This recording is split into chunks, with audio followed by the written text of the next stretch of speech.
Morning.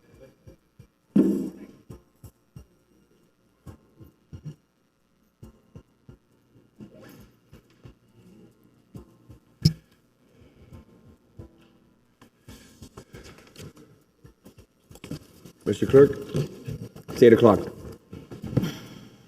Still have 7:59, Mr. Mayor. It's 8 o'clock now. There we go. 8 o'clock. All right, let's get the meeting started. It's 8 o'clock on mine, yeah. Recording in progress.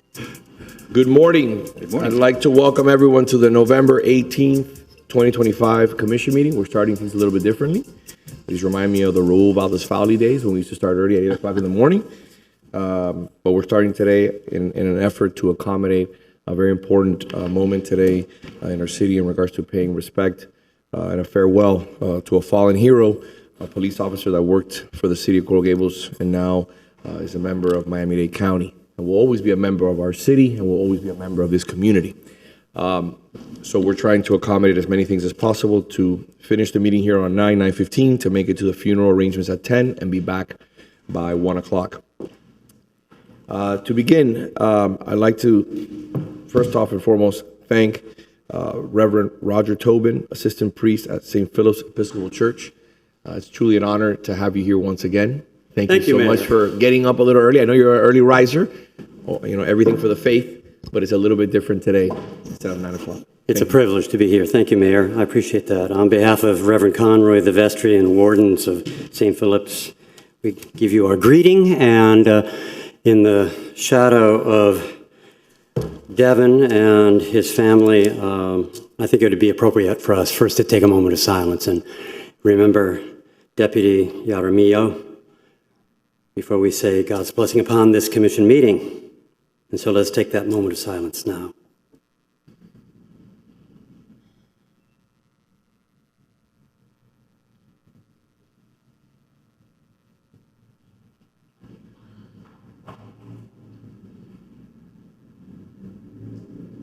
Heavenly Father, giver of all good gifts, we remember before you this day all those who put their lives on the line for our sake, especially the first responders of our community. And we remember you before you, especially this morning, Devin and his family, in this their time of grief. Pour out your mercy upon them. Help them to know, trust, and believe that even in this difficult time, you are doing more for them than they can even hope for or imagine. And give them the hope of everlasting life with you. Rest eternal grant to him, O Lord, and let light perpetual shine upon him. May the soul of Devin and all the faithful departed through the mercy of God rest in peace. Amen. Amen. And now let us pray for this City Commission meeting. Heavenly Father, in your word you have given us a vision of that holy city to which the nations of the world bring their glory. Behold and visit, we pray, the city of Coral Gables. Renew the ties of mutual regard which form our civic life.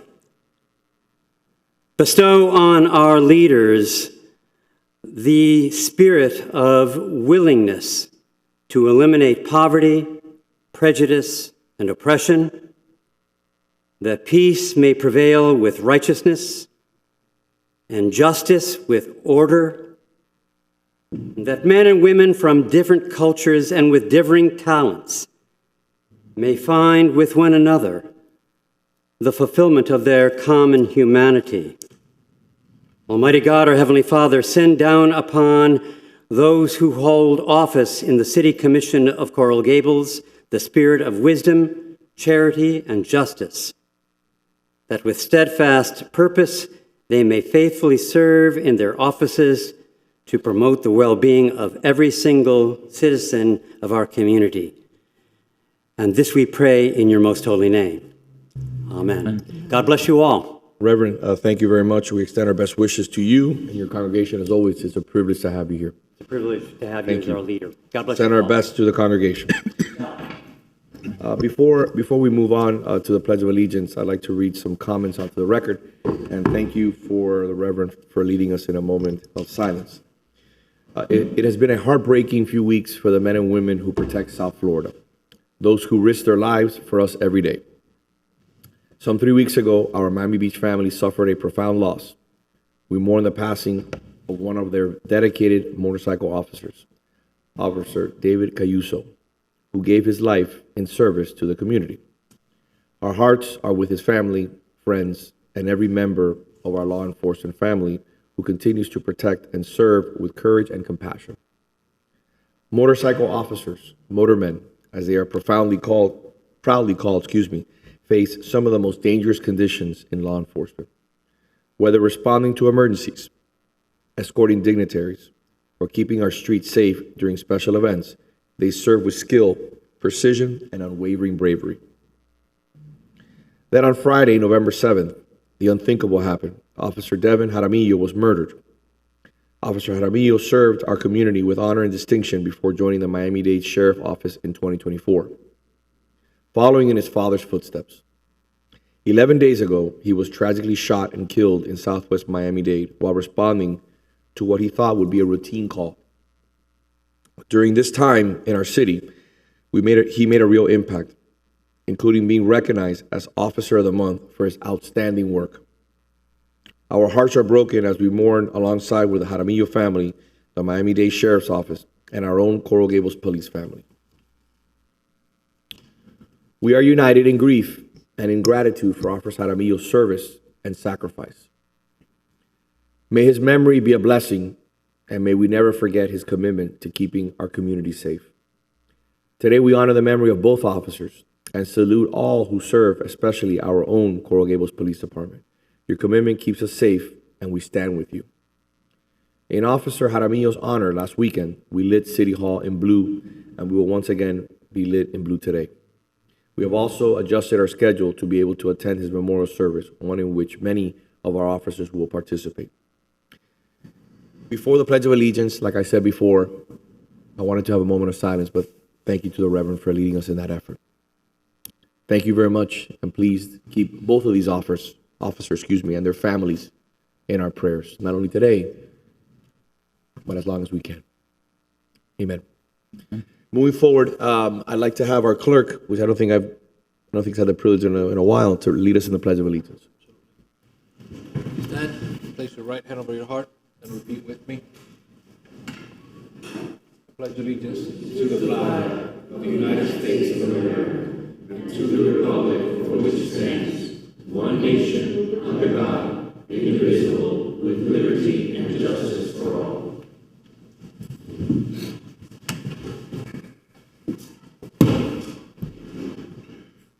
Our marriage moment. Good morning. Thank you for being here with us.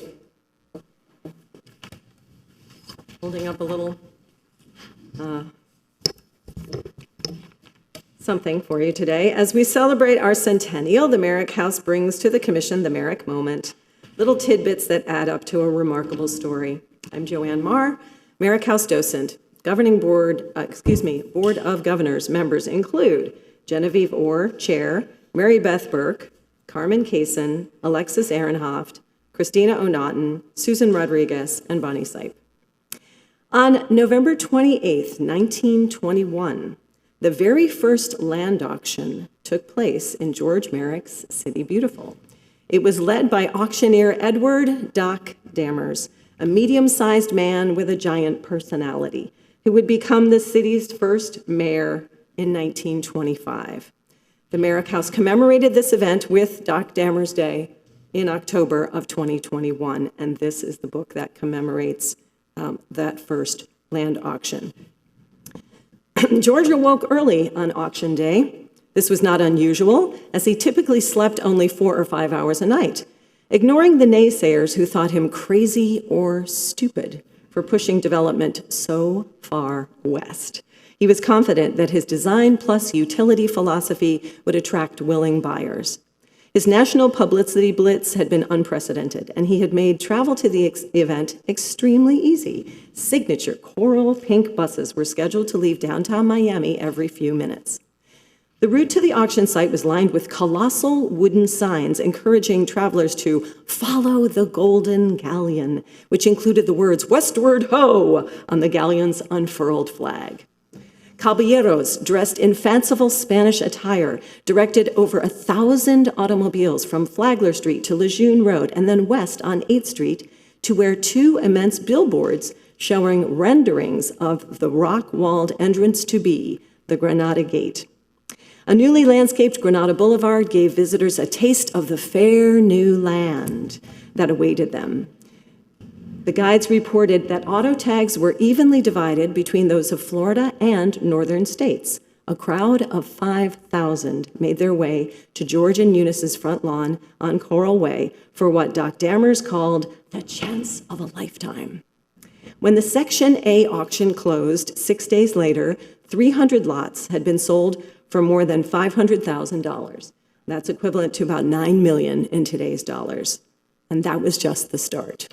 So, for more of the story, come to the Merrick House at 907 Coral Way, and we're open most weekends for tours at 1, 2, and 3 o'clock. And as always, tours are free for city employees. And might I take a little moment of personal privilege, because I know that we are all very, very committed to historic preservation, for it is a hallmark of our city. And so I would encourage anyone who is listening to support our partner organization, the Villagers, on Give Miami Day, which is Thursday, but the giving is open right now on givemiamiday.org. And those of you who are interested in seeing some of the places and people that the Villagers have supported, if you go on Miami Villagers at Facebook, Instagram, or YouTube, you can see yours truly playing Charles Deering, Glenn Curtis, Flora McFarlane, Ella Mundy of Pinewood Cemetery, Althea Merrick, Doc Thomas, Commodore Monroe, Julia Gordon-Lowe for Camp Mahachi, and Eleanor Galt Simmons, our first physician in the area. So those of you who are interested in seeing Joanne Marr in a beard and mustache, take a look. Thank you. Joanne, as always, thank you for your hard work and always being such a great steward of the city. Thank you. Thank you. Have a wonderful day. Just a few announcements before we move on to presentation and protocol. Item A3 will be deferred to December 9th, along with item E1, which will also be deferred to December 9th. Time certain, 12 p.m. as a result of our schedule, which is F9, will be moved to 3 p.m. And item F4 on the agenda is a time certain for 6 p.m. We'll move over from A1 because our guest of honor is not here yet. We'll move on to item A2.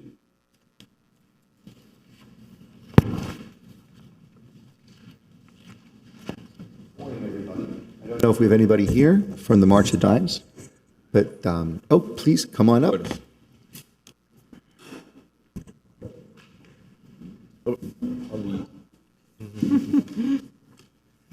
Would you, good morning, would you introduce yourself? My name is Sarah Bloom, and I'm the Senior Manager of Donor Development for March of Dimes here in South Florida. Wonderful, thank you for being here.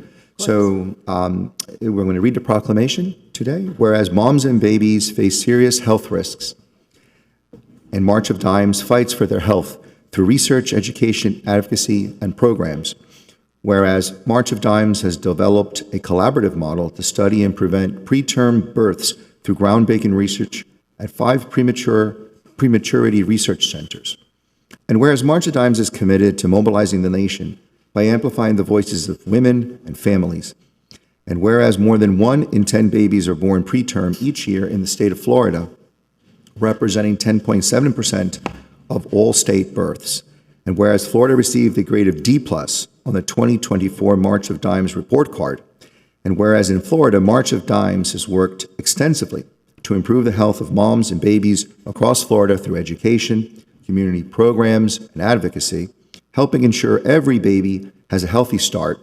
And whereas March of Dimes looks forward to partnering with the City of Coral Gables in response to the continued maternal and infant health crisis. And whereas the month of November is recognized as Prematurity Awareness Month, and November 17 is recognized as World Prematurity Day to raise awareness of this crisis, now therefore, on behalf of Vince Lago, the mayor of the City of Coral Gables, and the rest of us on the commission, do hereby proclaim November 17, 2025 as World Prematurity Day in Coral Gables. Good morning.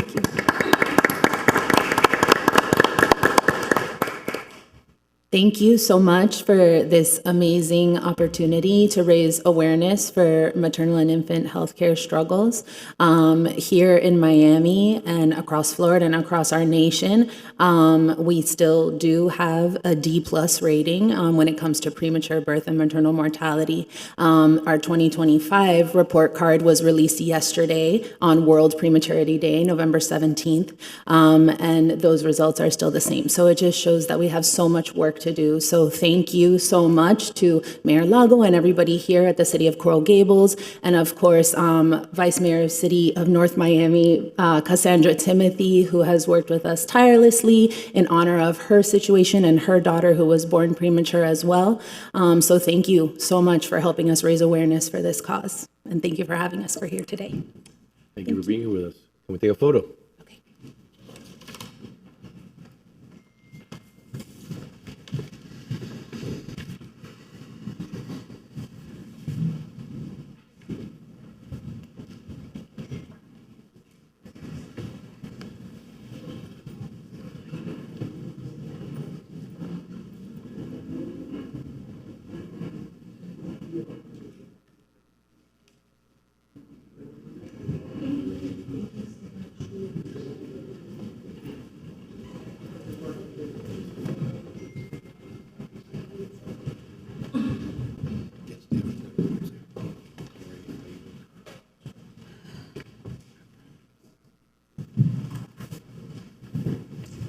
Moving on to item A4.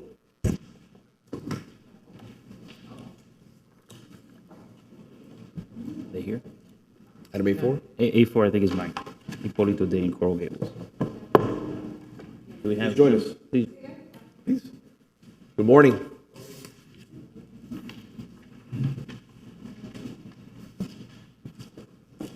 Even though we haven't met, I could tell immediately it was you. You know how? Yes. Yes. ¿Puedo hablar español? Usted sabe porque cuando usted entró aquí, usted no nos como conocido, pero usted sabe porque yo lo conocí al momento. Por su guayabera tan bella. Claro, estamos hoy un día muy importante. Pero antes que usted hable, si le da al comisionado Fernández un minuto que quiere hablar un minuto Con sobre. mucho gusto. Vamos a leer la proclama primero. Sí, señor. Whereas Hipólito, founded in 1978 by Taylor Hipólito Ramón Peña Rodriguez, has devoted over 47 years to the art of fine tailoring, often celebrated as the tailor of presidents.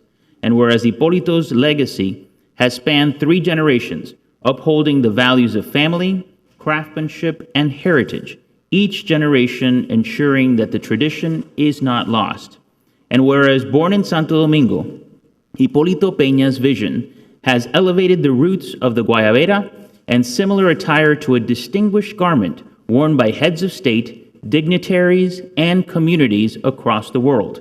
And whereas Hipólito's guayaberas and his devotion to fine tailoring have united traditions from Cuba, Mexico, and the Dominican Republic, also becoming a cultural symbol for the Cuban-American exile community. And whereas Hipólito has used this devotion to tradition and craftsmanship to expand from a modest workshop in the Dominican Republic to a global brand, with boutiques in Santo Domingo, Punta Cana, Casa de Campo, and Coral Gables, Florida. Now, therefore, we, the Coral Gables City Commission, do hereby proclaim November 19, 2025 as Hipólito Day in Coral Gables. Muchas felicidades. Gracias. Sí, estamos aquí para celebrar también los 100 años de la ciudad de Coral Gables, que increíble pero cierto, pero una persona que se llama Ponce de León salió desde la República Dominicana, de un lugar que se llama Boca de Yuma, y a ese honor, a esa persona, le debemos que la ciudad de Coral Gables y Estados Unidos. De manera que es muy importante.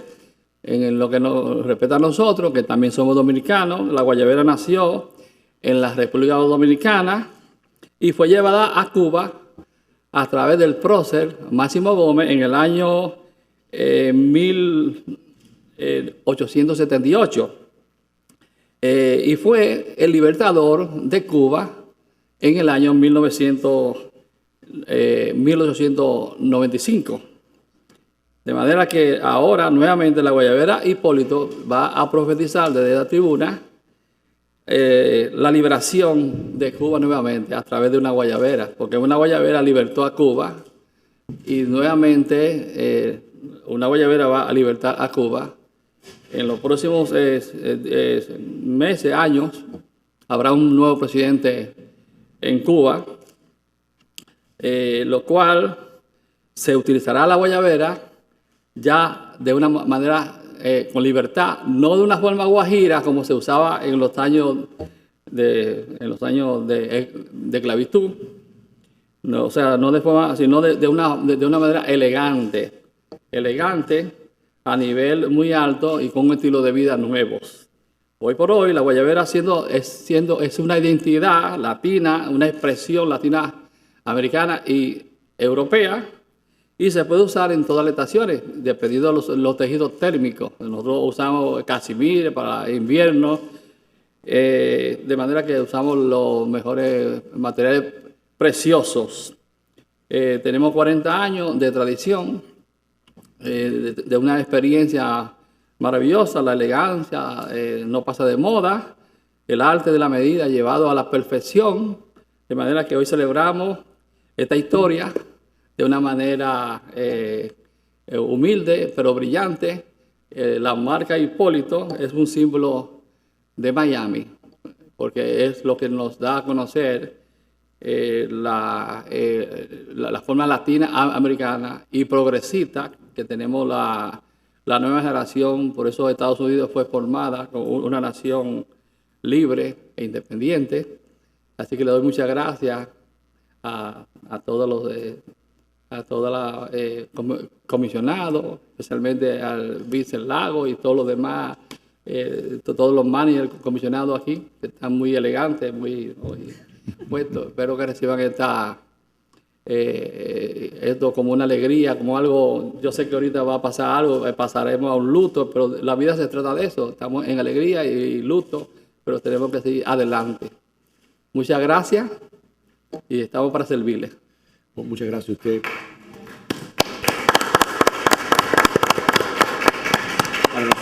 Para nosotros, especialmente a mí, es un gran orgullo tener usted y su familia en Coral Gables, en Ponce de León. Su nuevo local está bello y atrae muchas personas a nuestra comunidad. Yo soy fanático de la guayabera, yo tengo Hipólito y es una calidad increíble. Y le doy las gracias a su familia y a todo el mundo involucrado en Hipólito por escoger a nuestra ciudad tan bella por un producto que representa calidad. Es un honor celebrar sus 40 años y también con nosotros durante este año del centenario. Que Dios le bendiga. Gracias. Gracias. Muchas bendiciones a todos. Deberíamos de formalizar un día de comisión al año que nos ponemos guayaberas. Vamos a hacerlo. Let's do it. Vamos a tomarnos una foto.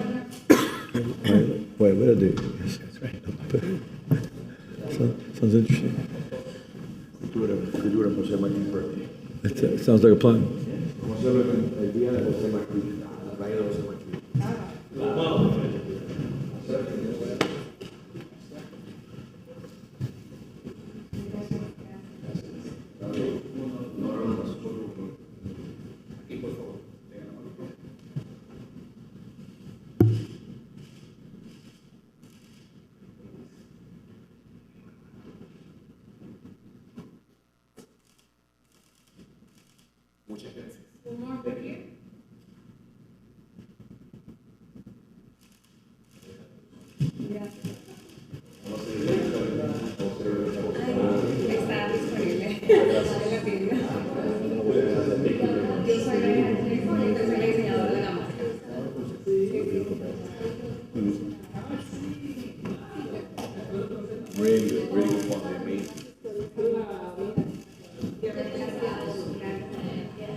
No, gracias a usted.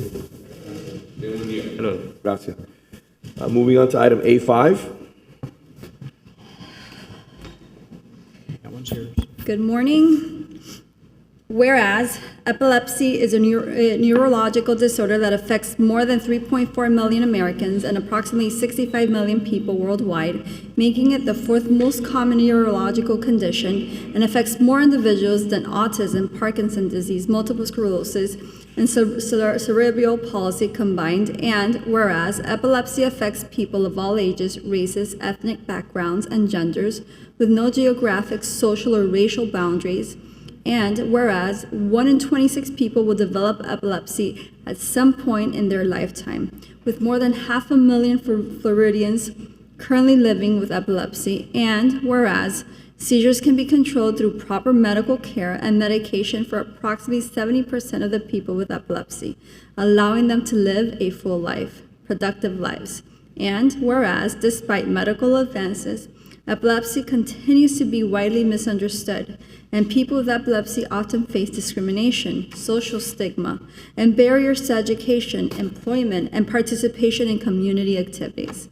And whereas increased public awareness and understanding of epilepsy can help eliminate fear, myths, and misconceptions while promoting acceptance and inclusion for all members of our community. And whereas Epilepsy Awareness Month is a nationwide effort in November for Epilepsy Alliance Florida to raise awareness about and change the conversation about epilepsy, seizures, and side effects, as well as to improve and save lives through care, advocacy, research, new therapies, and public health and education. And whereas it is important to recognize the courage and the determination of individuals living with epilepsy and their families, as well as the dedication of healthcare professionals, researchers, and advocates who work to improve treatments and find a cure. And whereas the City of Coral Gables is committed to fostering an inclusive community that supports all residents and visitors, regardless of their health conditions or disabilities. Now, therefore, I, Vince Lago, as the Mayor of City of Coral Gables, on behalf of the City Commission, do hereby proclaim November 2025 as Epilepsy Awareness Month in Coral Gables.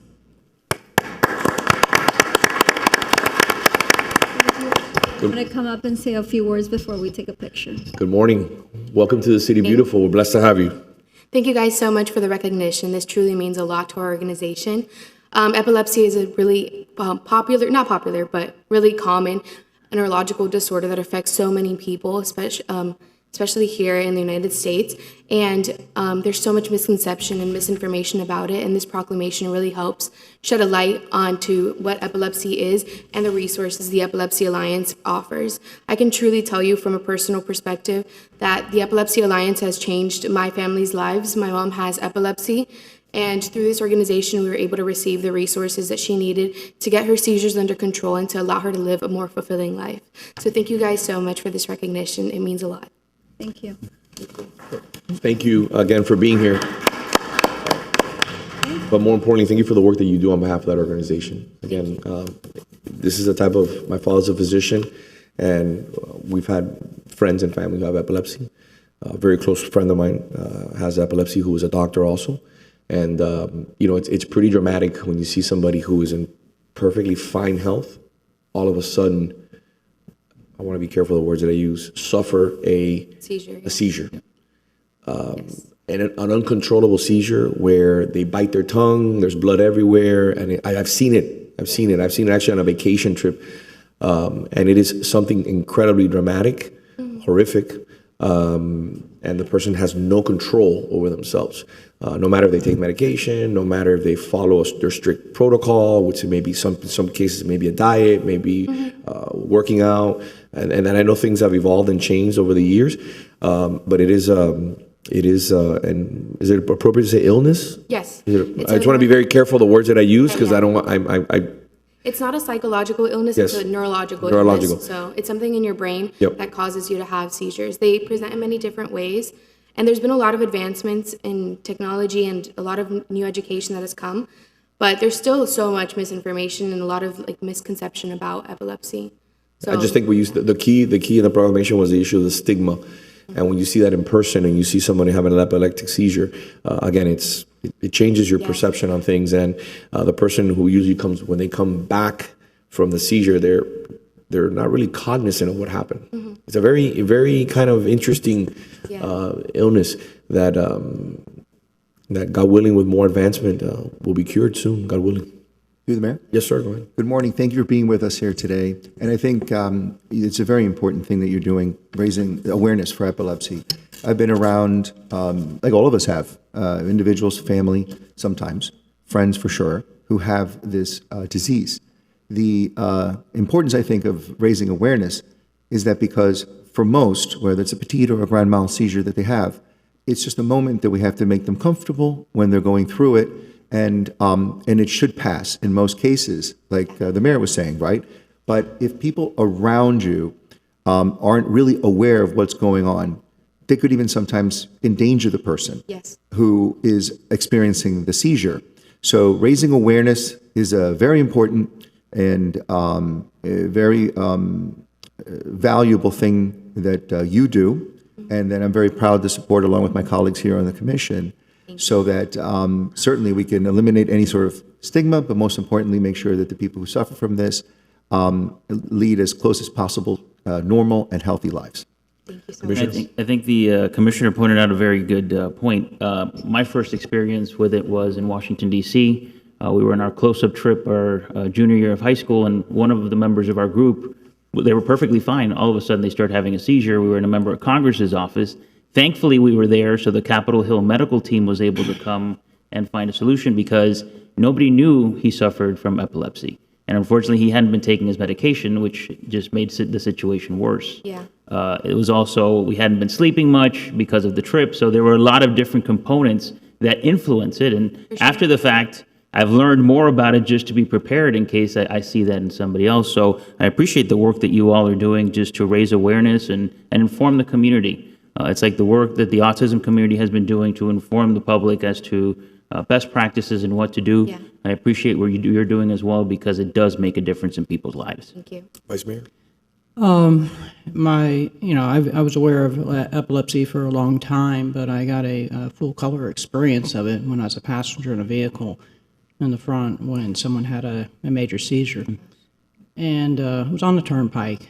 And I did see that the gentleman was not feeling well. I attempted to discourage him from driving and assured him that I could operate the vehicle. It was a vehicle with an individual, it was set up for an individual with disabilities, because we were transporting somebody. Perhaps with, through measures like yours and the efforts you're making, which I truly appreciate, this young man would have taken more seriously my insistence that he hand the wheel over to me. And, we were lucky. We were very, very, very lucky that day. It was frightening, but the stigma that followed for that young man, it took a lot for him to get over it. And I appreciate what you're doing, so thank you. Thank you, guys. Let's take a photo. Thank you. Thank you guys so much for sharing your experiences. That really does help a lot, especially sharing stories like that. It's really great.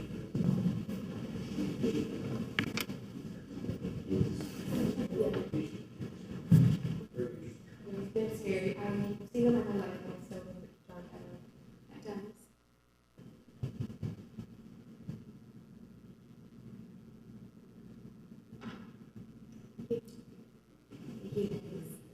Thank you so much.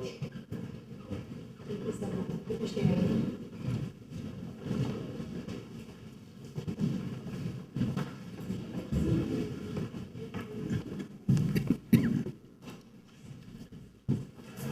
Item A6 is time certain for 2 p.m. Approval of minutes B1, regular city commission meeting October 14th. May I have a motion?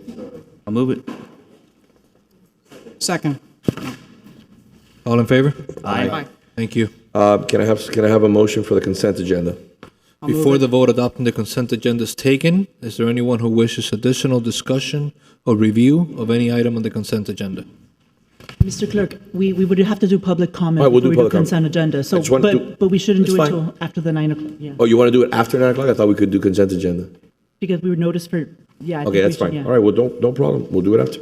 Are we ready for item A1? I believe we are, Mr. Mayor. Dr. Josephine Johnson, please join us. Good morning. Right there. By the way, you look very elegant today. You look very elegant today, doctor. Thank you for being here with us. If I may read, I want to read a certificate of recognition on the record, if I may. Dr. Josephine Johnson celebrated her 100th birthday on January 25th, 2025. Born in the same year, only months before the city of Coral Gables was incorporated. Dr. Johnson holds the distinguished title of Chair Emeritus of the University of Miami and was honored as the founder of the School of Communications, which she established through her tireless efforts in 1985. Dr. Johnson is a dedicated and active member of the Historic Preservation Association of Coral Gables, residing in a beautifully restored Old Spanish home in the Alcazar Historic District, which she and her neighbors helped designate. In 1989, Dr. Johnson researched and championed the historic designation of the Chica Lodge Cemetery in Isla Morada, now known as the Pioneer Cemetery, saving this sacred site for future generations, an accomplishment of which she is most proud of. Dr. Johnson authored SS Asteroid, or Tell It to the Bees, in 2009, chronicling with humor and heart her restoration of a historic World War II vessel that rescued troops from Dunkirk. And Dr. Johnson and her late husband founded the Dearborn School at 311 Sevilla Avenue, contributing to the educational fabric of our community. Because of Dr. Johnson's unwavering dedication to historic preservation and enduring love for our city beautiful, she is a true Coral Gables treasure. In observance, therefore, I encourage the citizens of the City Beautiful to join me along with the members of the City Commission in recognition of this extraordinary woman and honor Dr. Josephine Johnson for her remarkable century of life, scholarship, and service to the City of Coral Gables and beyond. Congratulations. Thank you.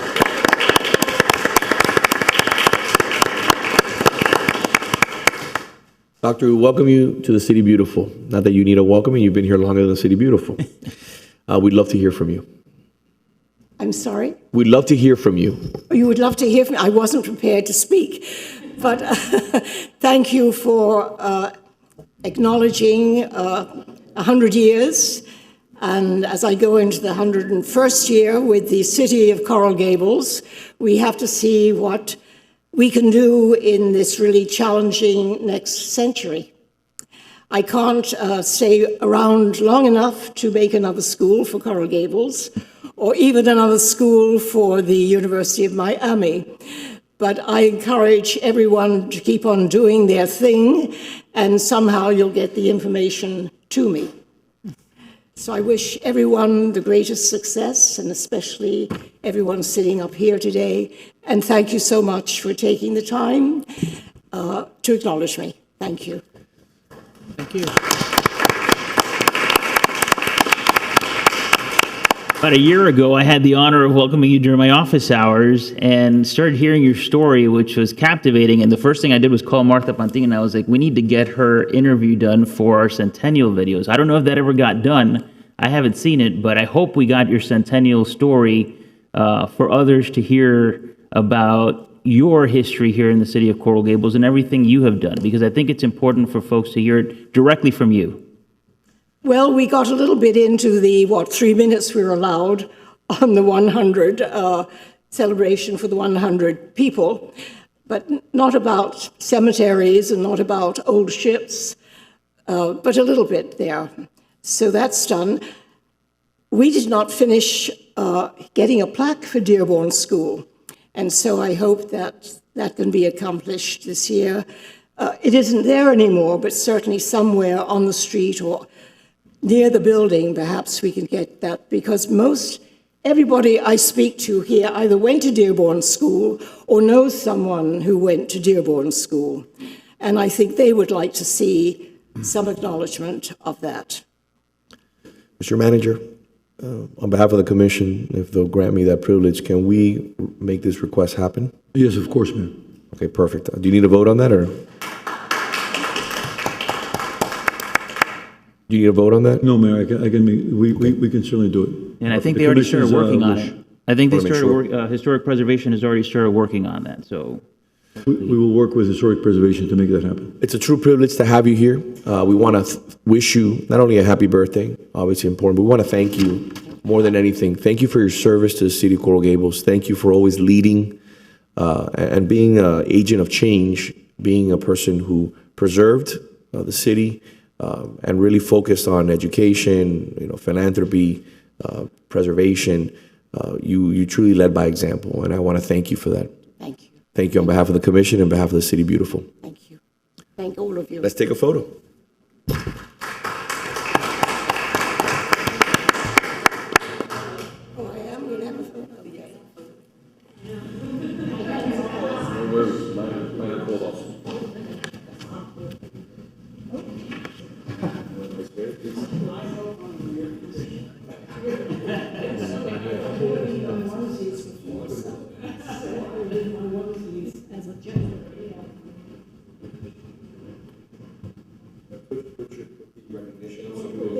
Yeah, we're just looking this way.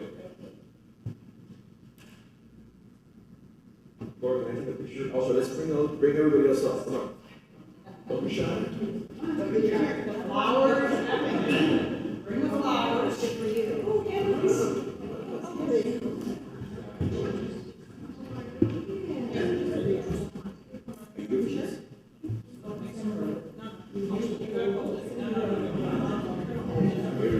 Over there. Here we go. Hey. Love it. We good?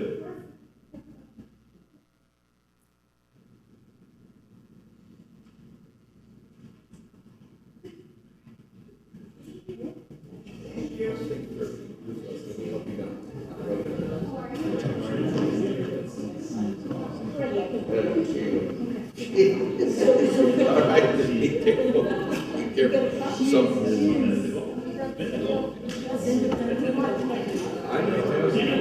Hey, ¿qué tal?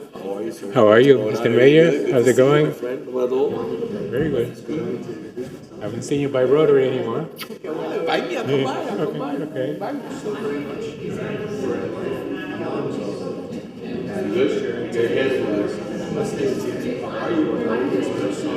Well, we'll be at ground level.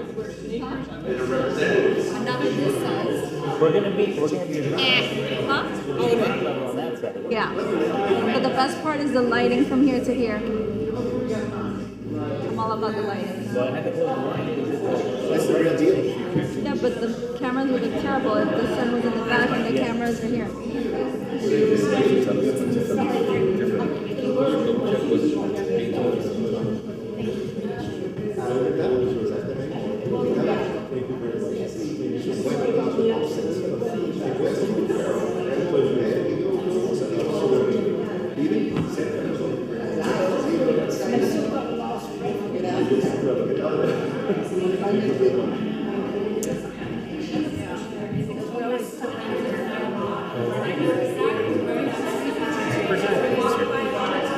What items are you here for?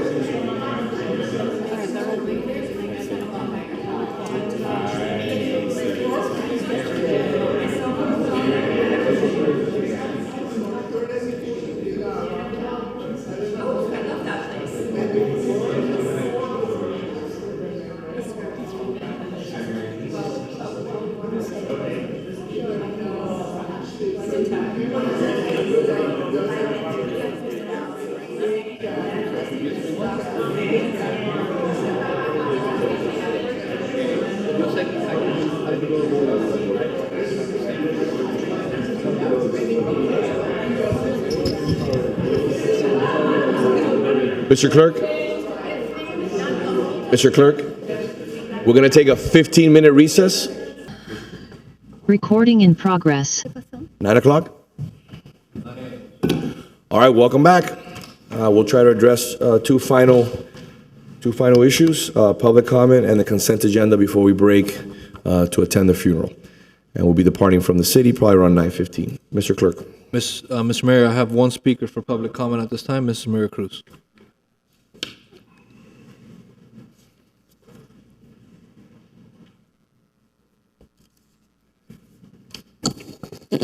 Good morning. It is Mrs. Maria Cruz. It is indeed a very somber day today. I'm sure that some of you will not be surprised to hear what I have to say today. It saddens me that officers had to die for some of our elected officials to choose to honor them. It took one of you to speak up before the decision was made to do so. Let me remind those of you that continue to object to granting COLA to our retired first responders, those of you who today speak so highly about the officers, the fallen officers, but do not show your respect and concern at contract negotiation time, that actions speak louder than words. Some of you may be aware of my involvement with the Kiwanis Club of Miami Beach. Our club honors police officers from various police departments. It is very common that we recognize officers that began their careers in this city, in our city. When asked why, they always talk about the difference in salaries and what they perceive as lack of respect from some of our elected officials. It makes me very sad, very sad. As we know, Officer Jaramillo was one of them. He had a very, very good career in front of him in this city, and he chose to go. And I'm going to tell you, I have friends that have spoken to his family, and the issue was, as a young officer, the future. The future. Other places pay higher salaries. Other places have better benefits. And I know that we always say, and I'm one of them that say, but our city is safer. And they say, yeah, but when I have to worry about my family, money comes into play. And also the fact that when I retire, they have a difficult time giving us a fair COLA. That is a black eye in our city. And I'm sorry that I have to bring it up a day like today, but you need to think about it when you talk about how we love the police, and it's all fake. Some people are hypocrites. Thank you very much. That's it, Mr. Mayor. Before we move on to consent agenda, I want to adamantly apologize to the Jaramillo family for the grotesque statement by Miss Maria Cruz. To use today to talk about pot shots and take shots at a commission is not only embarrassing, but it's not representative of what the city's about. Let me remind everyone, our last negotiation with the union, it was a unified vote in favor of the contract negotiations. We do not have to get along, but there's no need to use even something as somber as today as an opportunity to take shots at me, at the commission, or anybody here at the end of the day. So, Mr. Clerk, moving on to consent agenda.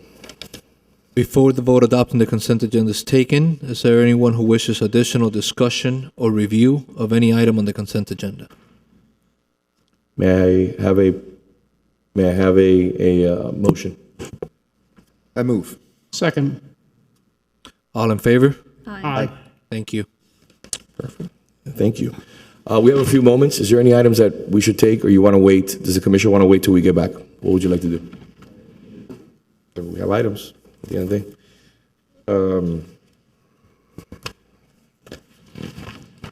day. City manager items? Maybe.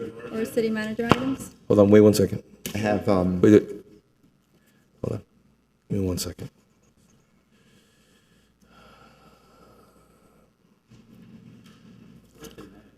Yeah, we can do. You want to do city manager items, Mr. Manager?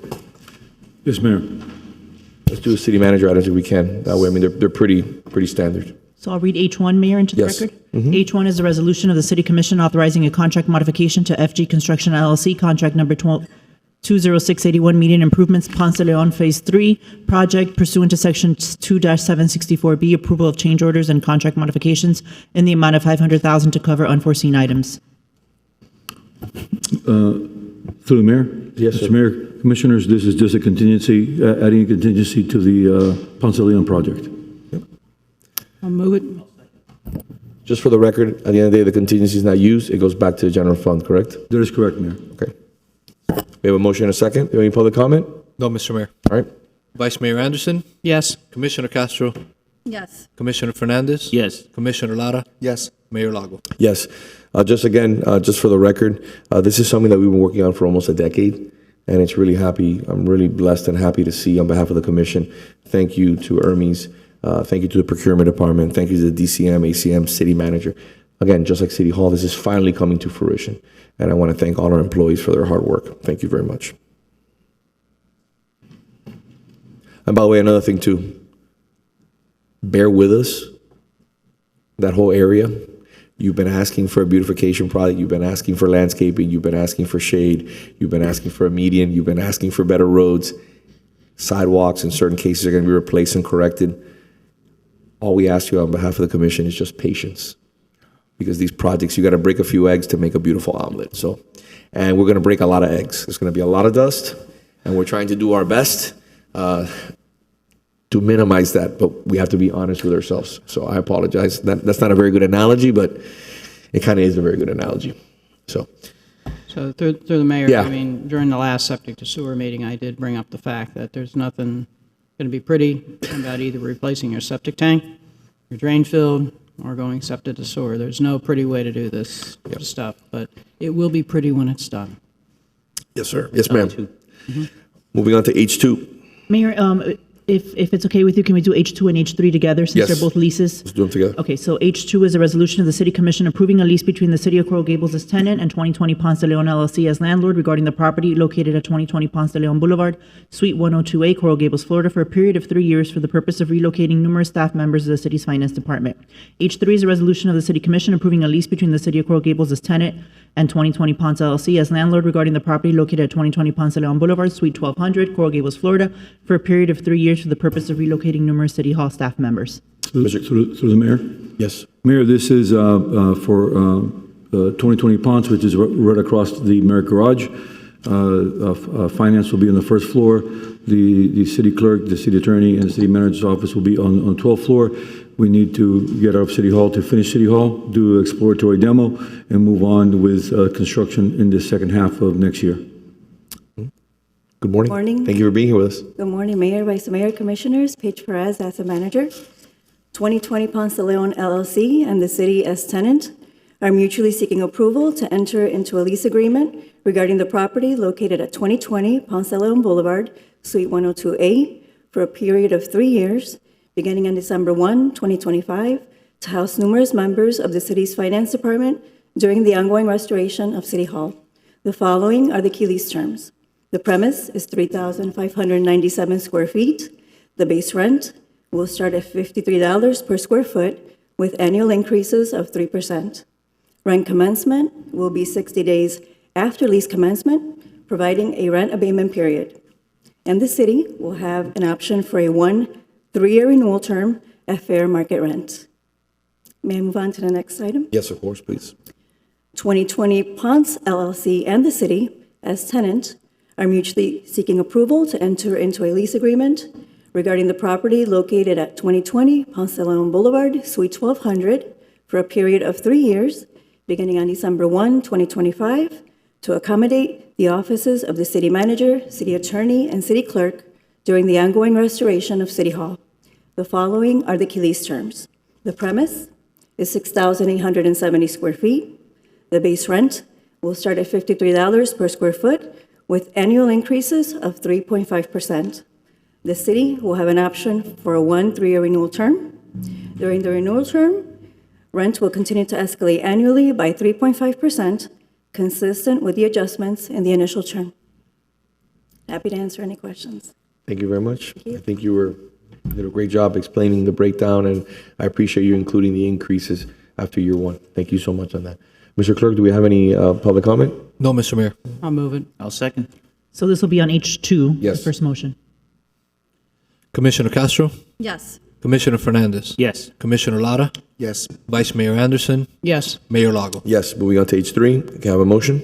I'll move it. Move it. Second.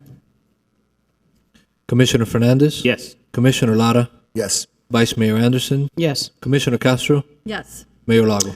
Yes. I've looked through all the items. We have everything on first reading. There is no second reading items unless I missed it. I apologize.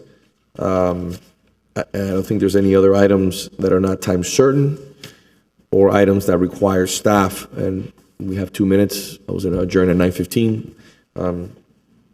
So I guess we will see each other at 1 o'clock unless there's an item that you guys want to bring up right now. Anything else? All right, we'll be back. I'll adjourn till 1 o'clock. When we expect to be back, I know we'll have maybe a small opportunity for lunch. So hopefully we get back earlier and we can just start at 1 o'clock on time. If not, we'll probably start around 1:30. Thank you so much.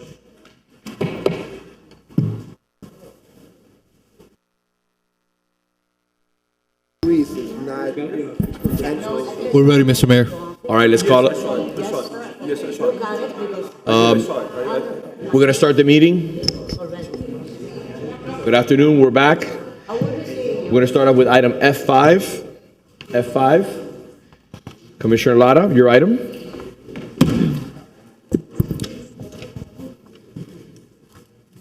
Thank you, Mayor.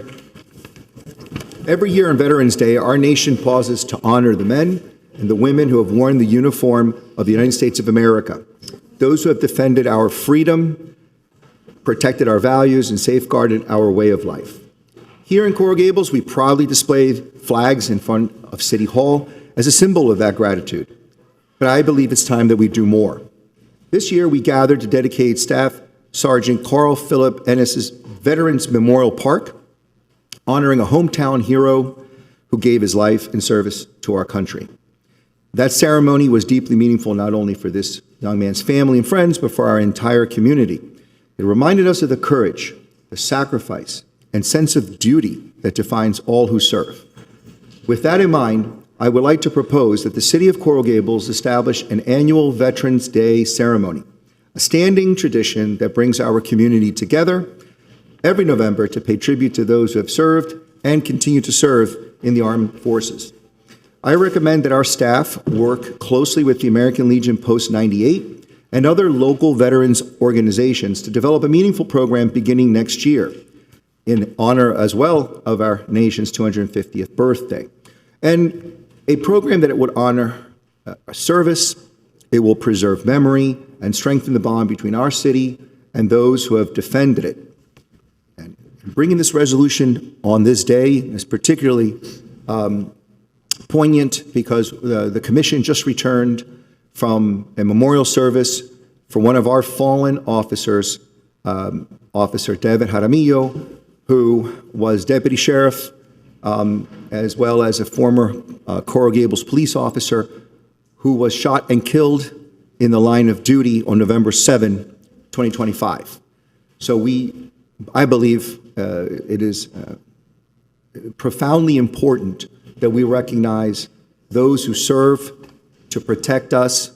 While we sleep, they stay at the guard, and they choose a life of service, one that is to be honored every day.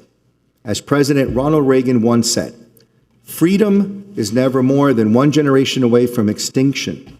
We didn't pass it on to our children in the bloodstream. It must be fought for, protected, and handed on for them to do the same. Establishing an annual Veterans Day event will ensure that in Coral Gables, we never take that freedom for granted, and that we always remember the heroes who made it possible. And I humbly ask for the support of my colleagues on the dais in this resolution. Well, if you'd move it, I'll second. Move it. I move it. Second. So with that said, I think it's a wonderful idea. I know that we have some of our hometown heroes here that would love to speak. I wasn't there this weekend in regards to the celebration for Veterans Day. I know the Enos family very well. I proposed the name change.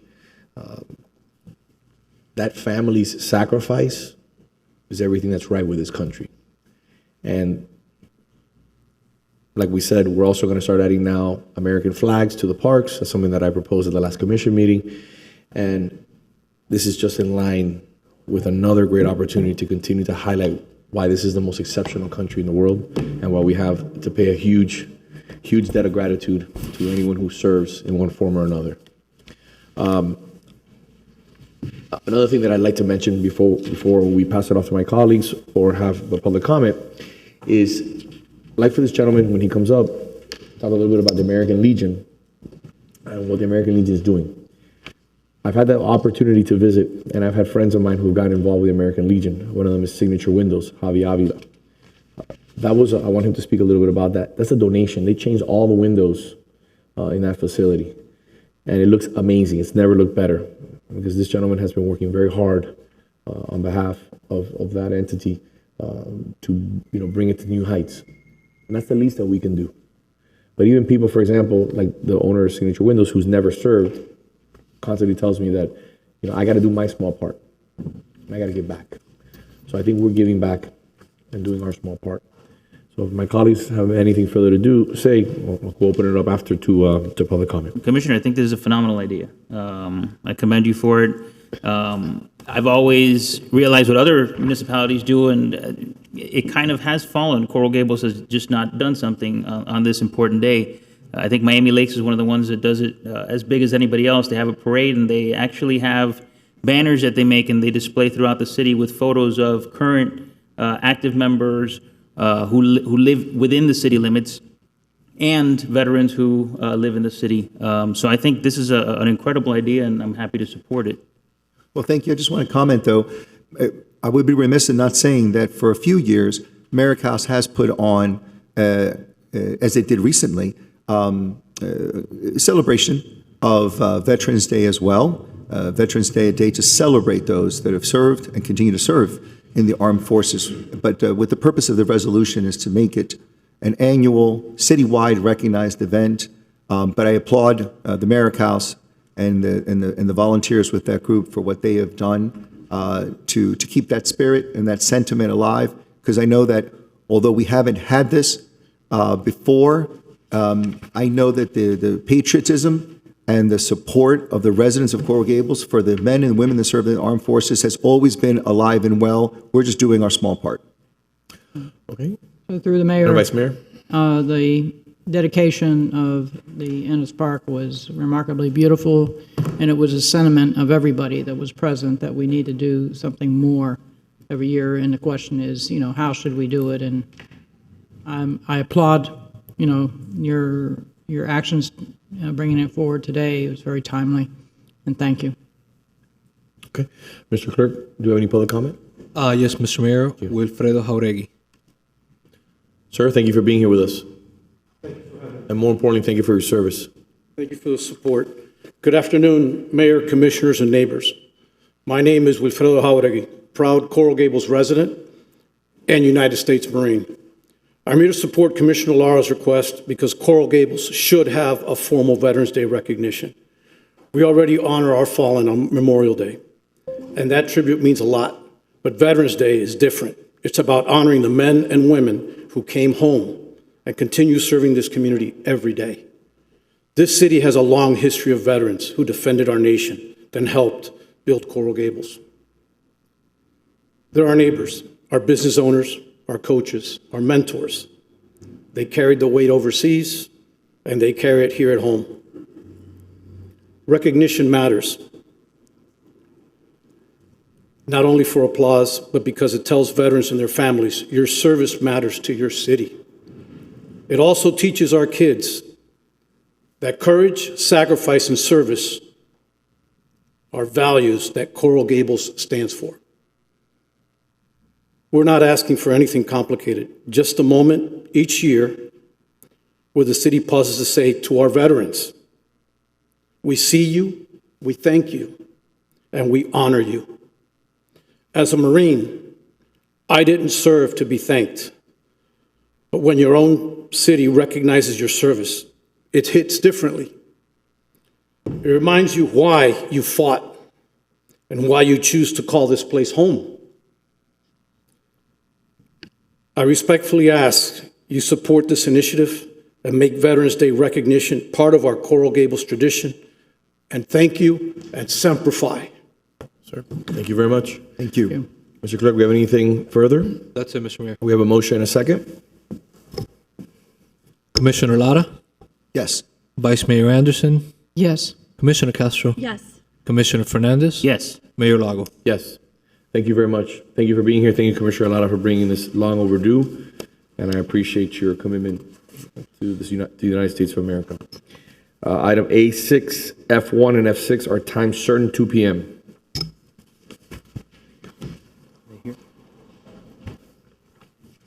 E2. No? E2? E2 is 1 p.m. Hold on a minute. Sorry. Small business. Oh, you're doing, sorry, Mayor, my apologies. Yeah. Which one are we doing then? We have a, hold on a minute. Give me a second. Now I'm getting confused. Yeah, that's the We had a chamber 1 one. o'clock. But I don't think the chamber's here. Hold on. They Give are me here. one, just give me 1 second. The chamber's here. 1 second. 1 second. Let me get organized here. Too many cooks in the kitchen. Too many cooks in the kitchen. Everybody will be mayor soon. Everybody will be mayor soon. Don't worry. Let me run the meeting. Let me run the meeting. Suavecito. Pump Not the arm brakes. wrestling you. Now I'm confused. Now I'm actually confused. I don't even know where I am. Let's try this again. Let's start from the beginning. I have on my agenda, Mr. Clerk, please help me, that we have a 2 p.m. time certain. Is that correct? You also have a 1 p.m. time certain. We haven't taken the 1 p.m. yet? No, sir. All right, let's take the 1 p.m. then. Okay. Let's take the 1 p.m. Mary, would you like me to read them into the record? Are we ready? Yes. Okay.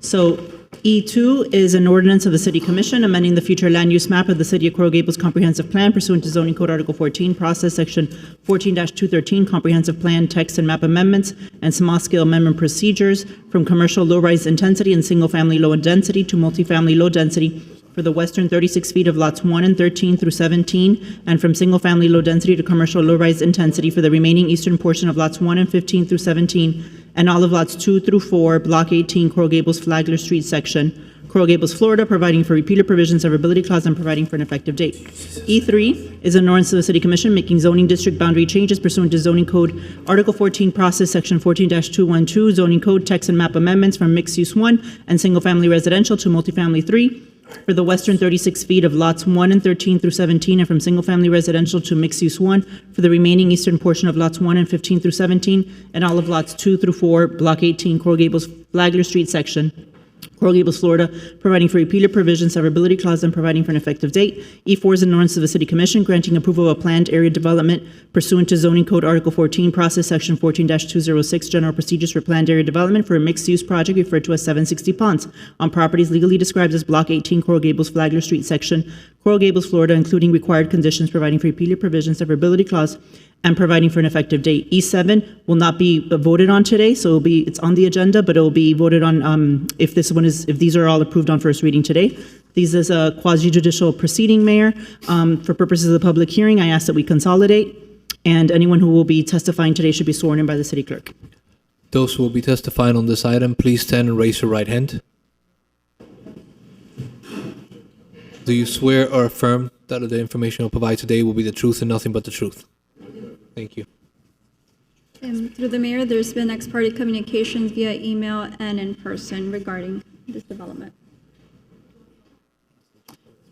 To the clerk, there's been a lot of ex parte communication prior to this. Has gone through a lengthy process of resident input.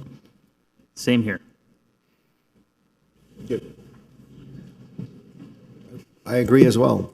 Mr. Clerk? Yes, Mr. Mayor. Okay. Go ahead, sir. Good afternoon, Mr. Mayor, Commissioners. George Navarro with offices at 333 Southeast 2nd Avenue. I'll see if the clerk could put up our PowerPoint presentation, if it's not up yet, just to walk you through the project. I'm joined this afternoon by my colleague Devin Vickers and by our project architect Robert Behar. We're here to present the 760 project, and this is a project that has been the result of a lot of collaboration and working with neighborhood residents. We've been, over the last 2 years, working with the residents that live in the single-family neighborhood to the north and west of our project and to the east. And the version of the project that you'll see today is the one that reflects all of the feedback and all the input that we received over the last couple of years. So let me quickly start by... We're gonna go this way. There we go.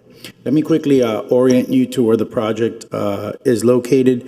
The property is comprised of an entire block that's located just north of Southwest 8th Street, at the corner of Ponce and Bobadilla, which is a street that I've become very well acquainted with over the years. The property is currently an outdated vacant office building that has a surface parking lot. I'll show you here. And this property was the subject of a nuisance action a long time ago, where it's a medical office building that's grandfathered, and because it's outdated, has very little parking and no drop-off. So it's been creating an impact to the residents in the neighborhood with people loading and unloading onto the streets. So the project that you'll see today will replace this medical office building with a new, high-quality, beautiful mixed-use project that has fully internalized pickup and drop-off, and has plenty of parking. And also, as part of this project, we've worked with the neighborhood to provide for street improvements in terms of landscaping and sidewalk improvements, as well as traffic calming measures, which are all part of your conditions of approval, if this board was to recommend approval. So this site, and this is the project, just a quick little glimpse of what we're proposing. But this property is very unique because it not only serves as a transition between the commercial uses on 8th Street and the residential uses to the north and to the west, but also it has a bifurcated zoning.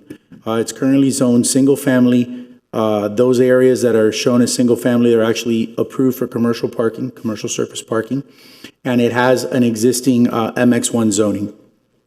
And what we are proposing to do is to readjust these zonings in order to create a true residential buffer along the eastern portion of this property, designating that portion to MF3 and to develop that site with residential townhomes.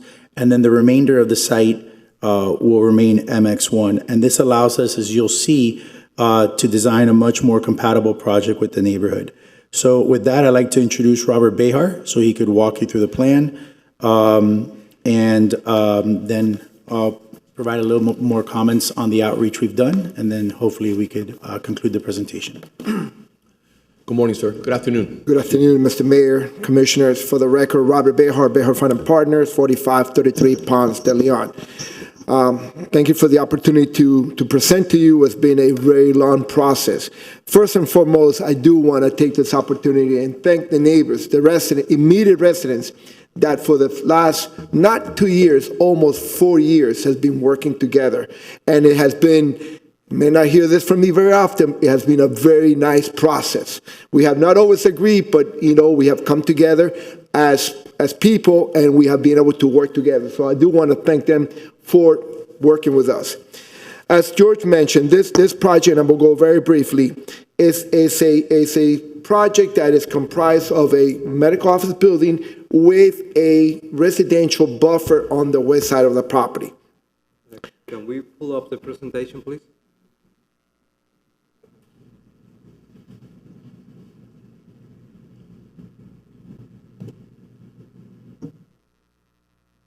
It's on your computer. Yeah, it's on our computer, yeah. Did you change computers? Yes, we did. All right, give us.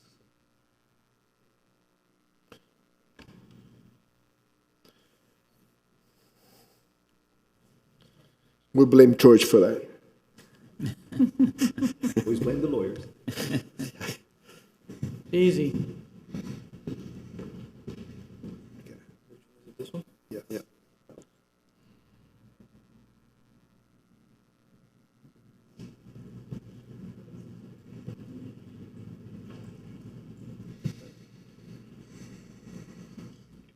Oh, hizo eso. No, it's...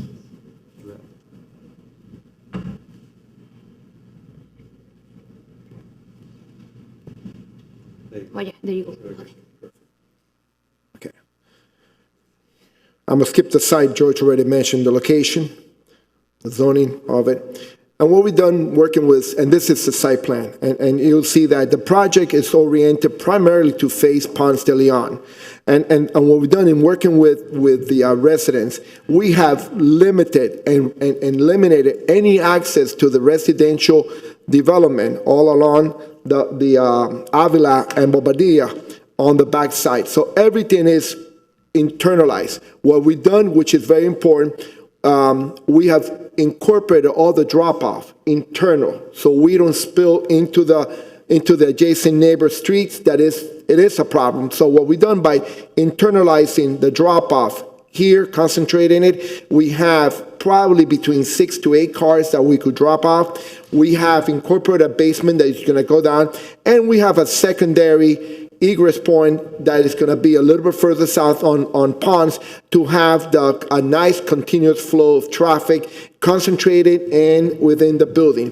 Along Ponce, we put in 3 small retail component, and like George mentioned, on Bobadilla, we have put 4 townhomes unit that are going to be very similar. I'll show you a rendering soon to be compatible with the residents. We have a full basement, which is, in excess. We require, just to give you a quick overview, we require 545 spaces. We're providing the full 545 to be fully parked for medical office.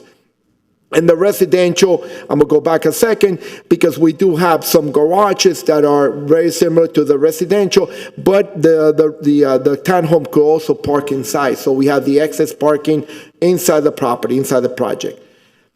We have 2 levels of 4th and 5th floor are levels of the office, and we have some of the images. This is on Ponce, and the reason for that is this tree that you see here, we kept it because the residents wanted to make sure that we kept those trees.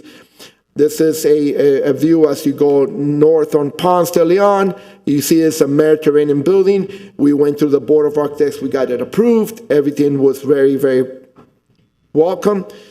The entrance to one of the entrance to the garage, the main entrance to the building, and the other entrance. As you can see, as I come around, this is the corner of Avila and Ponce.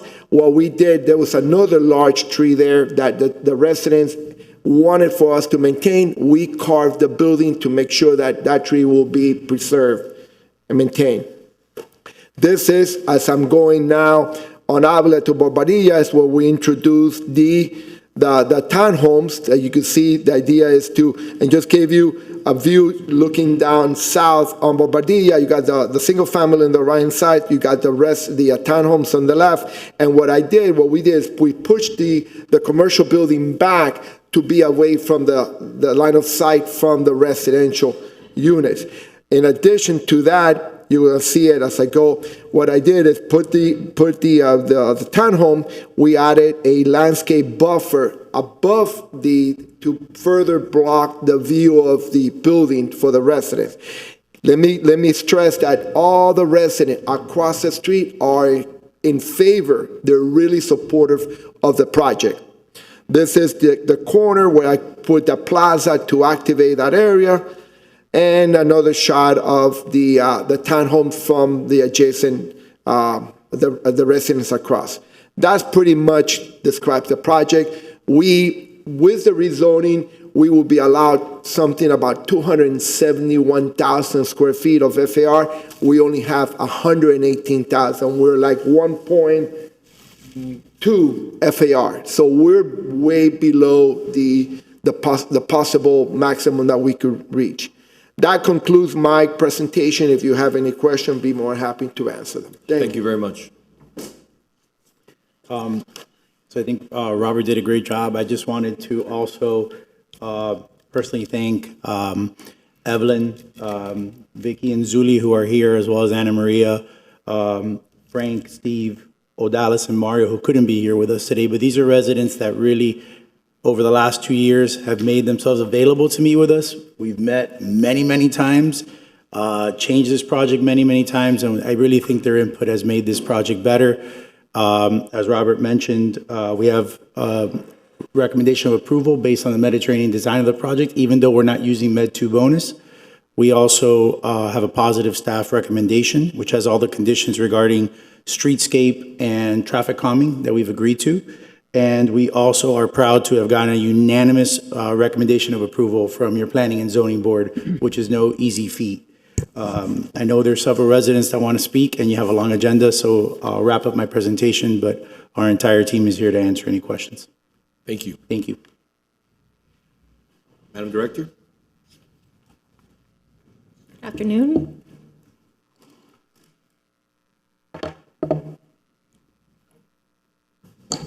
Garcia, Planning and Zoning Director.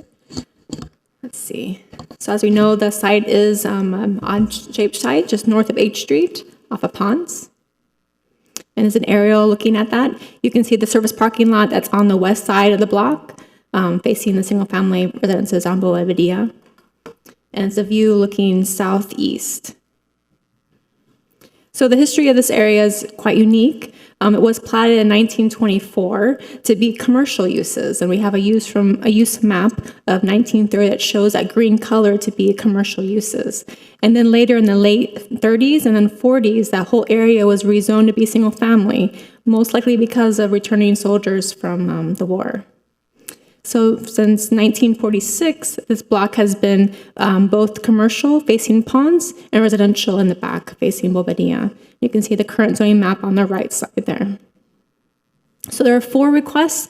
3 you'll be considering today, which is the comprehensive plan land use map change, zoning code change, and also the planned area development. So today, as you can see, it's commercial low-rise intensity facing Ponce Leon with a single-family low density in the back, and then they're proposing to expand that commercial low-rise intensity and then to have a multi-family low density along Boveda to be able to transition from that commercial uses down to the single-family residential. And then the zoning code map also reflects that change to have that MF3 to be a transition between the MX1 and the single family on Boveda. The planned area development designation includes a lot of public benefits for the area. So it includes bump outs and landscape at Ponce Leon and Boveda, as well as traffic calming or speed cushion on that block of Boveda, and then 3-way intersection improvements at Avila and Boveda and the block north, as well as streetscape improvements for those 2 streets, landscape buffer, preservation of trees along the property, and then some improvements to Ponce Leon, especially that intersection with Veragua and with Oviedo. The conditional use site plan, you're not going to be considering that today. You should be aware of the public plaza that's along the south side of the property, those 4 townhouses that are facing Boveda, as well as the commercial that's facing Ponce Leon. Everything is internalized. All the patron drop-off and pickup is all inside the building, inside that block.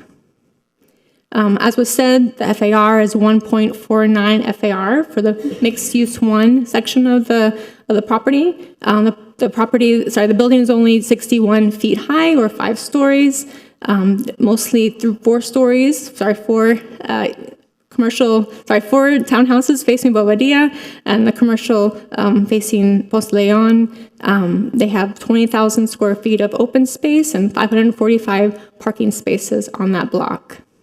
It's also a unique condition that the med bonus requires the commission now approve the med bonus because of the location being adjacent to single-family residential. So it was reviewed by our DRC back in 2023. The Board of Architects recommended approval in 2024. There have been many neighborhood meetings in 2024 and earlier this year in September. Planning and Zoning Board recommended approval last month, September, 2 months ago. Here we are for first reading. Letters were sent out to the property owners within 1,500 feet of the property as required by code, and that was done 4 times. 4 times the property was posted, 5 times the website was posted, and then 1 time for newspaper advertisement.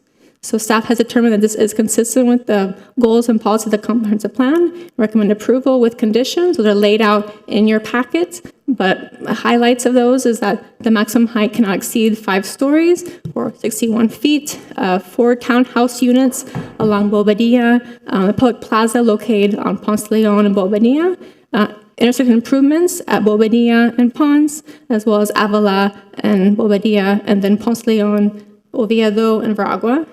That intersection right there. Pedestrian crossings across Ponce Leon, the speed cushion on Boveda, as well as streetscape beautification along those adjacent streets. Thank you. Thank you very much. Mr. Clerk, do you have any public comment? Yes. Okay.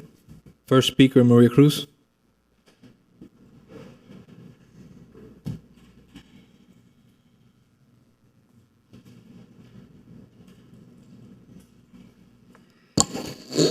Mrs. Maria Cruz.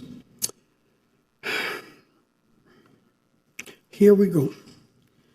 We continue, and let me tell you, thank God I don't live there, but if past experience is any is going to be considered, I can tell you that those that live there in their single families will be sorry that they went along with this. I hear about buffering. How do you buffer a 5-story building in front of your house? Traffic, they're going to drop off inside. So how do the cars get from the outside to the inside? I guess helicopters will drop them inside, because if they're going to be driving on the street, there will be times during the day that they will not be able to get in or out of their homes. I can tell you, we've lived through it. It will be a nightmare. I live in a street that we were promised it would not affect. Well, try to get into my house at 9 in the morning or 5 p.m. or 7 p.m. with their activities at the university. I'll tell you, this is what you are agreeing to. It's a big mistake. It's your choice. I hope that I'm wrong, but this is not a good thing for you. Once again, we're getting rid of our single family and building up. And Brico, here we go. Jeanette Cantera. Amy Cantera. Vicky Busso. Good morning. Good morning. Good afternoon. Good afternoon. I Good keep saying good afternoon, morning. everybody. I'm sorry. This whole break has got me upside down. My name is Vicky Busso. I live at 117 Boavadilla Street. We've been talking to the developer and the developer's attorney. He said an understatement when he said that there was conflict and we worked it out. Sometimes it was brutal. Things happened, but we worked everything out. And I think the thing is that they didn't get everything they wanted. We didn't get everything we wanted, but I think we got something good. And I think that's an improvement in the neighborhood. The one thing I was worried about was the traffic. I talked to Mr. Iglesias. We're going to be able to work all that out. But I just wanted to let the commission know that we are in favor of the building. They did talk to us. We did work it out. There were conflicts, there were discussions, but I think we came to an agreement, and I think the building is going to be very attractive and very pretty, and so we're happy about it. Thank you.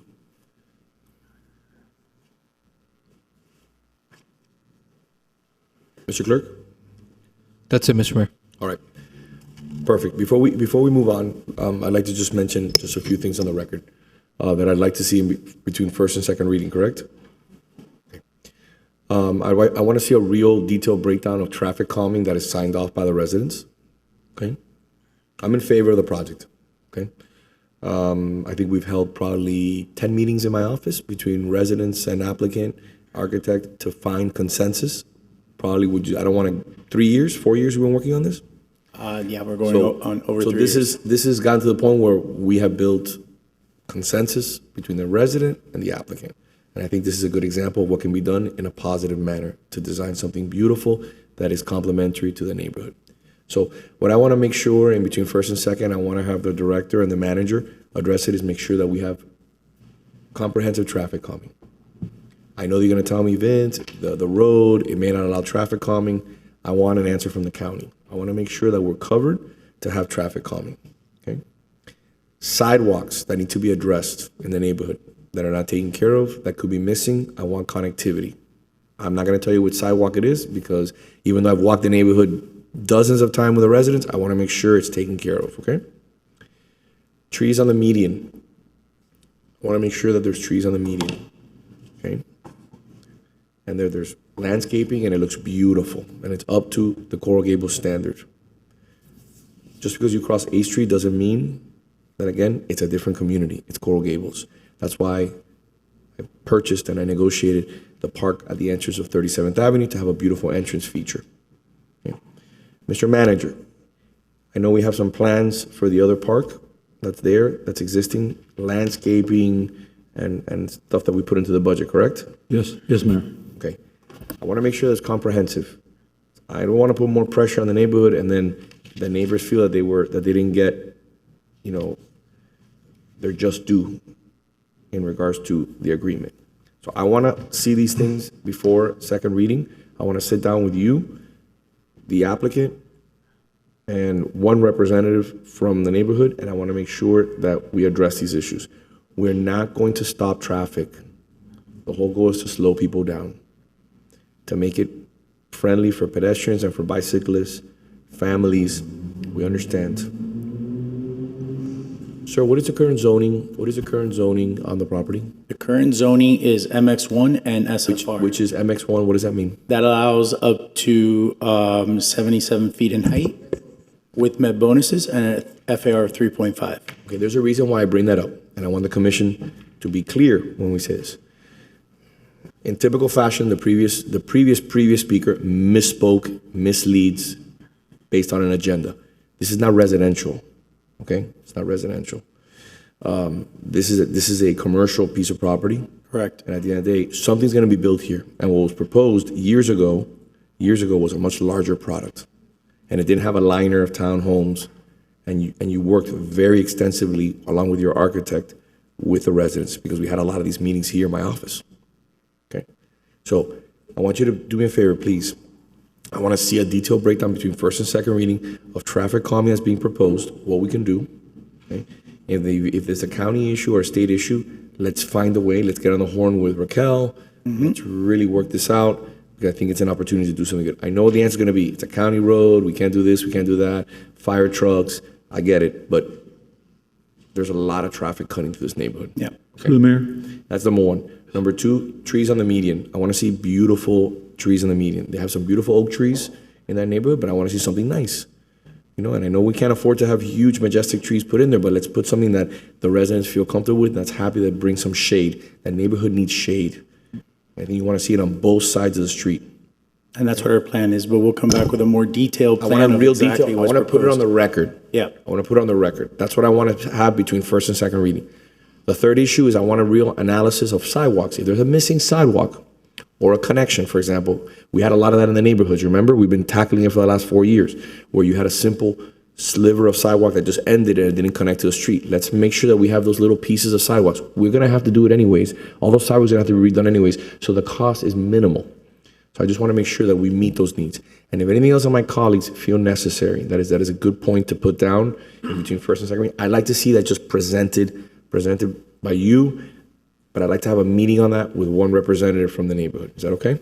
Yep. That's okay. And just for the record, we are putting bump outs, bombadilla, to add more landscape trees on both sides. But I want not just palm trees. I don't want palm trees. No, it's no palm trees. It's shade trees, mature shade trees. I don't want palm trees. I want to slow traffic down. I want shade. And I want to spend the opportunity that, again, let's be partners and help us with some landscaping in the existing park that's there. We could clean out all that landscaping except for the important trees like the pine trees, Florida pines. There's a few oaks, things that are trees that provide shade, and we could do something nice. And it's not going to cost a lot of money.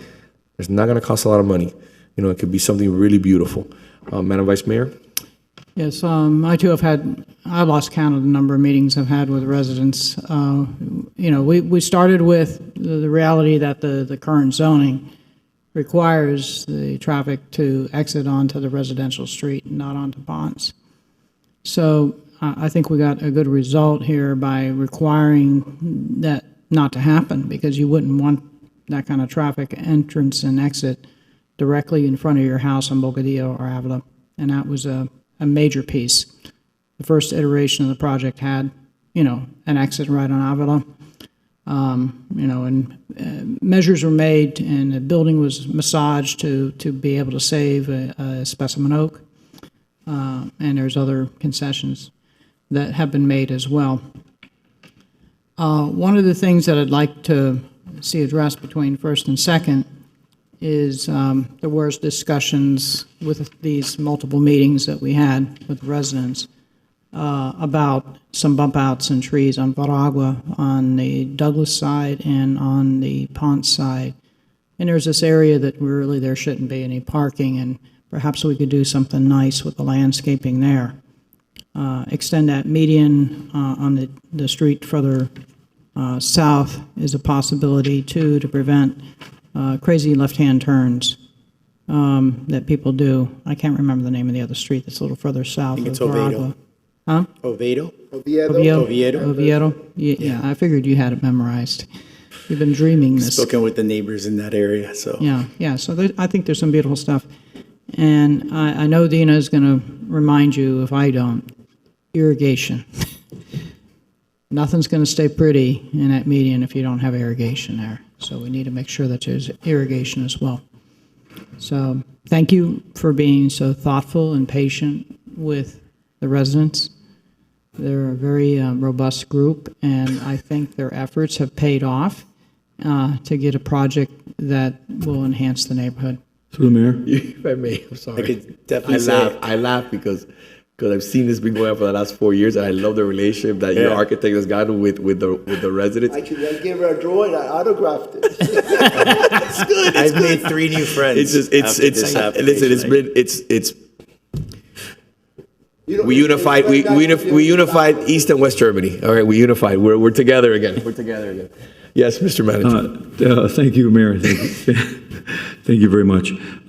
We've also had, through my office, 3 meetings with the residents. We have 2 very productive meetings to finalize the project. We also had a 3rd meeting concerning traffic. We are looking right now at phase 4 of Ponce, which will be, once we finish phase 3, we'd like to continue on with phase 4, which will be from 8th Street to Flagler Street. And so we look forward to working with the developer as we design the new Ponce de Leon. We already have that in the budget. I've asked the Public Works Director to proceed with that, and I think we can incorporate a lot of these issues holistically into the design from 8th Street to actually Flagler Street. I've relayed that to the residents, and we had very productive three very productive meetings that I think finalized the actual project. So we would like to proceed with that, and then as we move through a design of a Ponce with Dade County and with everybody involved, we can really provide that final step to finalize Ponce, and we'll certainly have resident input in everything we do. So if I may, just an idea, and we can talk about it between first and second reading and pass it on to the residents. If we were to start designing phase 4 now, and we would select a contractor and we would budget it next year, what are we looking at? A minimum 2 years, correct, before the project will start? Yes. So that's the time that this project is going to take to build. Exactly correct. So my point is, maybe we allocate funding from this project and not have them do certain scope. And maybe the residents say, do the scope. I'm just afraid that we're going to have to end up tearing out certain parts that are built by these individuals, and we could potentially save money and save Mayor, time. you're absolutely correct, and that's what we intend to do. You're absolutely correct. And maybe we can even approach it a different way, like we did with the Alan Morris project, where they had the flexibility to take on the entire project. We paid for the other portion of it, and then it got done, at the same time as the project got done. Let me tell you why I prefer that, okay? And I'll tell you why I prefer that. Because if you look at, for example, in my neighborhood, Doctors Hospital, which is owned by Baptist, we negotiated with them to do all the sidewalks and the street around the hospital, which is missing the connection to University and now to Blue Road, which now we have sidewalks there. Mm-hmm. When we negotiated a number was probably 3 years ago. The price of construction has gone up significantly in 3 years. So I'm not saying I haven't seen the latest budgets, but I know it's close to starting, correct, that project?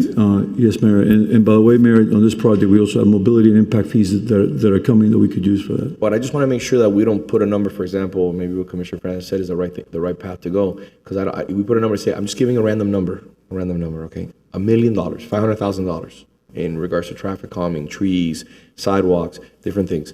And then the project takes 3 years, and when it gets finally delivered, the scope goes from $1 million to $1.5 million, or $1.3 million, or $1.2 million. So I think the Alan Morris route that we negotiated was a better route for us because it took it out of the city's hands.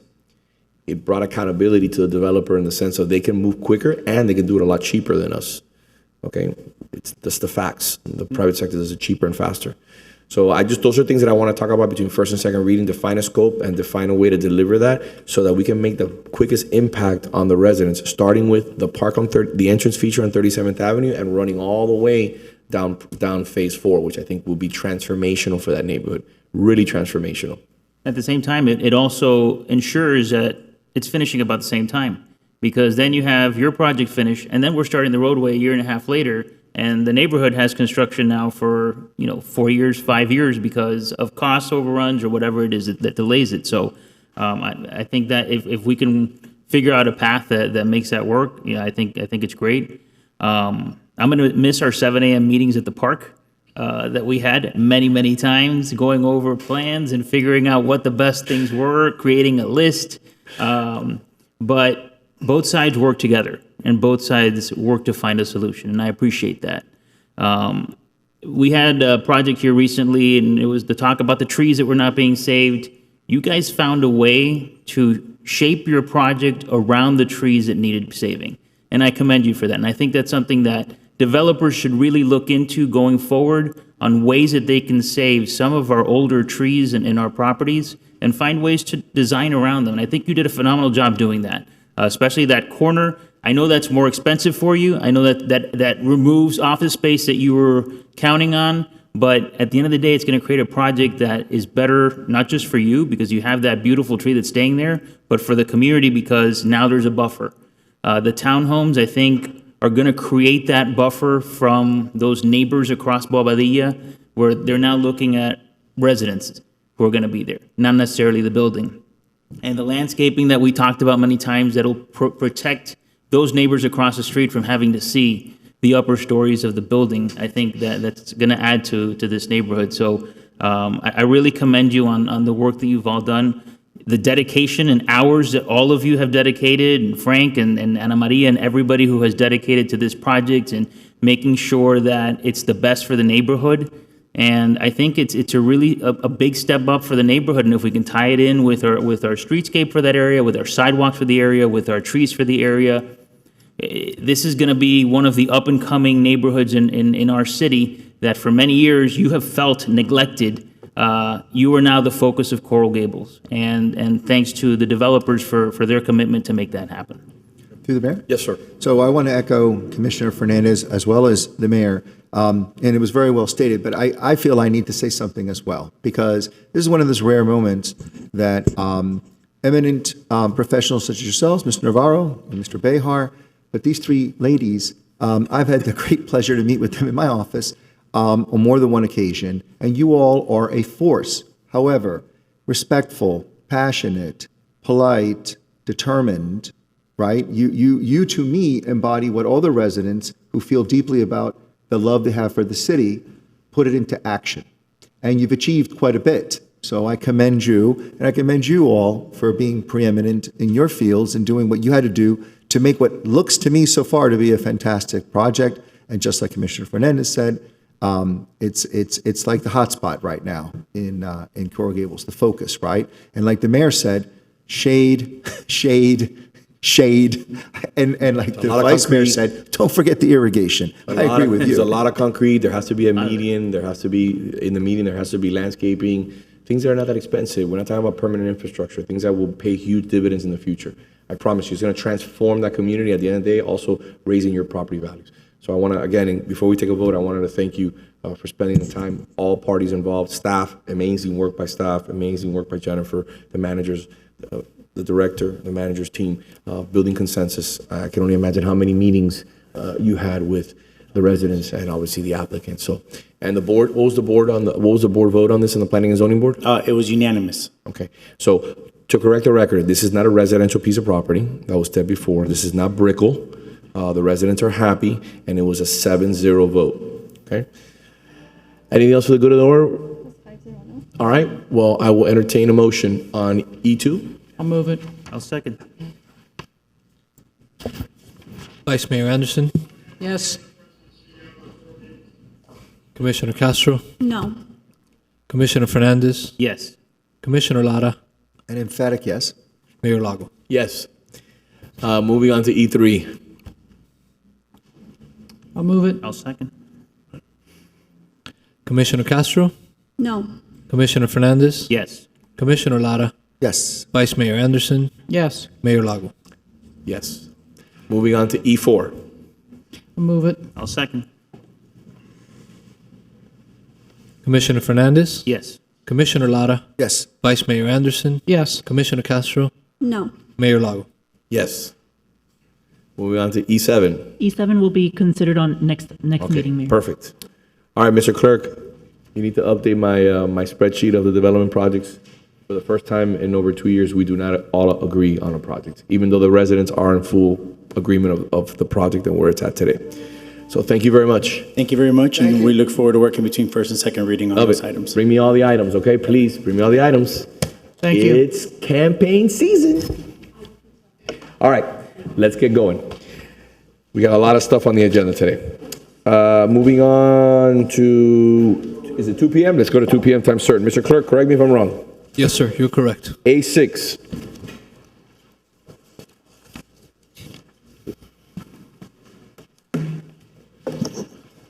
Hi, good Hi, afternoon. how are you? Good afternoon, Mayor, Commissioners.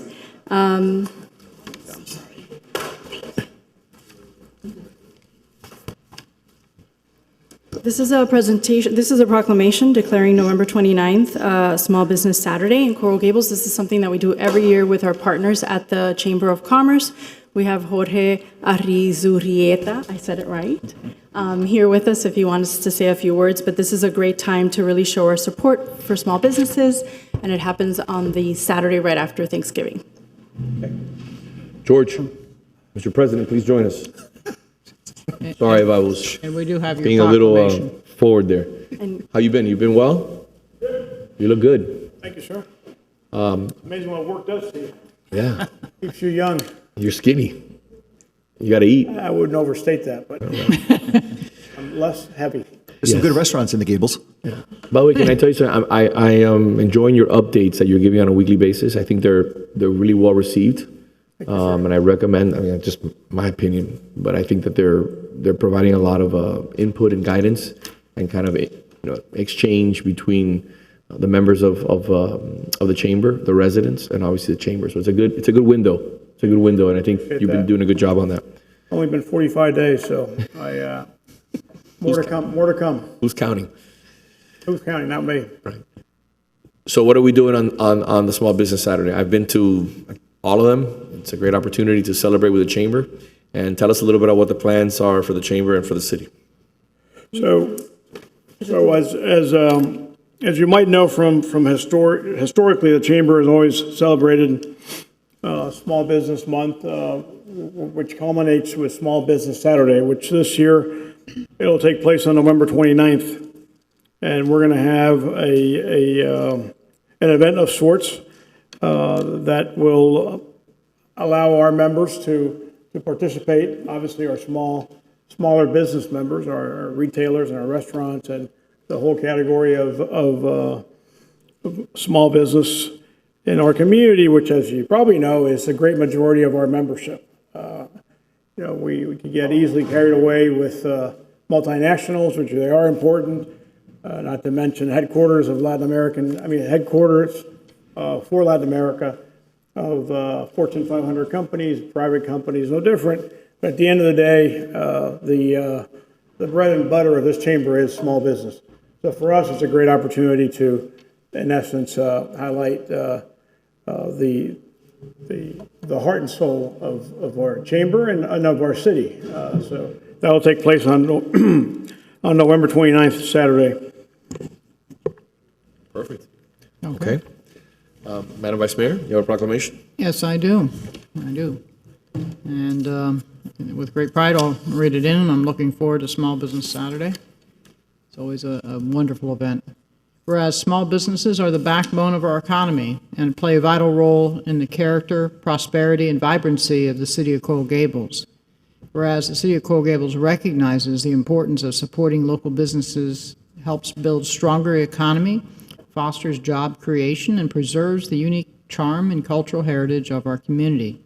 And whereas Small Business Saturday was created to inspire residents to shop locally and support small businesses, strengthening their connection to the community. Whereas small businesses in Coral Gables provide exceptional products, services, and experiences that enhance the quality of life for residents and visitors while fostering meaningful neighborhood connections. Whereas the City of Coral Gables, in partnership with the Coral Gables Chamber of Commerce, is committed to promoting and supporting local merchants, entrepreneurs, family-owned businesses, and encourages everyone to shop small on Small Business Saturday and throughout the year. Now, therefore, I, Vince Lago, as mayor of the city of Coral Gables, along with the members of the city commission, do hereby proclaim November 29th, 2025 as Small Business Saturday in Coral Gables. So, thank you for all you do, but 45 days. I'm not sure what you're going to look like after 90 days if you keep slimming down. Okay. Before you take a picture, Mayor, if you want to take the next item, and then you. So can we hear item F1, which is the vice mayor's? Yep. So item F1, typically the chamber always asks for a waiver of parking fees for Small Business Saturday. And this is just another incentive for our residents to really support our downtown. So we really want to continue that this year again. And so we're asking for parking fees to be waived in public garages from 9 to 5 p.m. And thank you to the parking department also for allowing that to happen. Yes, and I'd ask for, our communications department to make that loud and clear to residents that there's free parking. Come on down and patronize our businesses, and we'll roll out the red carpet. So if there's no public comment, I'll go ahead and move it. I'll second. Mr. Clerk, do you have any public comment? No, Mr. Mayor. All right, we have a motion and a second. Commissioner Lara? Yes. Vice Mayor Anderson? Yes. Commissioner Castro? Yes. Commissioner Fernandez? Yes. Mayor Lago? Yes. Can we move on to item F6 also? Yes, so I'm going to ask to share my screen. It's also a vice mayor's item, by the way.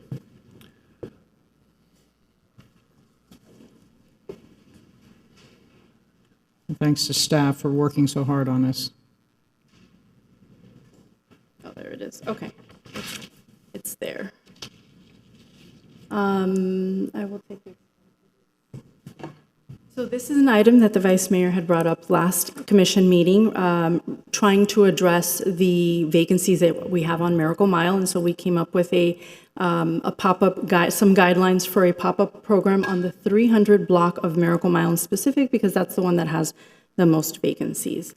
And so the purpose, again, is to activate the sidewalks of the 300 block with local and temporary business storefront pop-ups. And really, we want to prioritize the businesses that we have in Coral Gables.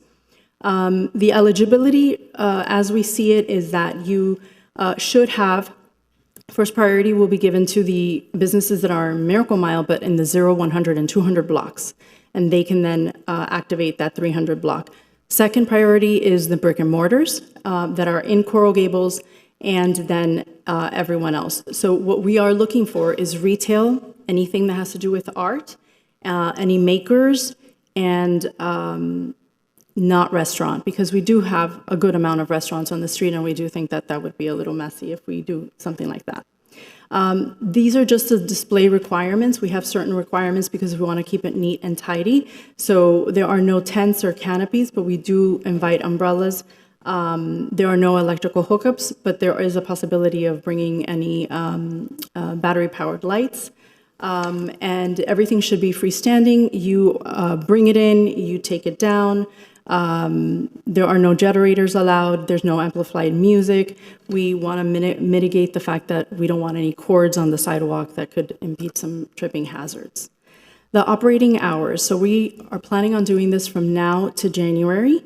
We're making this a requirement. It has to be Friday and Saturday during 4 to 8 p.m. And the reason that we want that is that if we allow people to come at whatever time they want, then there's no critical mass.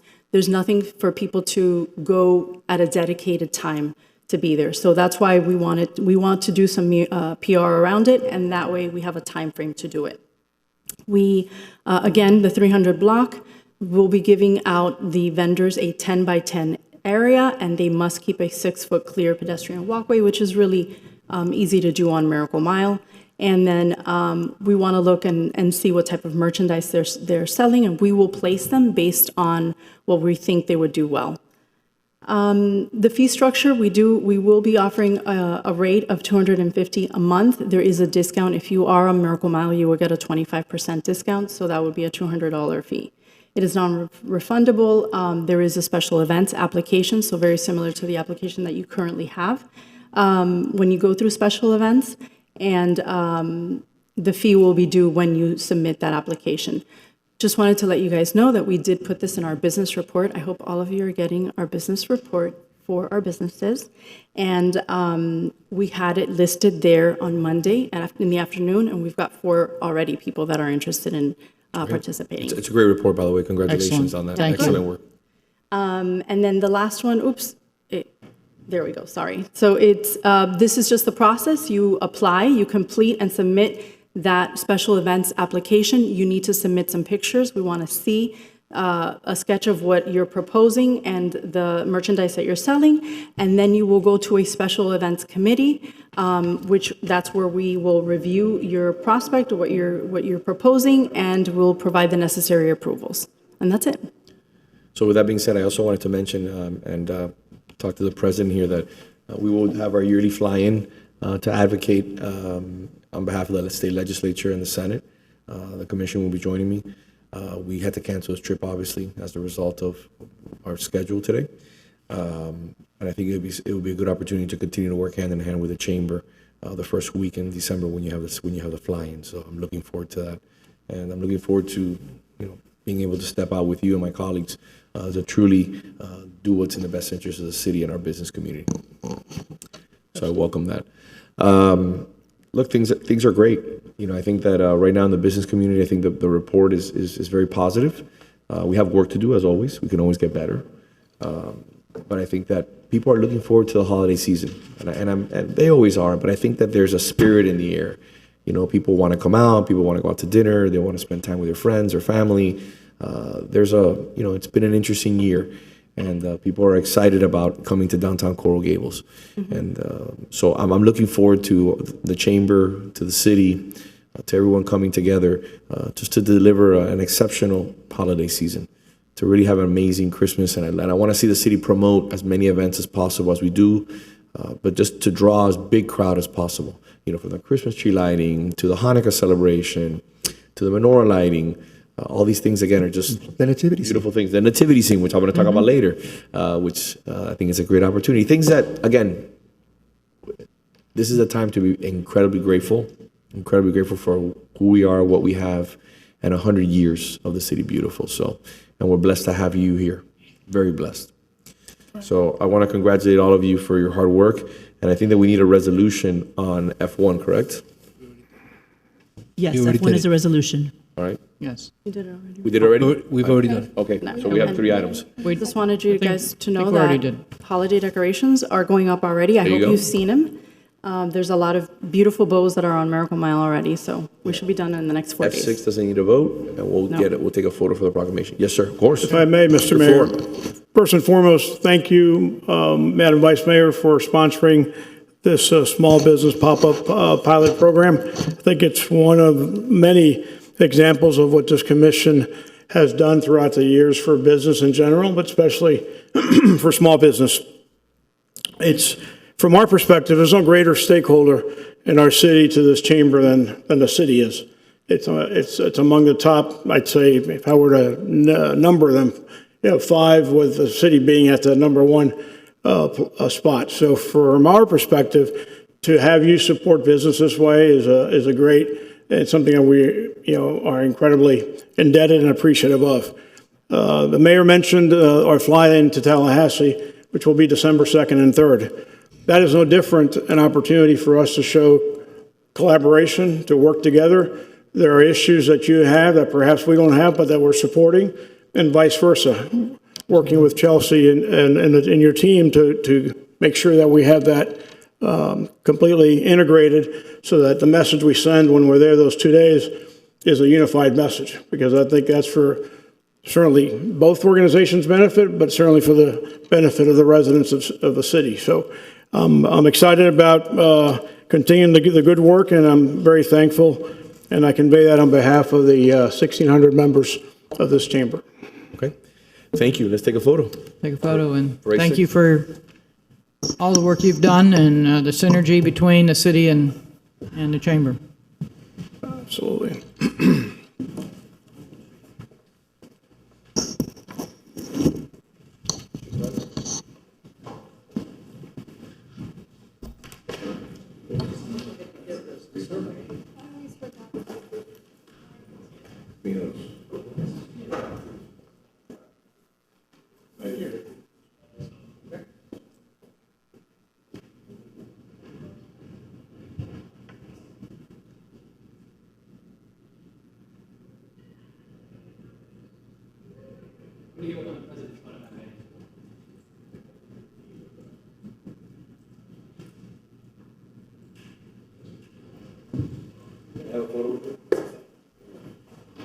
from there?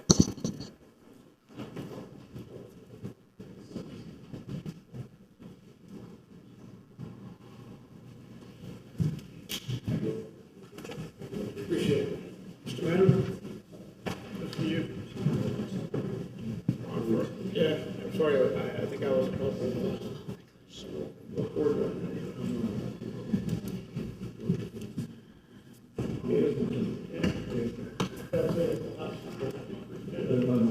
Okay. Mr. Clerk, our next item is Times Square, right? Yes, sir. We also defer item E6.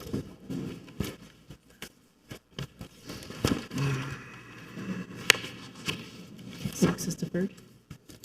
So we're moving on to item F9. F9. Perfect. Please join us. Sorry, you said E6 is deferred? Yes, E6. Moving on to F9. So I want to be as brief as possible. We have a lot of items today, but I wanted you to bring you before the commission. I had the pleasure of meeting this gentleman the other day. He joined me, I don't know if it was for office hours or we had a meeting, I'm not sure if it was office hours. You were recommended to me by a friend that we have in common, who knows that we're always looking for new ideas in regards to how we can continue to be as sustainable as possible and be environmental stewards. What this gentleman talked to me about was right up our alley.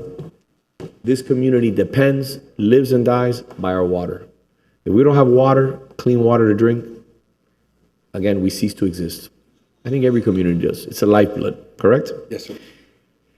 And as we're growing in size here in South Florida, water contamination, saltwater intrusion, our canals, our lakes are constantly in jeopardy. When you look at the city of Coral Gables, we have over 20 miles of waterways, which are a significant portion of our tax base.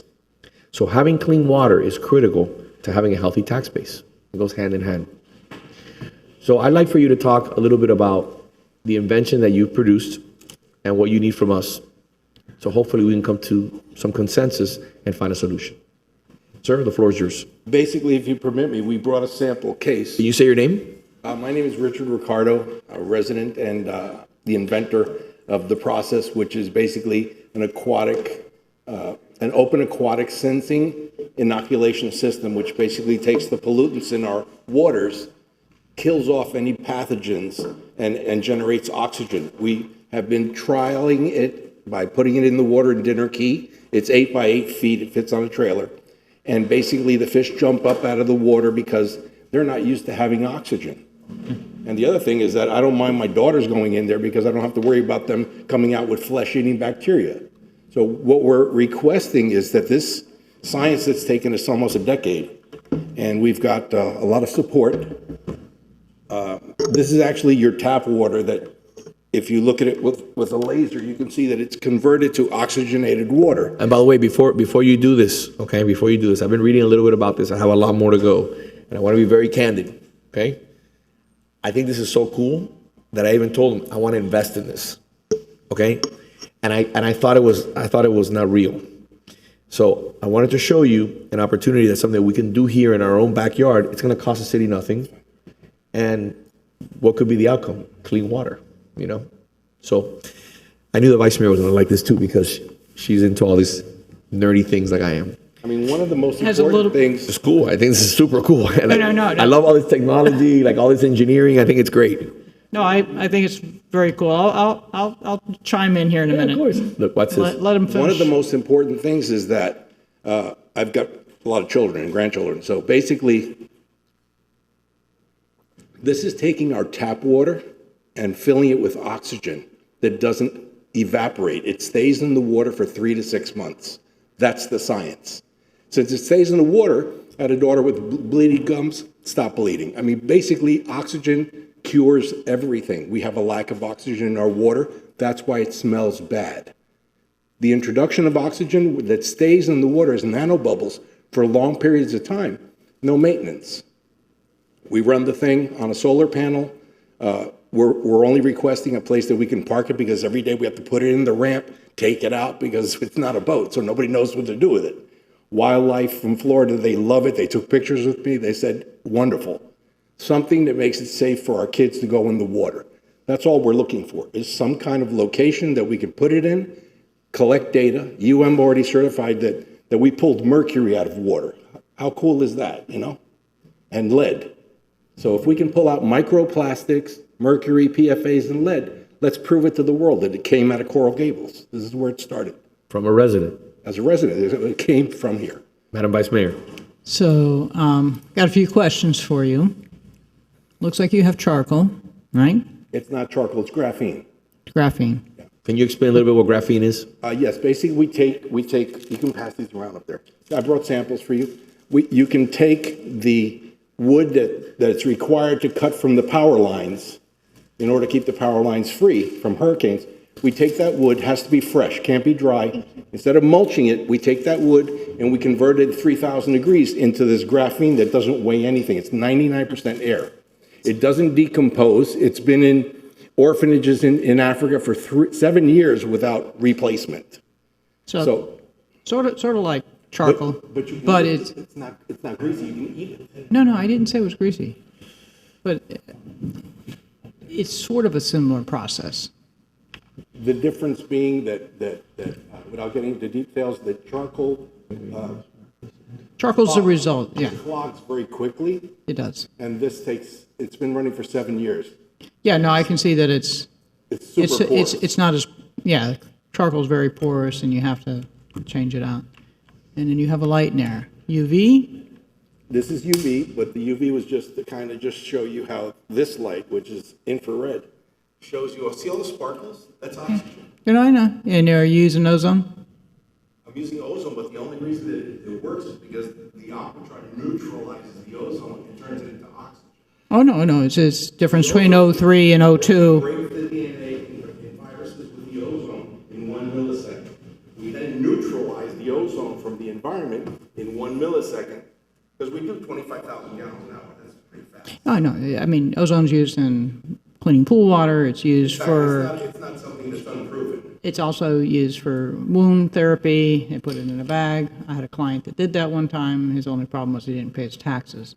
So he ran into trouble and needed my services for other things. I think this is very amazing. What I would ask is that we take a look at the scientific data we have from the SON testing from FIU and find the most oxygen depleted area.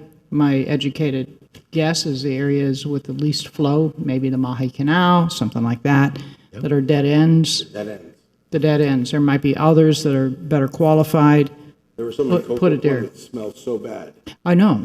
There was a particular resident told me how bad it smelled because, the bleed out from the septic tanks alone. You have a lot of organics that are dying there, obviously. And we have 7 years of studies that we take the septic tank overrun. What we've created is a way, I started by taking my spit, putting it in the aquachar, and populating it with good bacteria, so that no matter how much bad bacteria I put in, I would test with like raw sewage, it didn't compete with the good bacteria for the food source. So it quickly, 72 hours, it was gone. No, ozone's amazing. Super fat. I'm amazing, yes. Glad you're familiar with it. No, I'm very familiar with it. My client made some claims he shouldn't have also done, which, got the attention of a particular agency with 3 letters, which then went to another agency with 3 letters, and they got him out of the market. But this is exciting. I would love to see the before and after results. Thank you. Perhaps we can have FIU focus on, or you guys can focus on the water testing in that area.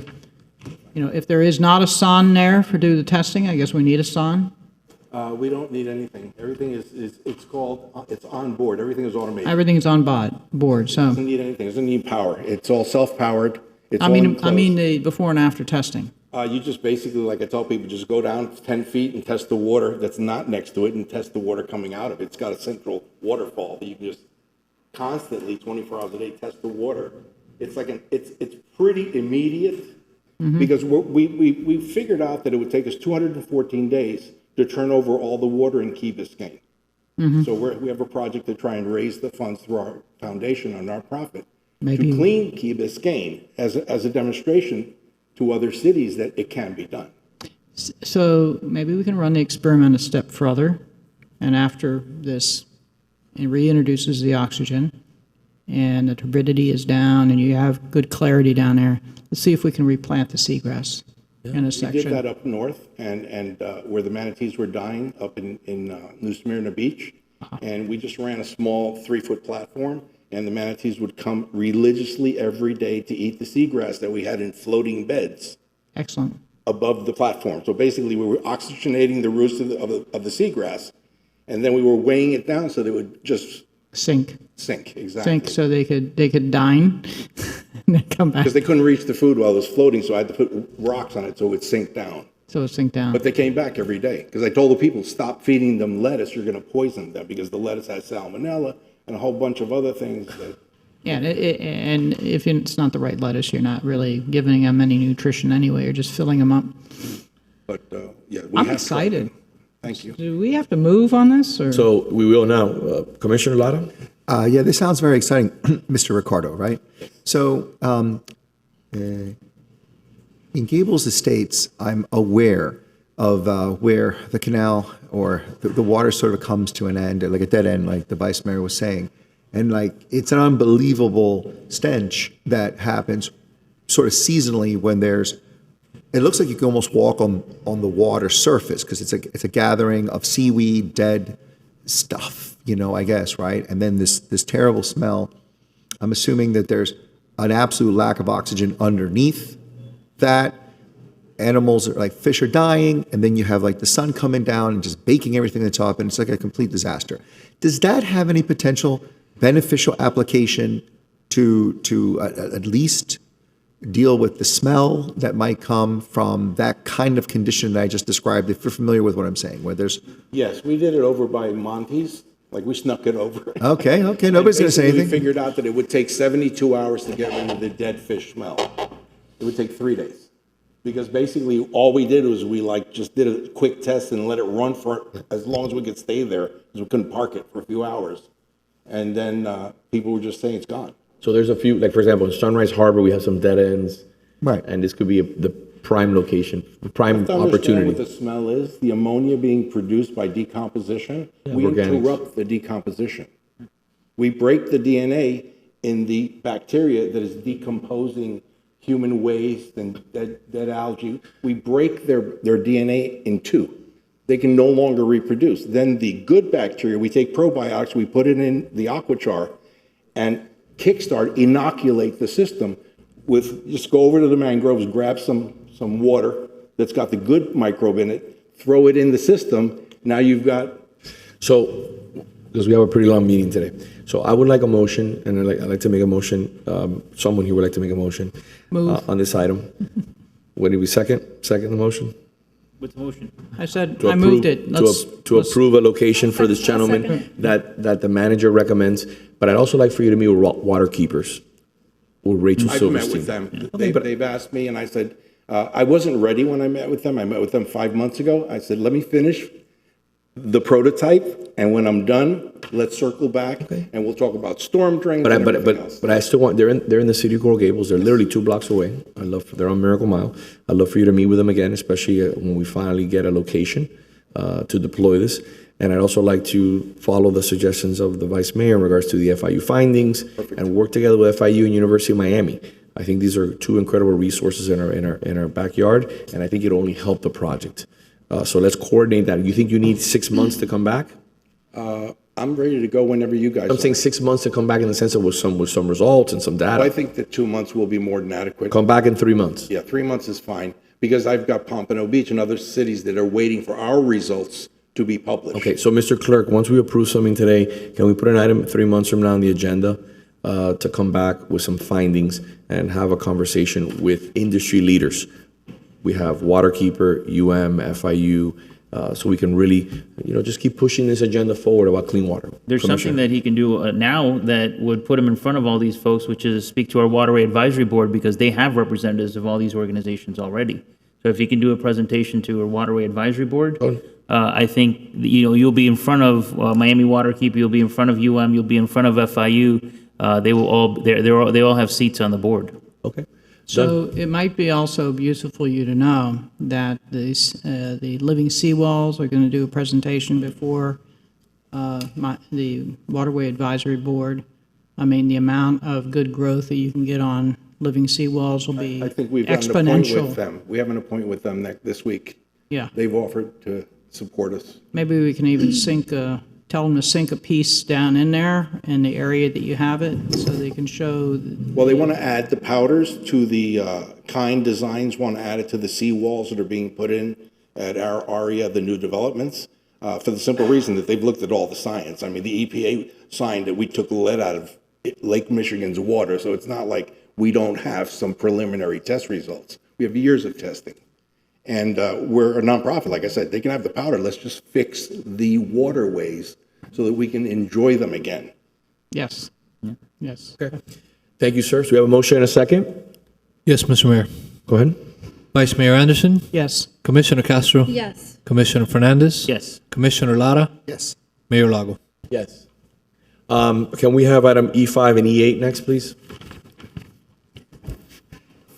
E5 is an ordinance of the City Commission amending ordinance number 2022-14, which approved the planned area development for the property legally described as lots 1 through 12 and lots 35 to 46, including the public, I think there might be a typo here, but including the public alleyway lying in between Block 10 and lots 5 through 27.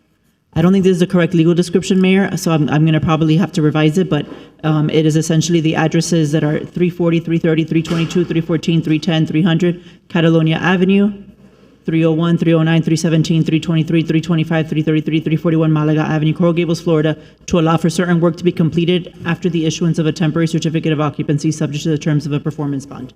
And then E8 will be. I think we can correct that. I mean, with your I can do approval that, between yes. first and second reading, Yes, correct? yes, I can do that. And then E8 will be considered at the next meeting if this one's approved today. Okay. Sir? Commissioner, Mayor, this item is simply to allow us to post a bond to complete some of the pending offsite improvements. They're substantially complete, but we've had a couple of issues with the utility companies. We expect to have this work done quickly, but we're going to be TCOing in the next couple of weeks. So this item allows us to post a bond for Pretty those items. self-explanatory. Quick question. Yes. We'll get a motion in a second on that. Can I get a motion in a second? I'll move it. I'll second. Mr. Clerk, do you have any public comment? No, Mr. Mayor. All right. Before we move on, have we addressed the issue that's pending with the park?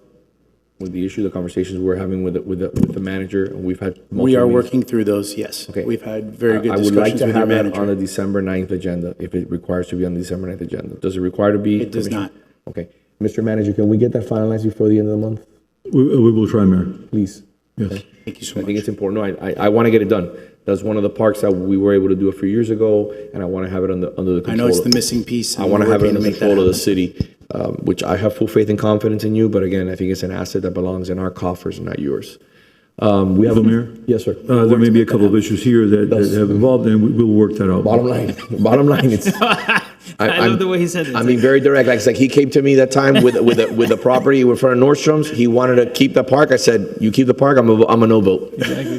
Immediately, I want the This is the park. one that We made the slipped through. mistake. We made the mistake on this project, and we got to correct that. So We speak clearly, there's no issues. that's it. right? I want you to know where I'm coming On the from. record. Yeah. Real simple. I want the land in the city's coffers. That's it. You got a great city I want the manager. land. We'll work to make So, it happen. I want the land. I know you're working with a manager, but I want to get that done already because things slip. See if we can get that before we come back in December. But I think the message is clear. Yeah.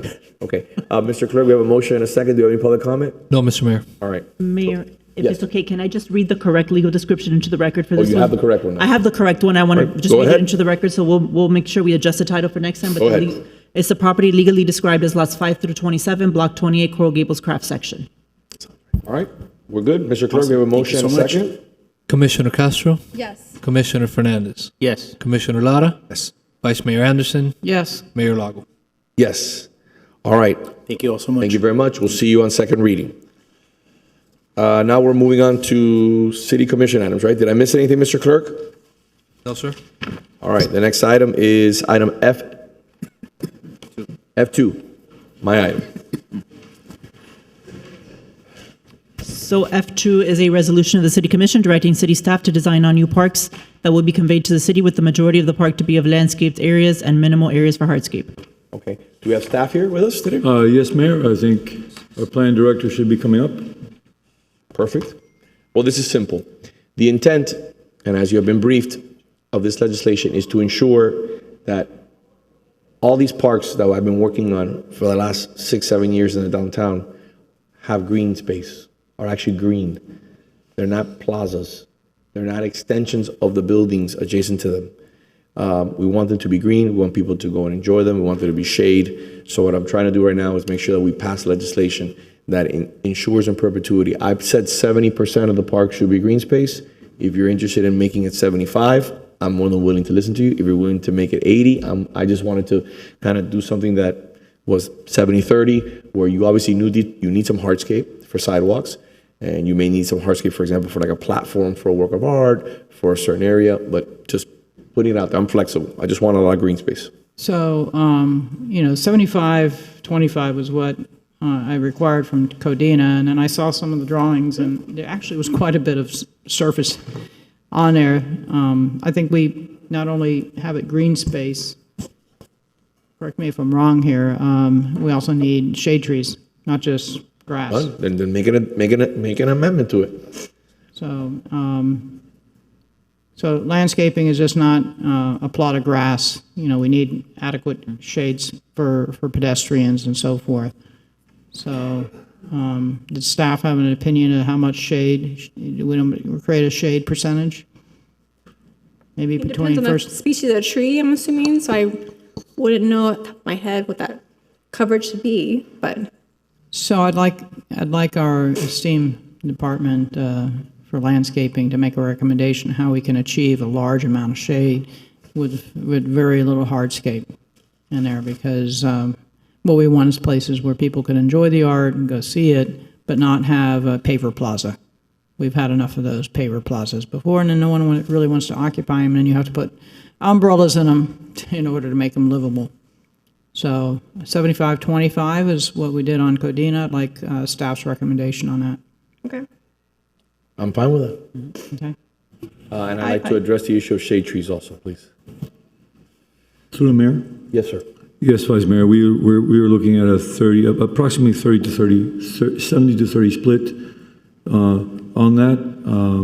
So if the commission wishes to go 75-25, I think we can look at that and see where it should be. 70-30 seems to be reasonable, because that's 70% green.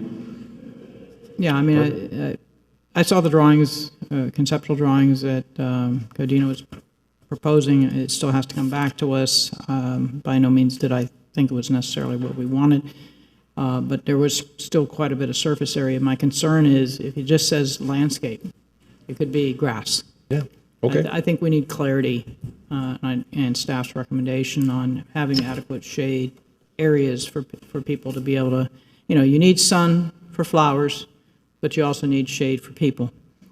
No one's going to want to go in there without some shade for people. Through the mayor? Yes, sir. I think what we can do is maybe leave it 70-30 and then look at some type of shading coefficient that we can add to this to further look at that 30-20. It could be 70-30, and then I think that we can look at a canopy, like something like a shading coefficient that we could address in this, and we can work with Dina, our landscape director and assistant director, and see if we can work something. Why don't we do this? Okay. Should we codify this further than just a resolution and maybe put together an ordinance that is a little bit more robust and in line with what the vice mayor is saying, or addresses multiple topics, not just the green aspect of it, but addresses shade, hardscape, with real detailed numbers, talks about what type of shade trees we're looking at, because we have an opportunity to do this right and right once. Because once these once these projects are done, for example, the Codina project has 2 beautiful oak trees in the back.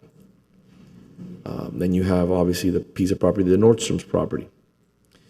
You have the property, the public's property. You have the other property adjacent to, which is a large piece of property, about 15,000 square feet, which is the one adjacent to the plaza, which is another corner park. And I looked at that design this week. You're gonna have a portion of it that's a play area and a portion of it that's a green space. I don't have a problem if you wanna push this back and then work on it and bring it back in December. It's fine with me. We'll work on it together, and I don't have an issue with it. No, I'd like when I say we'll work on it together, let me be clear. Okay? But we're going to take, the next thing is that, we're violating the sunshine law. Okay, I can already see it on the Gazette. We can work on it with staff. And staff can work on it, and we can figure out a way to put something a little bit more robust instead of a resolution. Madam City Attorney, maybe an ordinance? So we can include more details in the resolution. That can be done. If it's a direction to staff, you can include as many details as you want. If the commission wants an ordinance, we can do that as well. Yes, sir. So I'm just a going thought. to, yeah, I'm going to add to it first, because some of the things that I see lacking, and if you have landscaping, it's great. So you do need a patch of grass, though, because everybody complains that the, four-legged furry friends might go on a paver or in the plants, but having a patch of grass there makes a difference because they'll know where to go and do their business.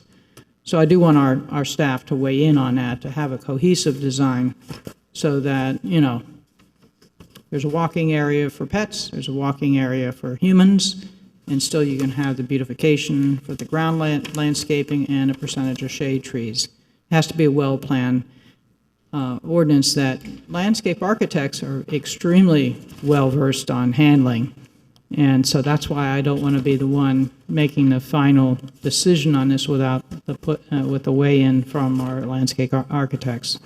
I'm not a landscape architect. I plant things that attract butterflies and birds and stuff like that. And whatever order they end up in my yard, where the sun is, I plant that stuff. And because I planted possibly way too much shade to be able to have the flowers in the front. What I was going to say was maybe we can come up with something similar to the swale package, where we have the types of greenery that we're okay with, and then maybe formulate it in a different way where we put limitations as well, where we don't have, 100% of it be grass. Maybe we can limit. You can have grass, but up to a certain percent of it. Just to give it a little more structure and make it less open-ended where it comes to the commission. We've had a couple that we've had to send back and we've had to make changes. I remember there was one project that they wanted to set up a ton of tables outside, and they were taking up most of the green space to set up hardscape to put tables. And we ended up sending it back, and they ended up having to redesign. But I don't know, maybe staff can work on something that can be sort of like a blueprint of what we're okay with for parameters that they can work with. Types of foliage. We don't want palm trees. We've discussed it many times. We want shade trees. What type of shade trees would work well in that area, because not everything will grow next to a tall building. But just to make sure, once that project gets approved, we have something that's going to last.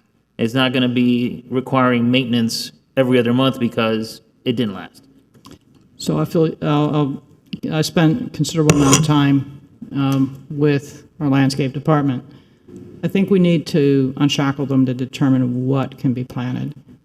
They need to make recommendations on percentages of shade, percentages of ground landscaping, and every single one of these plans go through their fingers anyway.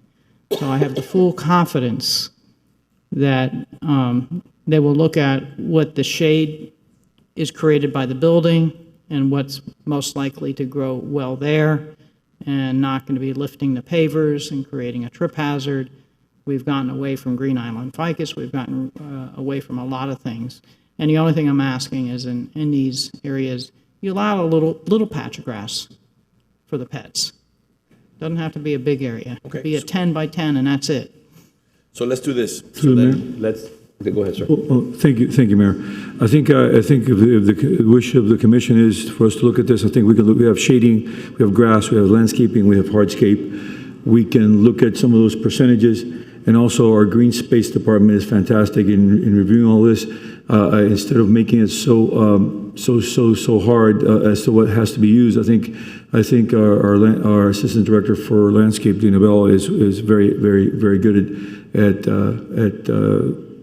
certainly looking at parks and knowing what they need. So I think what we could do is provide a resolution that has certain requirements for shading, grass, landscaping, and hardscape, and then make sure that those are reviewed through our green space department and make sure that those percentages work, because I believe I understand what the intent of the commission is. Okay.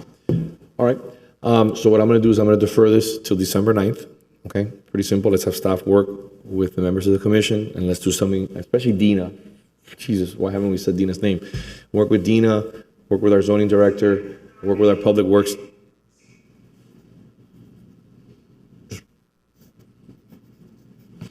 Okay, perfect. Thank you.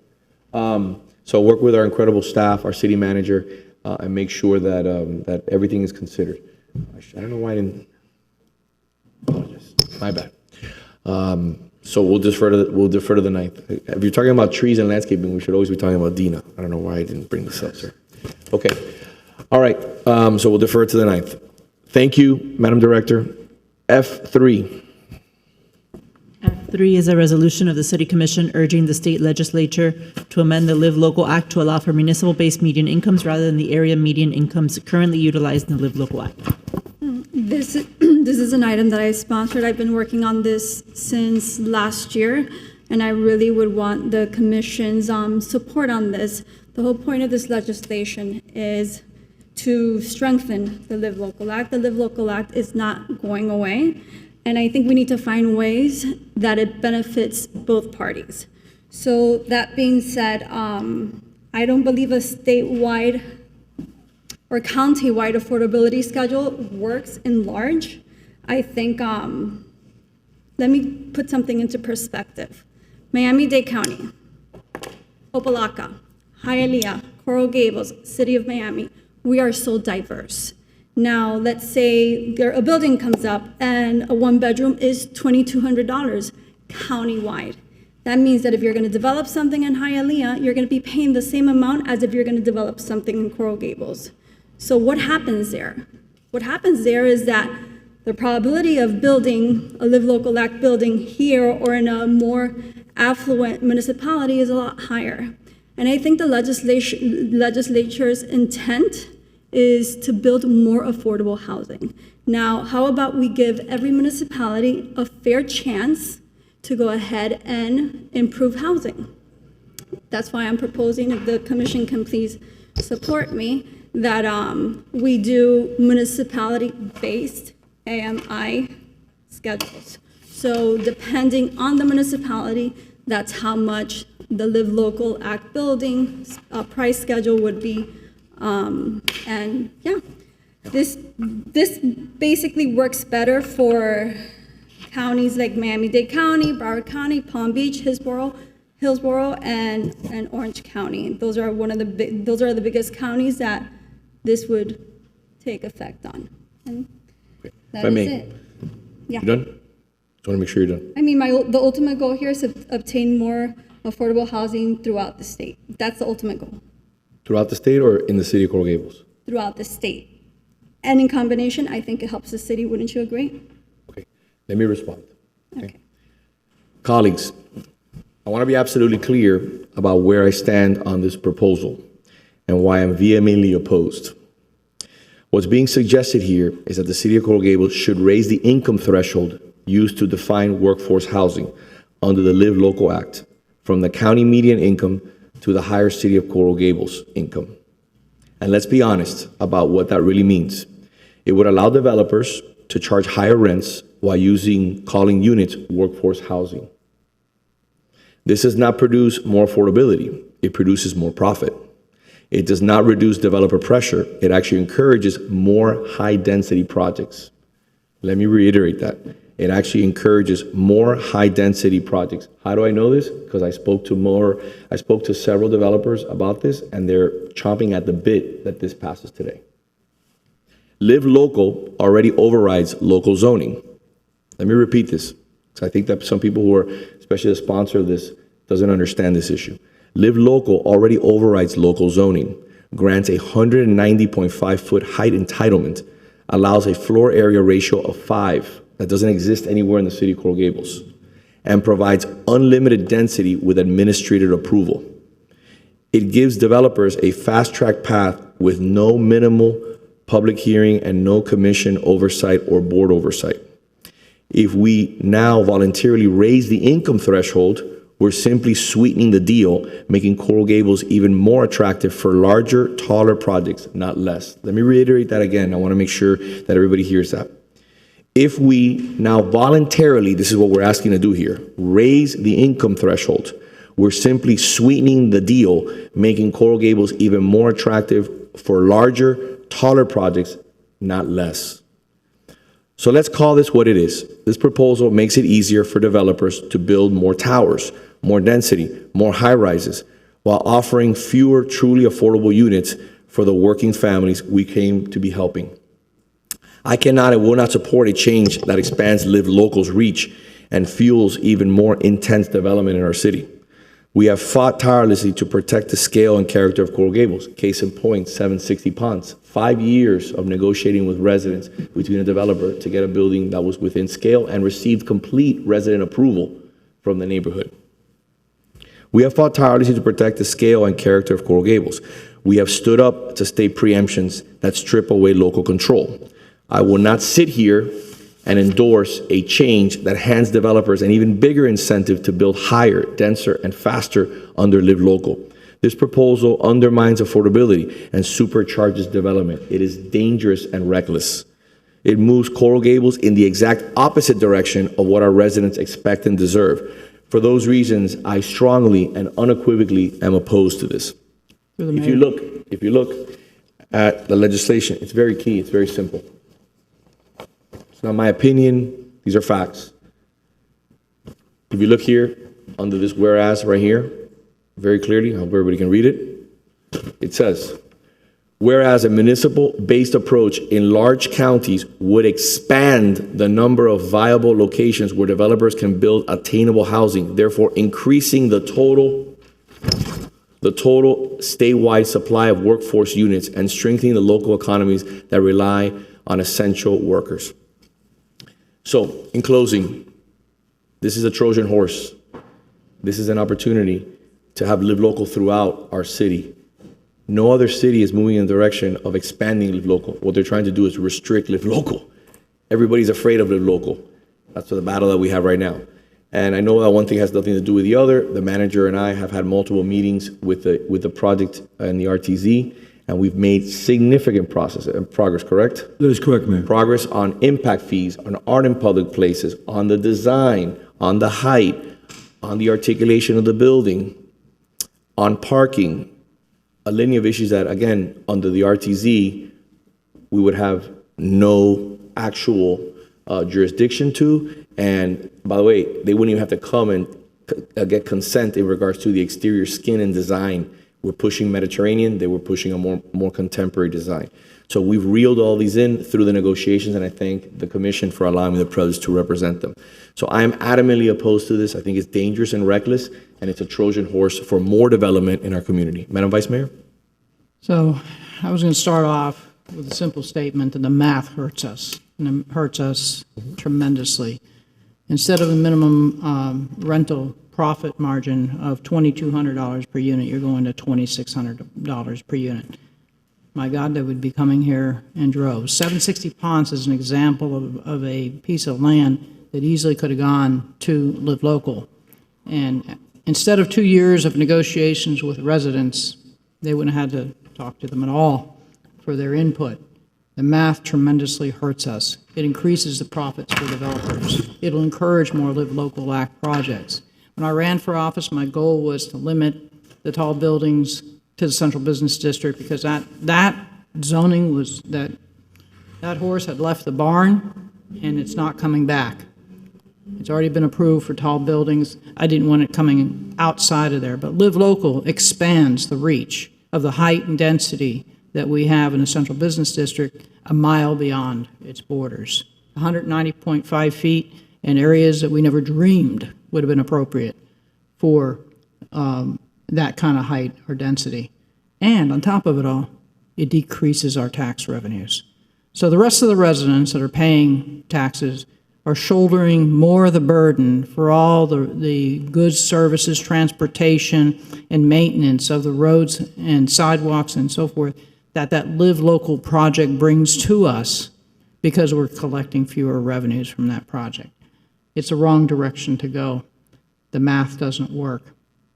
So sorry to be that blunt about it. Perhaps it wasn't clear for you, but this is a bad idea. Commissioner Lara?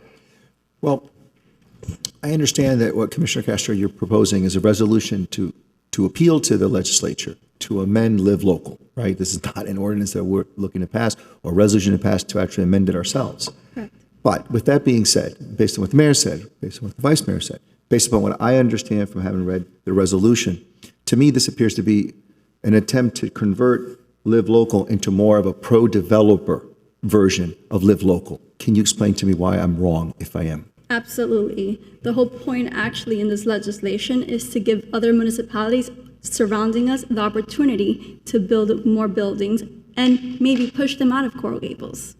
That's the whole point of this legislation. I'm sorry that my colleagues had to change the narrative completely. It's a shame that their vision doesn't go as far as mine. I've been meeting with all the states in Florida within the committee that I am in, and I think this is a wonderful idea.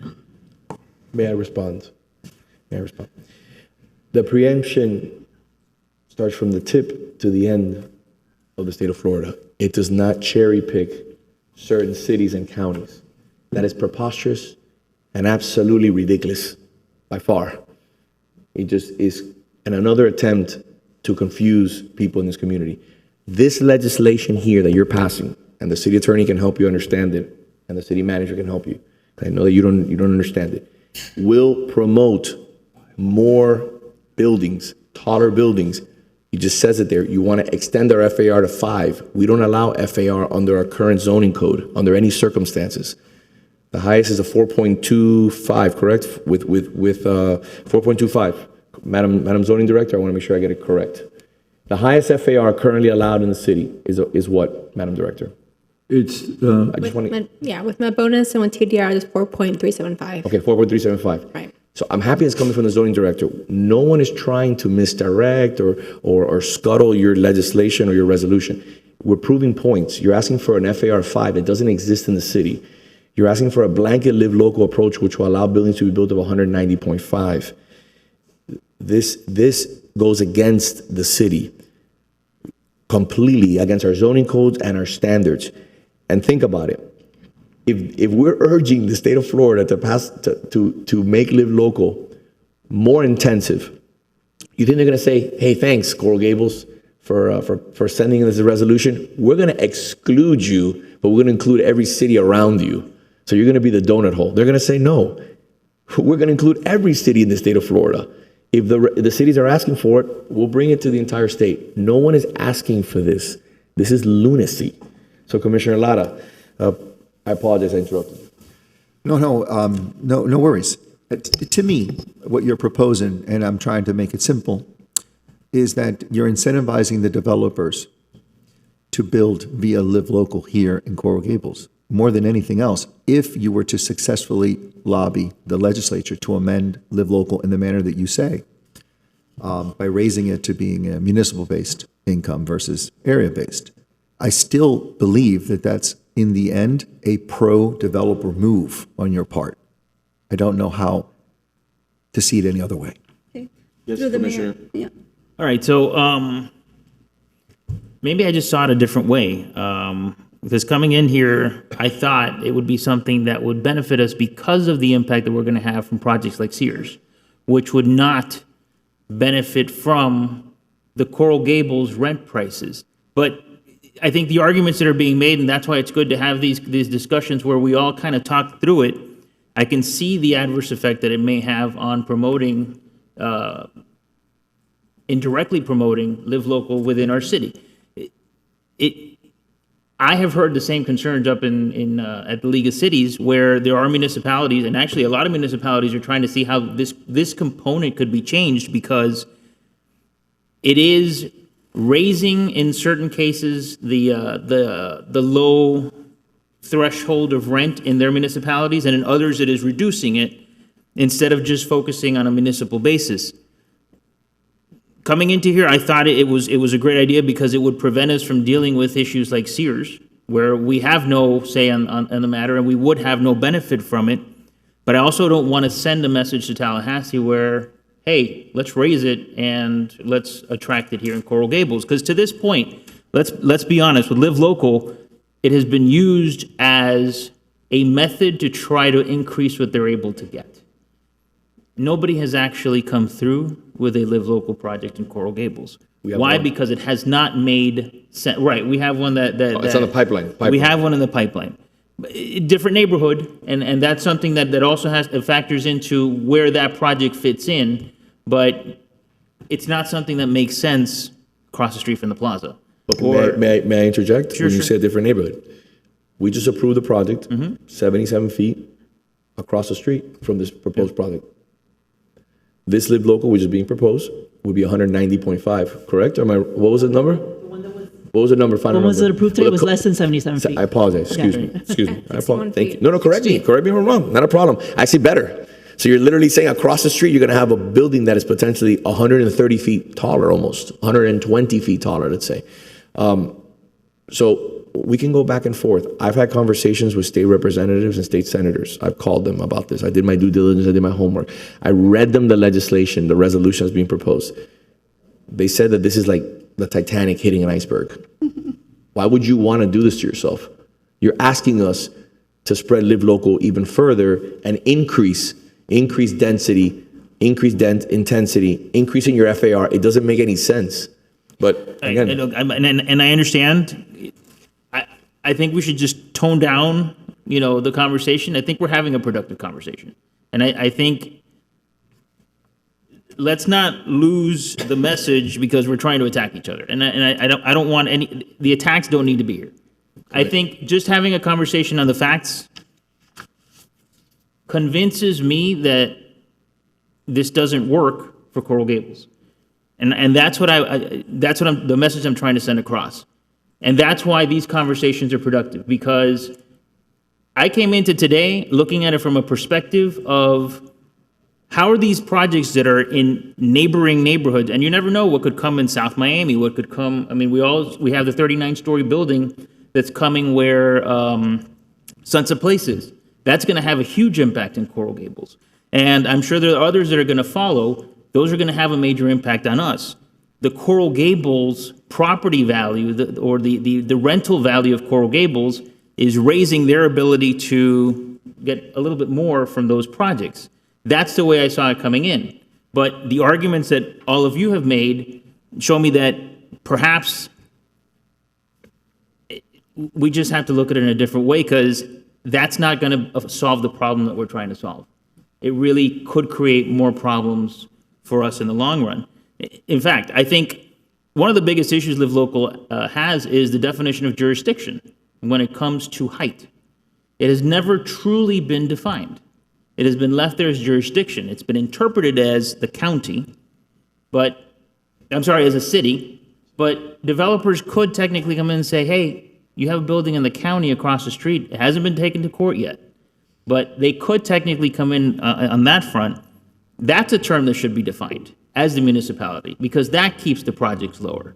And that assures us that you're not going to have a 27 or a 39-story building, because now you have a 39-story building within the 1 mile radius, and they're going to want to take advantage of it in Coral Gables.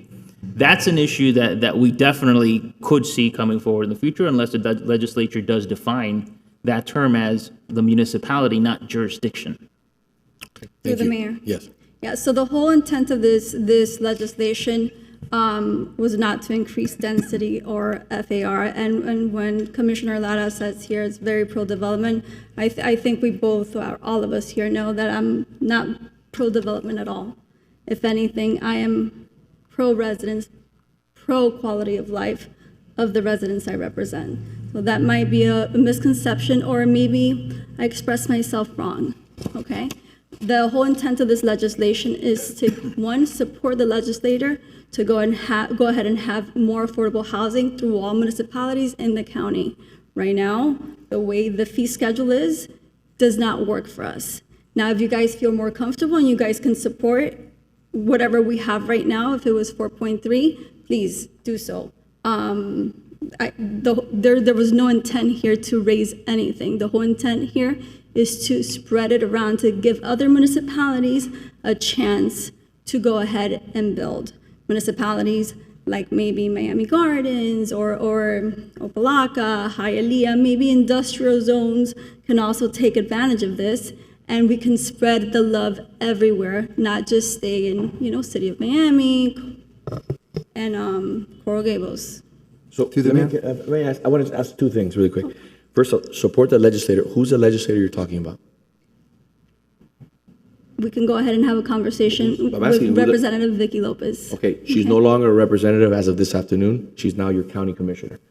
So don't support her. She's your county commissioner now. Okay, Just so you know that she was named. I'm not done yet. I'm speaking. Congratulations, I'm speaking. Sarah. I waited. I listened. I waited for you. So I have a literally congratulatory note here for her, and I already sent her a nice congratulatory note. So that's number one. She's no longer a state rep. She's now a county commissioner as of this afternoon. So that's number one. Number two, preemption.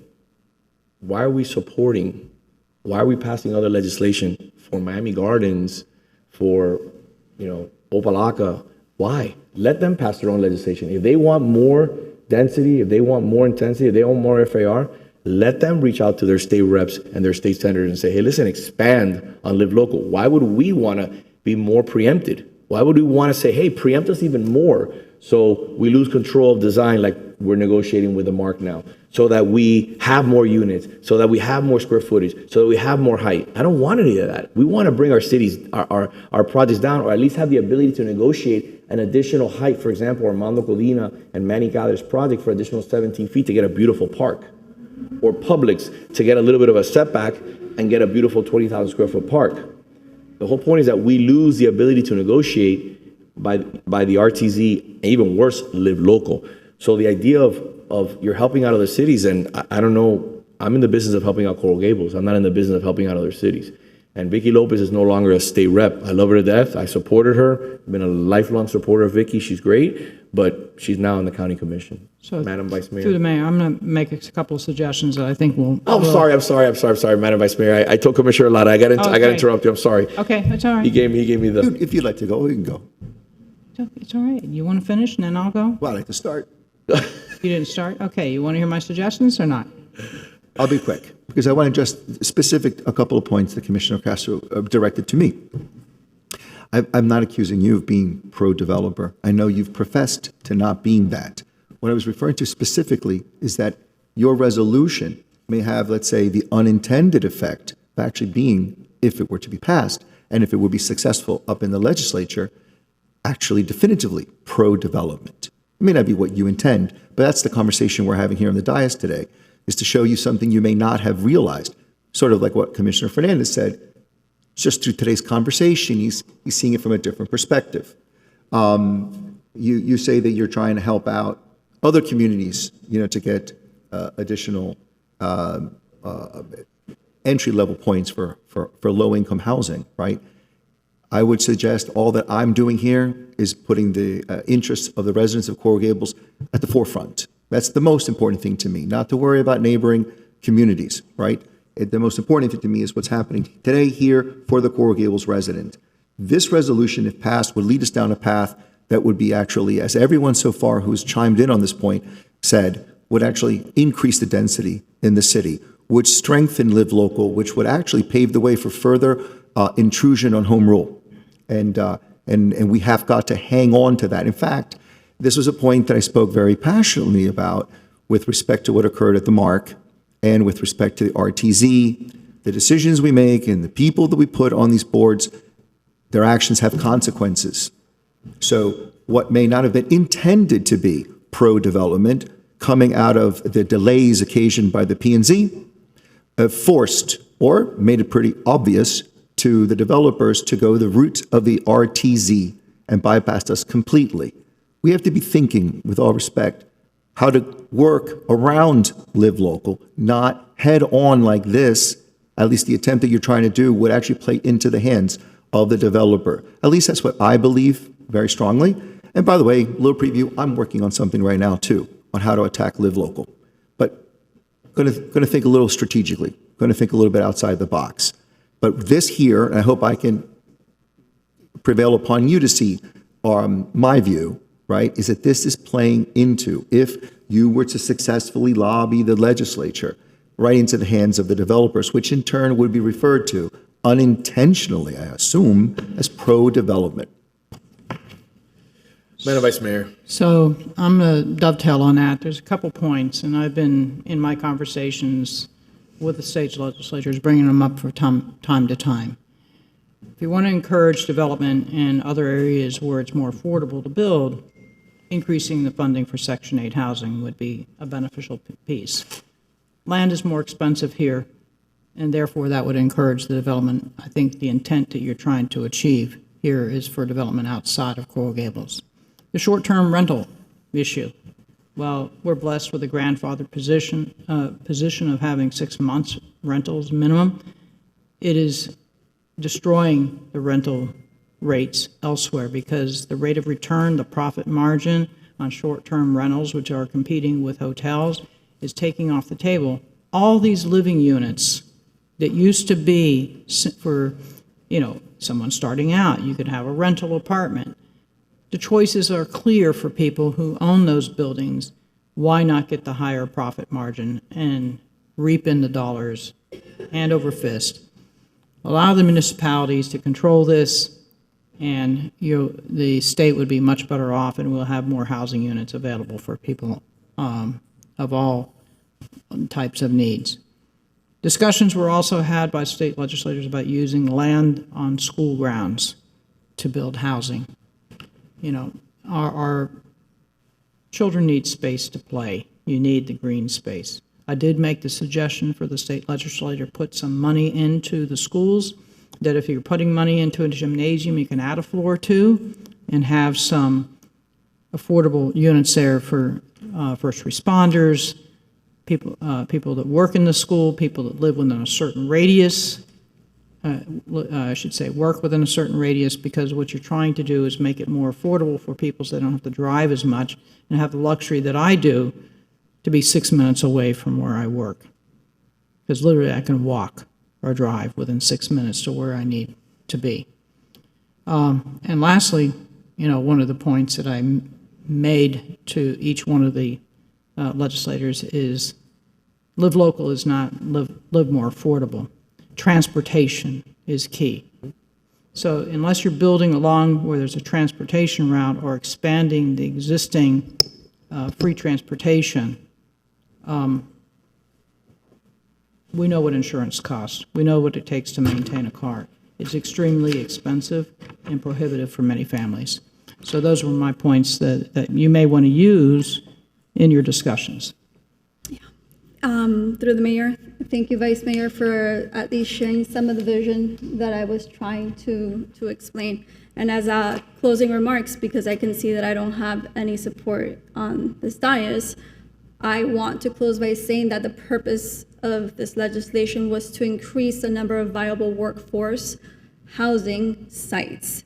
And in conclusion to that was to be able to push people outside. There was never an attempt to preempt anything or to really increase density. If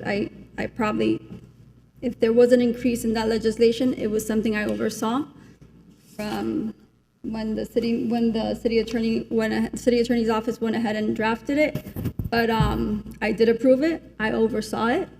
So the whole point of this legislation was to push things that could be coming to us outside.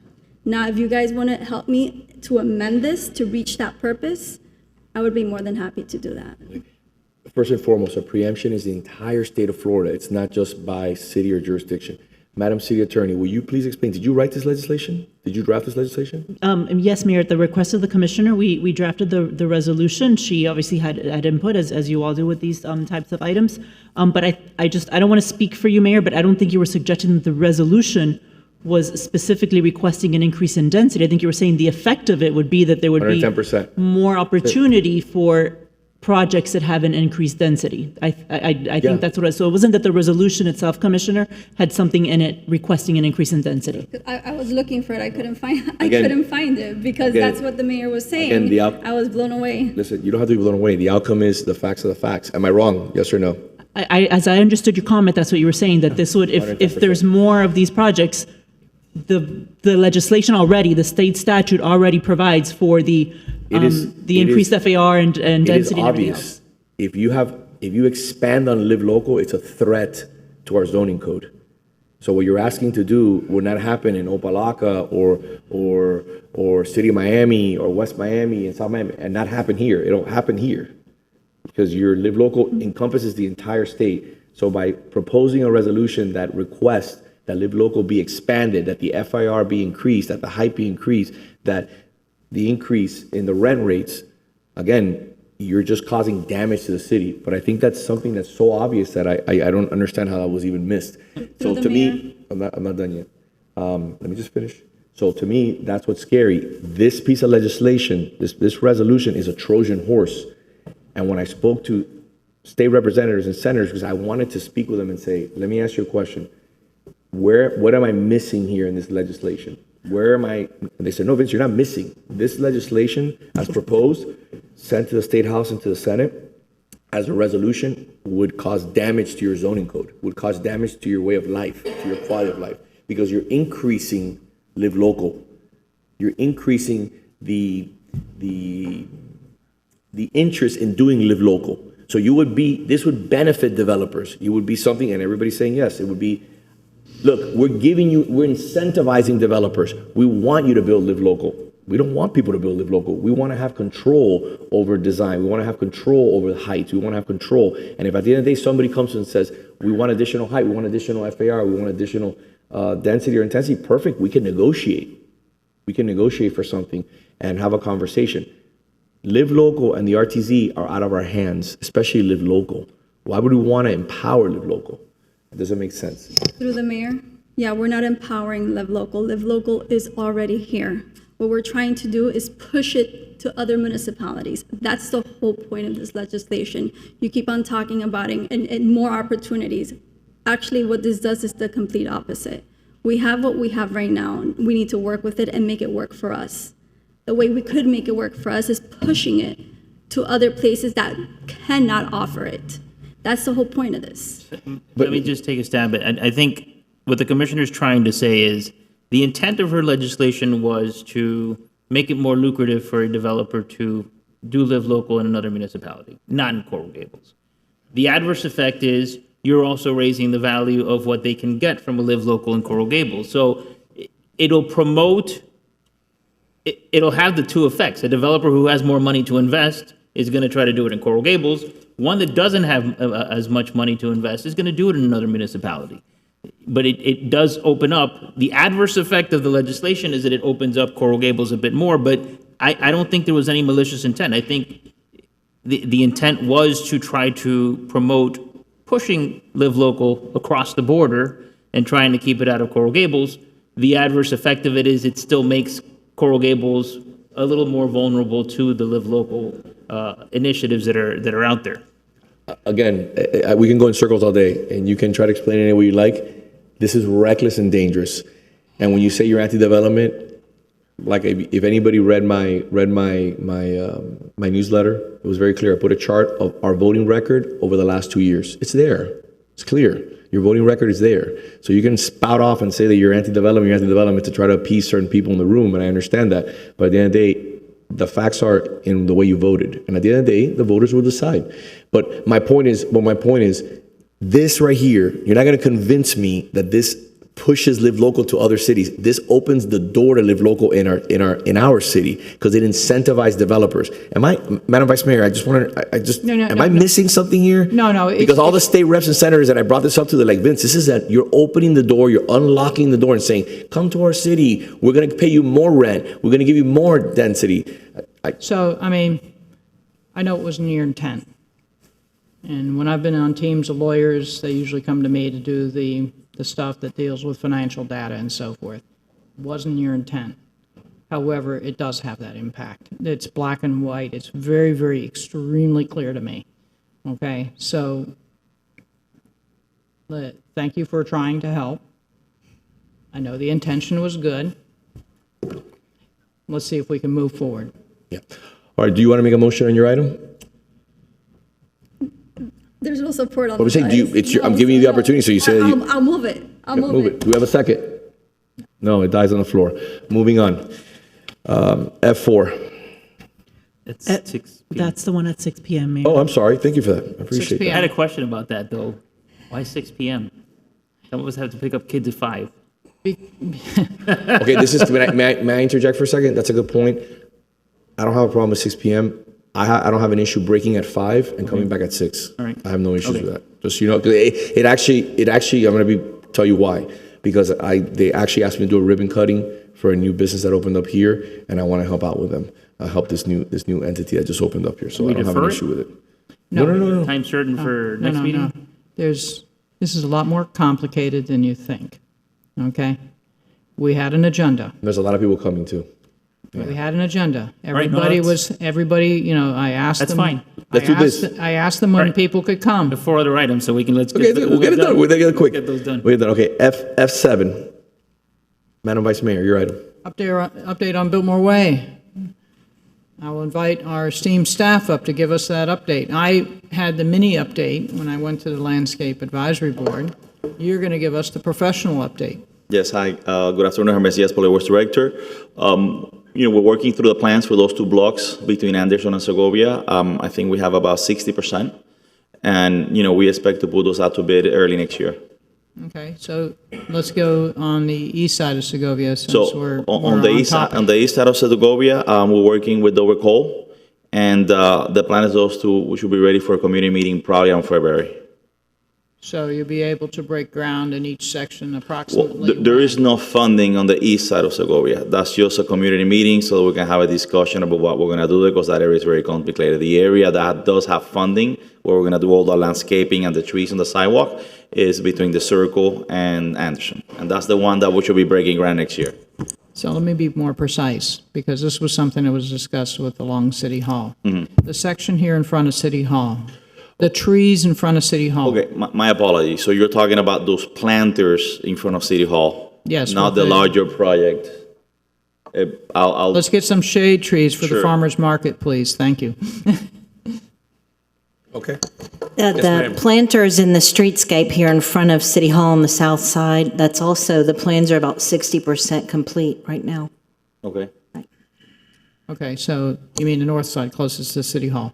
On the Biltmore Way, in the parking area, removing some of the parking spaces to plant Bolnesia trees and detached bump outs, completely separate from the City Hall renovation project. Okay. So if resident comes in to ask, when are we going to see trees? Well, plans are at 60%. I'm assuming, project schedule is probably... I'll say probably the first half of next year. Yeah. Next year? Yes. This time, next year? Yes. End of next year? No, it doesn't have to be that long. I will say the first half of next year. First half of Yes. next year? I mean, next year is coming really soon here, so. Yep. We would love to see the trees in the first part of next year. That's the plan. Okay. And if I may add something also, since we're talking about Biltmore Way, and I'm going to bring it at the end, Mr. Manager, we really got to step up with, in regards to Mr. Ramirez and code enforcement, the issue of holding people accountable for pressure cleaning the sidewalks. The sidewalks are filthy in the commercial districts. The legislation that I wrote requires every 6 months to pressure clean. I'm more than willing, if we're going to do the bid, and if we're going to have I'm more than willing to even have the city fund sidewalk cleaning and have the bid pay into it. So we can do it in a more choreographed way, so people are not spending $200 just to do their small little portion or having to buy a machine. But the sidewalks in downtown, especially on Biltmore Way, we got to tell those buildings. I don't want to fine people. I just want people to be aware. If you don't do it in a month, and like for example, when I text every single day with a DCM, my statement is, we have a code enforcement issue. Let's educate. Let's educate. Let's educate. You know, at the end of the day, it's important because you're talking about the beauty of the city. So since we're going to be working on Biltmore Way, I think let's bring it up to our standard. What I would would say, I think it merits updating the legislation to include all commercial properties in the city. Because when you drive down 8th Street, the conditions of the sidewalks on 8th Street and the business. I think it's all. Well, I can assure you, those have never been pressure cleaned. Okay. And it's in horrible shape. You go down US 1, there are areas where you have issues. You go down Ponce, close to the University of Miami, there are businesses there that are in the same situation. So let's do this, Madam City Attorney, will you look up that piece of legislation and bring it back December 9th, the one that I wrote in regards to sidewalks? to see what areas, if it encompasses the entire city. If it does not, let's amend it. Yeah, I'm confident that it does, Mayor, but I'll confirm. but I can send an email to the commission as well. Yeah. Again, and it's not, we're not here to penalize, I don't want to hurt people, but again, the sidewalks need to look beautiful. So I think it would be more cost efficient to do it, a one block bid for pressure cleaning, and you wouldn't have this clean, dirty look. Yep. That emphasizes, the dirty. So I'm going to go back to the west of Segovia section and ask you, when are you going to have trees in the ground there? So if we put it out to bid around February, the bidding process takes about 3 months. So you're looking at the later part. That's a little bit of a larger project. It's a larger project, more extensive, because you have to break the cement, put the silver cells in. Right. Then bring pour the sidewalks Right. and then bring the trees in. It's much more complicated. Yeah, So it's a you're little- talking about third quarter or fourth quarter of 26? So if it goes out to bid on February, usually it takes about 3 months. So now you're looking at May, more or less, when we have a contractor between one thing or the other. We'll probably break ground sometime in the summer. Sometime in the summer. Yeah. And trees looking beautiful and sidewalks all poured and everything, all the mess done with by when? That work should take about, I would say about 6 months, Mm-hmm. something like that. So before Christmas of next year? That's gonna be hard. It could happen, but we're gonna have to push them. Mm-hmm. You'll have to push Because them. that puts it, especially when you start getting through the holidays, and then in the summer you get rain, so that's when you start seeing a little delay. So it may be possible, but I don't want to promise it. Let us see if we can somehow expedite that schedule a little bit. Go ahead and expedite it. Mm-hmm. So since we're talking about sidewalks and stuff, I've noticed a increase in the amount of cardboard in trash pits. 100%. May I add, since we're talking about that too, another major issue, and again, we got to get on top of the issue of there's no plastic allowed. You cannot put green matter in plastic all week there. Code enforcement's got to get on top of that. Your green matter has to be loose. You cannot put the plastic bags all week. I'm getting calls from Mr. DCM, because you have people here who love to make public records, and then they tried in the last campaign and failed miserably when we won by almost 20%. How many residents are writing about the issues with illegal dumping? Oh, goodness, Mayor, between the texts I get from you and the residents sending in. And the texts from me are residents, right, neighbors right. saying, listen, I can't educate my neighbor who keeps dumping 50 bags of landscaping inside, just dump it loose. You're talking about a dozen to 2 dozen a week. Yeah. So it may be a funny campaign fodder, and it may be fun, to make up things like in the last campaign that were done with the fake little code enforcement things. The concept and idea is just to beautify the city. Just try to do our job. And try to help out code enforcement and try to do the best that we can. What I would love to do, instead of attacking people and wasting time and doing all this BS with the blogs, get involved and walk your street. Make your street beautiful. Help us get rid of trash pits. Help us get rid of cardboard that should be recycled to save us money, so we don't have to continue to raise our tipping fees. So that's what bothers me about this whole issue, that the staff is trying to do an amazing job. They can only do so much. If we just get some compliance from people on this front, instead of making it a political issue every single time, because people don't get their way. How much we do this every day. Every day. It's a continuous issue on a daily basis, and we do go out and we do find them in cases where they have excess amount of green waste. Then we get the pushback, that it was somebody else, and so it's a continuous effort. And we tell them get rid of your trash pit. We do, and we get the pushback of not they want the trash pit. So it's a challenge. And then the neighbors are complaining. The neighbors are complaining because they have a trash pit that's full of garbage bags an entire week in front of their house, and they're like, "How do we get rid of this?" So Madam Vice Mayor, thank you, Mr. DC. So while we're doing trash pits, a reminder: code enforcement is supposed to have the report to us on their enforcement efforts on dog waste bags. Yep. A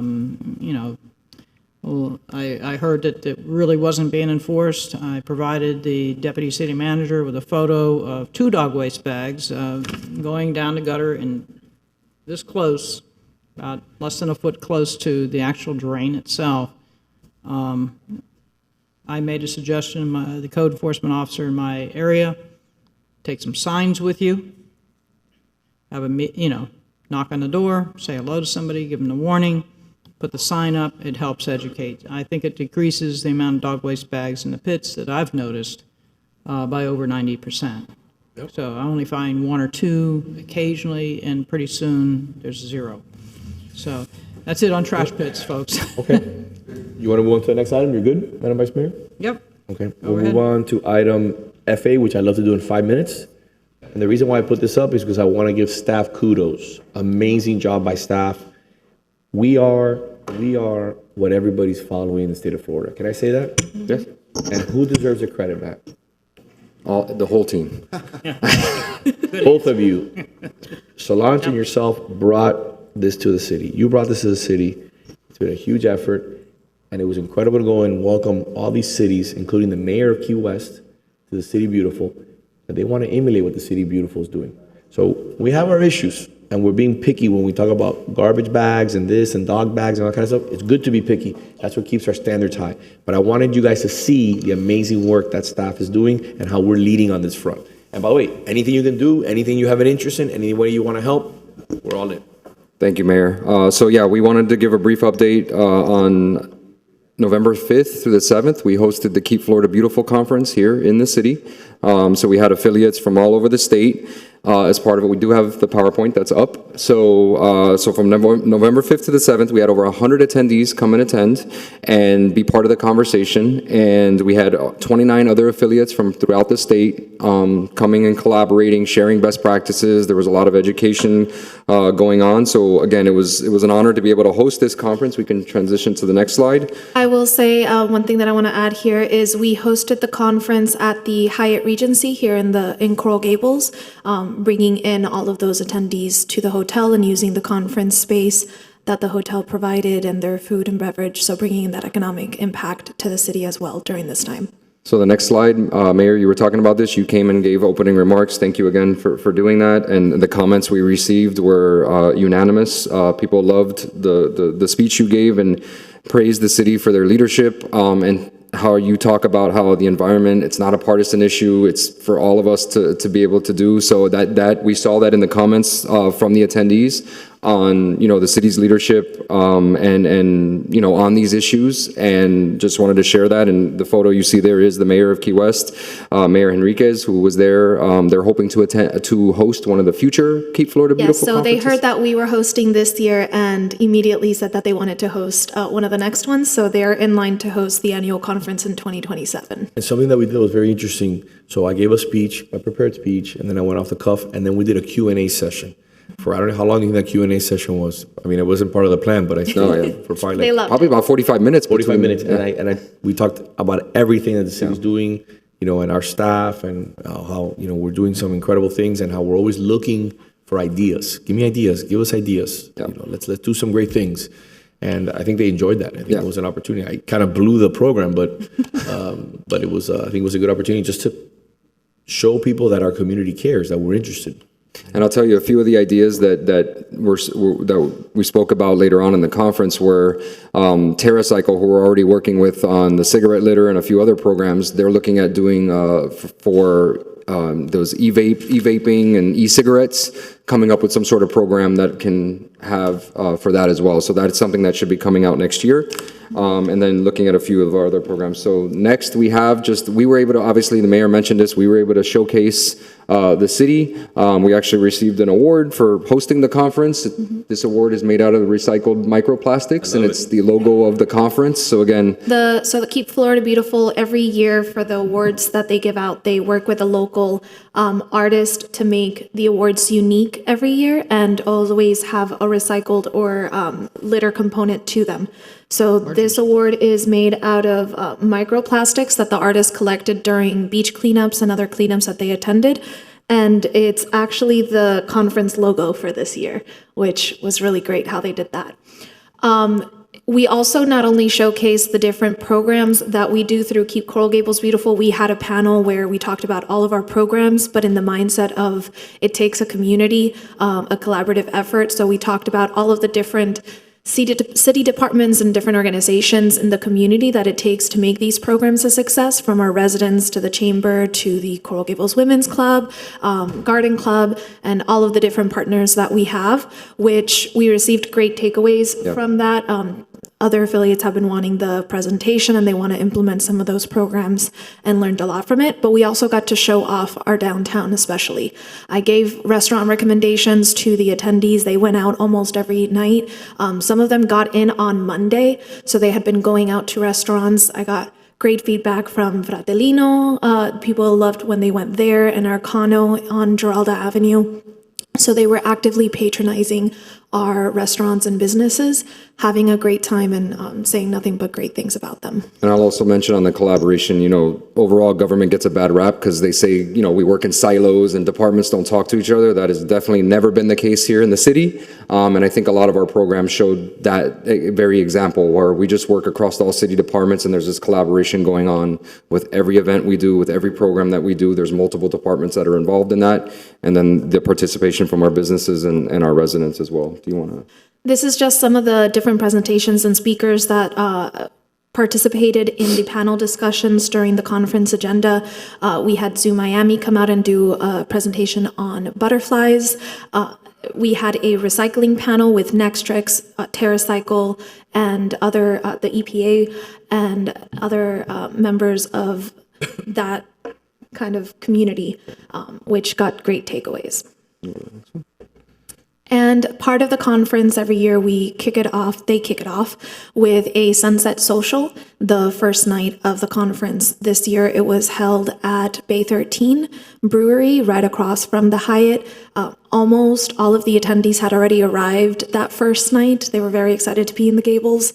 So we had around, I would say, 80 to 90 people at the Sunset Social, bringing in over $5,000 into the Bay 13 in that night with that large party. Everybody had a great time, and they truly enjoyed the food and drinks that night. So very successful for our downtown. And last slide, we did host a downtown cleanup the last day of the event in the morning. And we had the experts out there with us, so similar to us, but all throughout the state. We had 32 volunteers that came out, collected 325 pounds of trash in less than 30 minutes.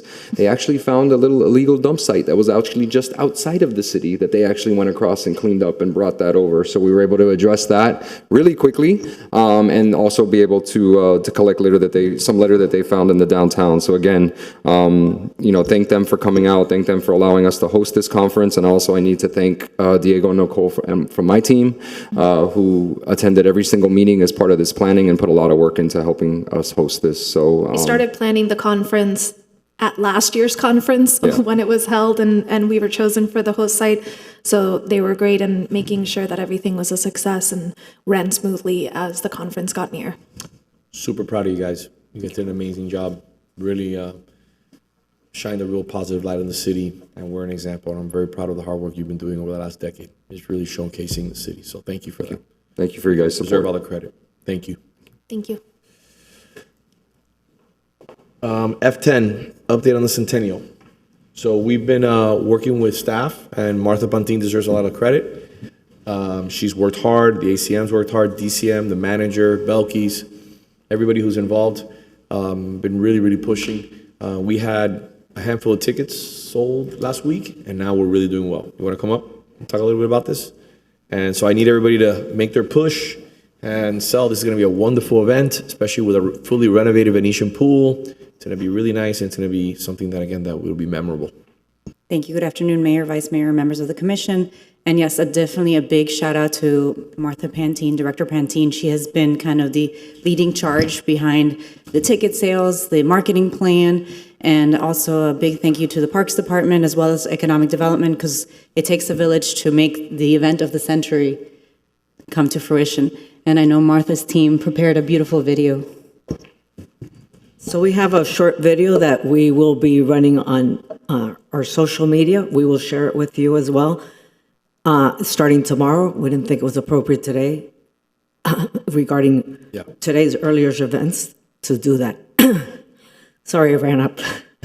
We also have been pushing it on e-news and other areas. You'll see that there's like a banner downstairs. So Michael, if you could run the video. But also, we've been making personal phone calls. You've been really pushing, coming to my office, having conversations with people, and I just want to commend you for your hard work.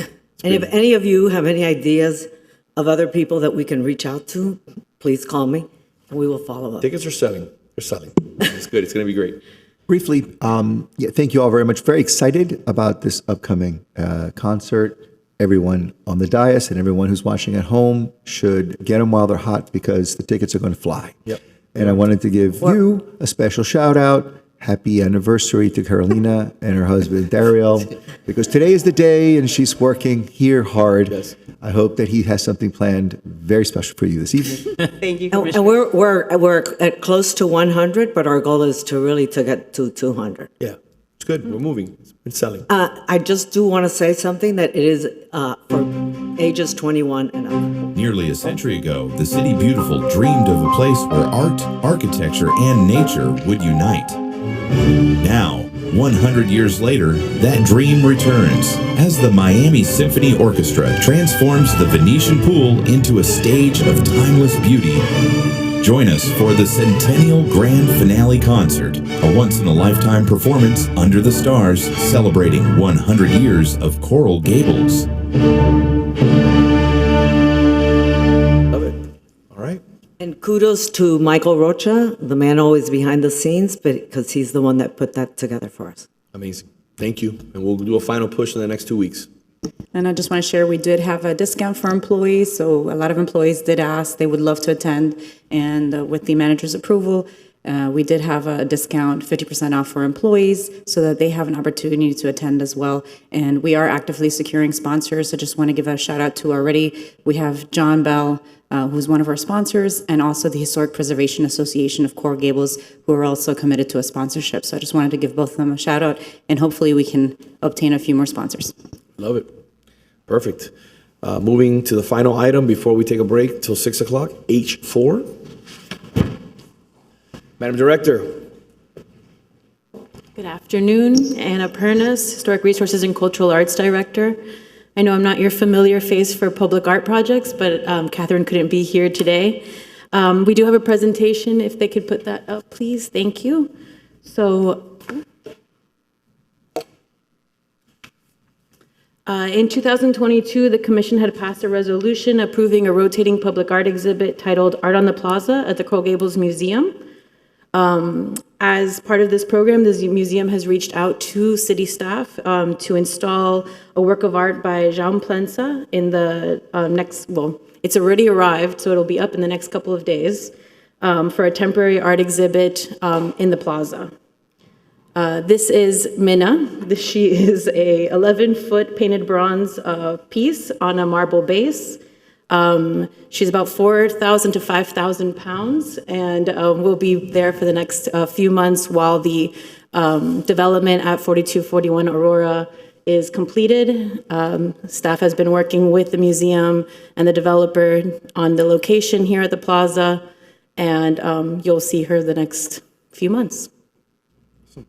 And that's it. I love it. Thank you. I love it. It's going to grow. It's going to go very well in that little park in front of Nordstrom's.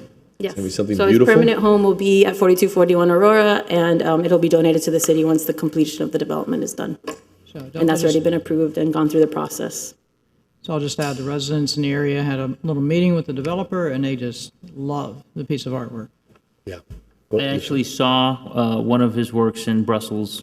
It was pretty impressive. Not as large as this one, but it was interesting how different perspective gives you a completely different view of the artwork. Yeah. Yeah.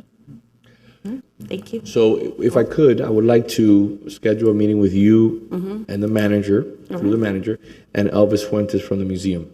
Okay. Because I have an idea for a show, and I was having conversations with some large collectors who live here in the Gables, and I'd like to finally bring that event to fruition. And I think it'll shine a very positive light on the museum and on the city. Yes. I'm sure they'd appreciate So maybe that. we can schedule something for next week. It'd be nice before the end of the year. Sounds good. In preparation to work on something before our Basel. All right. Would you like to, thank you very much. Final comments, so we just deal with the issue, or you, with the 6 o'clock time certain, or do you want to? Yeah, that's fine. Okay. Madam Vice Mayor, you have any items for the good of the order? Oh, well, in reflecting upon, the events of the day, just to remind everybody that live each day to their fullest, hug and meet with everybody, your family members during Thanksgiving. Have a joyous time. Value every day as if it's your last. Yep. Because it goes by too quick, for sure. Happy Thanksgiving. True. Yeah, I echo your sentiment and your words as well. I think today was a rough day, not for all of us, for the whole city. I wanted to let the mayor know that because you guys were going to be out in Tallahassee, I am going to be in that ribbon cutting. They are expecting me. I was the one who was actually going to do it, but it's great that you're going to go ahead and be there as well now. And I won't be able to come back for the 6 o'clock because I just found out today that it was changed. I was not aware of that, and my day is going to continue till very late today. I just wanted to say that it was a very beautiful weekend. We were celebrating the centennial of the Church of Little Flower, the school at the Church of Little Flower, on Sunday. It was a beautiful event that was presided over by Archbishop Wensky. We had a magnificent turnout from the residents, as well as the commission, the colleagues that attended. Thank you very much for doing so.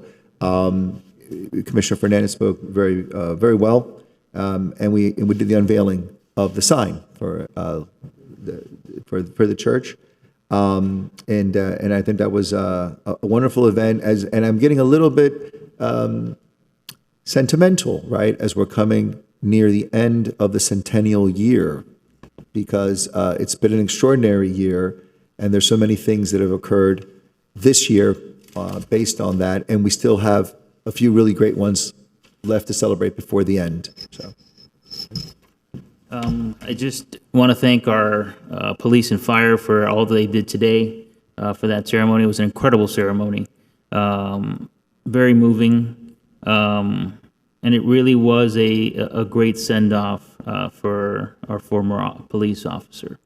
I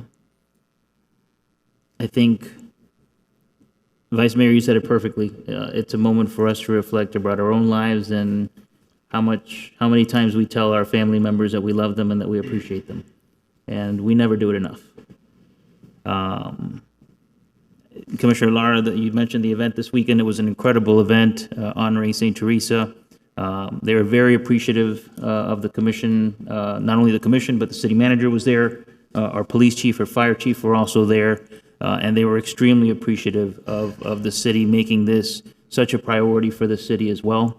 And I'm looking forward to doing the official co-designation ceremony once we have the signs for the street and really highlighting that street and continuing closer to the actual centennial of the church, because this was the school. The church's centennial is next year, beginning of next year. This is our last meeting before Thanksgiving, so wishing everybody a very happy Thanksgiving, all of our staff. Thank you to all of you for your dedication to our city, dedication to our residents and all that you do for us, and to the residents for bestowing the trust that they have upon us. Thank you. Wholeheartedly agree with all my colleagues in regards to today's services for Officer Jaramillo. It was really impressive. Our police, it was just amazing to see the unity amongst all the departments and just the precision and respect that was given to this young man. We're very well deserved, obviously, but it was an extreme show of support at a magnitude that I've never seen in my life. And again, I want to thank the county and all agencies that were involved for giving this young man the respect that he deserves. That's number one. Number two, I have multiple items, so I ask you to bear with me. I received multiple comments from different board members and individuals who I guess enjoy watching the Parks board, the Parks and Recs board, and they brought to my attention some comments that were made by Kirk Menendez in regards to the to the naming of the David Lawrence Park that later came out in the infamous Coral Gables Gazette, which, as many of you know, is not actually written by somebody, it's actually written by AI. I took just a very simple thing that I wish the Gazette would have done is you write the city attorney an email. Just takes 2 seconds. I wrote her an email, it's a public record. And I said, will you find out exactly the procedures and protocols for a park naming? Just took me maybe 10 seconds. The response from our city attorney was, it's a public record, was good evening. On October 13, 2020, the City Commission adopted resolution number 2020-237, adopting the attached revised city policy for naming and renaming city parks, open spaces, and public facilities. The policy. The general guidelines in the policy provided that the Coral Gables City Commission shall have final approval of all names by resolution. While the policy sets forth criteria and guidelines for naming parks in honor of individuals, groups, or events, it specifically states that a member of the City Commission can supersede this process by presenting a name nomination directly to the City Commission for consideration. All namings must be approved by the Commission resolution.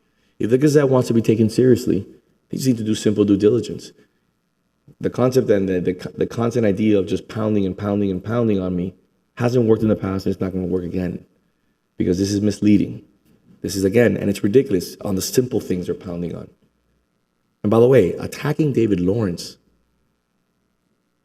makes you, every single person that called me says how ridiculous it is. You can do better. Just a simple email to the city attorney. Simple, but it's okay. We know what the Gazette is. That's number one. Number two, pickleball recap. I went to the pickleball tournament.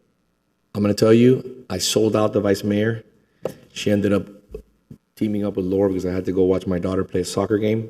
Amazing, amazing job by the vice mayor. The amount of money that she raised, she personally donated. She got the city to contribute. And the money that was raised for the Ronald McDonald House charities raised $30,000 with 165 players, 45 volunteers, and dozens of spectators, and 30 teams that placed either first, second, or third.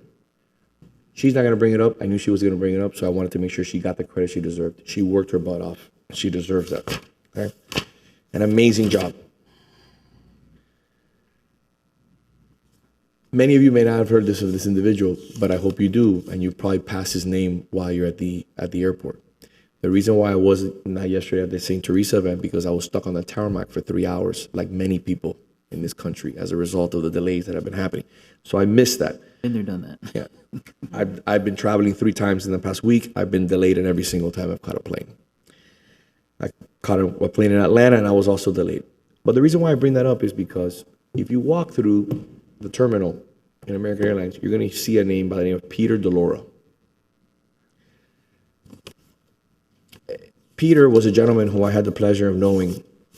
I met him years ago. He was a titan. The guy worked incessantly on behalf of his family, his community, and American Airlines. And he just passed away recently. And it was truly sad to see this gentleman pass away, because he's a pillar of this community and lived his life for others. Reminds me a lot of my father. So we want to wish him Godspeed, and we lost a legend in Mr. DeLora. I also want to, I received an email from Mayor Jim Kaysen that he wanted me to read on the record. Statement of thanks from Ambassador Jim C. Kaysen, retired. On October 28th, I was fortunate to receive a successful kidney transplant at the Miami Transplant Institute from a young woman who selflessly organ donation saved my life. I am now home and doing extremely well. I want to extend my heartfelt thanks to my friends, colleagues, and all who offered their prayers and best wishes for my recovery. A special expression of gratitude goes towards Mayor Vince Lago for his personal concern, encouragement, and attention to my health during this time. Your support has meant a great deal to me. I look forward to rejoining the community once I complete my 3-month recovery period. I speak to him every single day. I've been speaking to him for months because we've been working on a program that deals with kidney transplants. I am a recipient at 5 years old to what is called a kidney transplant via bench surgery. I have renal artery stenosis. So that brought myself and the mayor very, very close. And as a matter of fact, another transplant survivor, Mayor Valdez Fowley, has also been helping us and put together a real awareness campaign.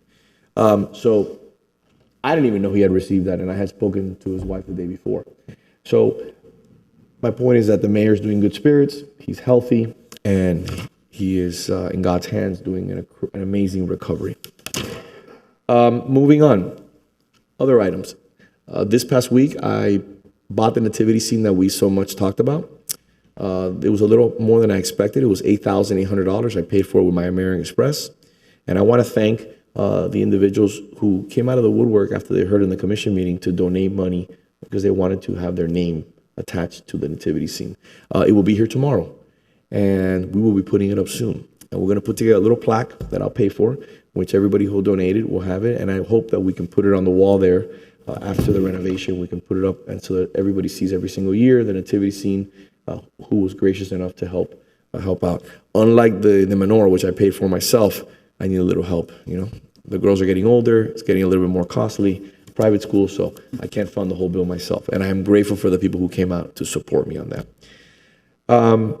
With the support of my colleagues, we voted 3-2 on this matter. Madam City Attorney, I would like on the agenda an update on December 9th in regards to the Coral Gables Youth Center. I know that we submitted a letter to Kirk Menendez's attorneys, and they did not respond. We have a scheduled meeting for tomorrow with the attorneys, but they did not respond by the deadline. I want to be very, very clear. Very clear. This is non-negotiable. I want a response to the answers, and my colleagues do also. The city and the youth center depend on transparency. I hope that the questions put forth by our outside counsel will be responded in tomorrow's meeting.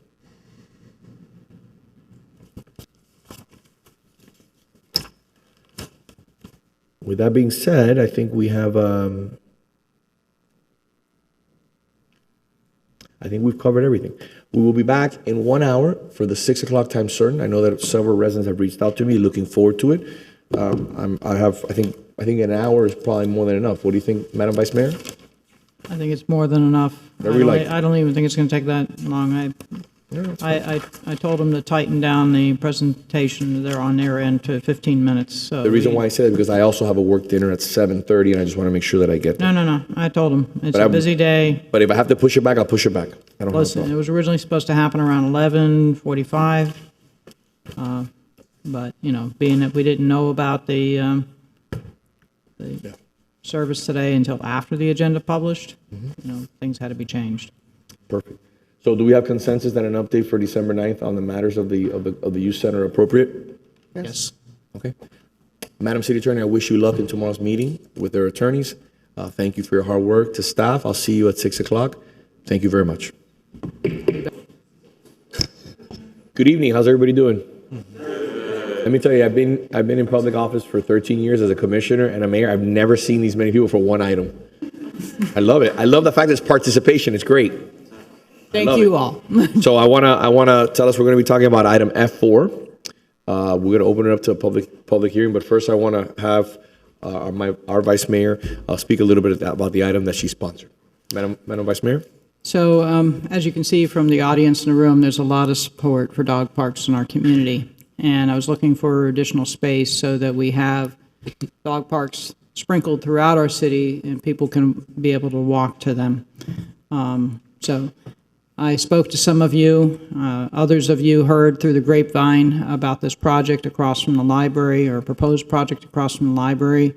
And I handed it off to staff and individuals who have worked their tails off, making sure that we had support for the item before we move forward. So staff has a general overview of the area. It was actually something that I drew as a conceptual idea of where we're going to do it. I'd asked for it to be brought up on screen. So, and then staff will develop, a professional drawing. This is my handiwork. I apologize. So, but it gives the idea that there's a patch of land that has a heavily shaded area on one end for small dogs, and we can put some canine grass in there, in that area, and then have two large dog areas where you have real grass, and it can alternate back and forth. You close one, to let the grass recover from the activities of the large dogs, and then open the other one and rotate them back and forth. I saw this when I was traveling in California, and it seems to work extremely well. There's a buffer area between residential homes and stuff that is going to be like a little mini forest by Dina. It's just going to screen it from the residential area. There'd be a hedge around the exterior of the fencing, so it doesn't, people driving by don't see that necessarily that this is a dog park. This is for the neighbors. This is for the neighborhood to be able to walk there and enjoy it. So, Ms. Baldwin, would you like to make some additional comments on it? Sure. Good evening. I am Green Space Assistant Director of Public Works for Green Space Management. I'm a landscape architect. And as Vice Mayor said, this was her concept that is very basic at this point. The small dog area is going to be separated on the southwest side of the property. I guess it's located at Kadima and University is the corner that it's located. And then to the northeast side will be the two separate large dog areas. This green space measures approximately 400 feet by 150 feet. So it's really sizable enough to have these different elements and components. The fencing is going to be the black Coral Gables standard dog park fencing that you would see at the underline. It's a wire fence that's, tight enough to keep the small dogs from going through the fence. And we might recommend it be buried so that, the dogs can't dig below the fence. Landscaping wise, I see this buffer zone. It's going to be 25 feet wide of buffer zone between the fencing and the residential homes to the south. A combination of native plants that form a multi-layered buffer. Like we might have gumbo limbo, buttonwood, stoppers, wild coffee, something like that brings the Florida native plant scheme into here and creates just a really thick buffer. The large dog area will be natural grass that I'm sure will have to be switched out according to where. And the small dog area will be the artificial turf made especially for dog parks. And then, of course, we're talking about adding irrigation into this to make sure all the planting is maintained and really healthy for a long time. So I'm going to add one other aspect about this, and that is it is going to be funded by private donations. And there's been a lot of discussion between me and individuals that are willing to contribute towards this, and we're working on the budget. So right now, this resolution is to give staff the green light to be able to move forward on the plans going forward. So, Mayor, I know that we have public comment on this based upon the number of folks in the room. So before we have public comment, and I ask everyone to be as concise as possible, I think we have a lot of people going to be speaking today. I want to give credit to the Vice Mayor. For years, before she was elected, we had conversations, and also Meg Daly, who's here from the Underline. If you're not aware of what's happening here in our city and what she has been at the helm of, it's going to be transformational, and I'm telling you, get ready for what's coming. The Underline is a 3-mile linear park here in the city that is going to have a dog park that is completed, that is about to open. That's something that I worked on for 10 years, and the Vice Mayor and Commissioner Lara have been instrumental in making sure that gets delivered to the community. But getting back to what I was talking about, we talked a lot about dog parks. The community came out. We tried to fit dog parks in existing parks, fencing areas off, retrofitting existing parks. It just didn't work.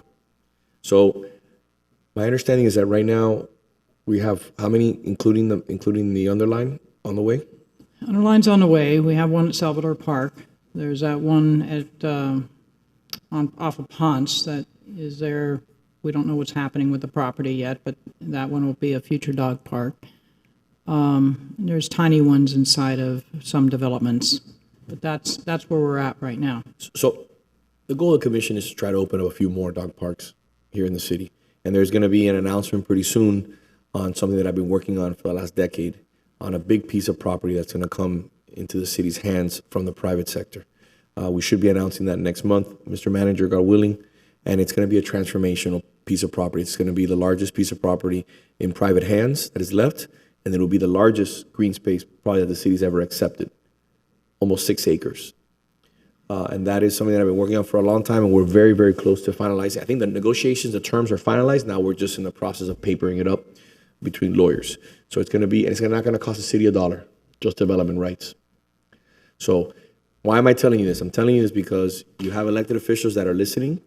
We've been working on green spaces. When I got elected 13 years ago, we had 1 green space in downtown, which was Pond Circle Park. Now we have 7 green spaces, many of them that are coming, that are under construction or that are already programmed. And as properties are being finished, the parks will be developed. And we've also, as you've seen, we've opened a litany of different parks in the residential neighborhoods. The latest one that we opened was on Blue Road, which is exceptional. We also opened one, which is the Dorothy Thompson Park on Bird Road. And we continue to look for sites. And we also bought a large piece adjacent to Salvador, which you haven't seen, that big piece of green space.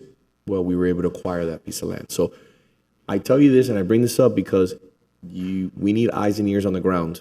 So if you see properties that are, for example, adjacent to an existing park that come up for sale, call the city. If you know a friend that is going to sell a piece of land, contact the city, contact my office, the vice mayor, Commissioner Lara, contact the manager's office.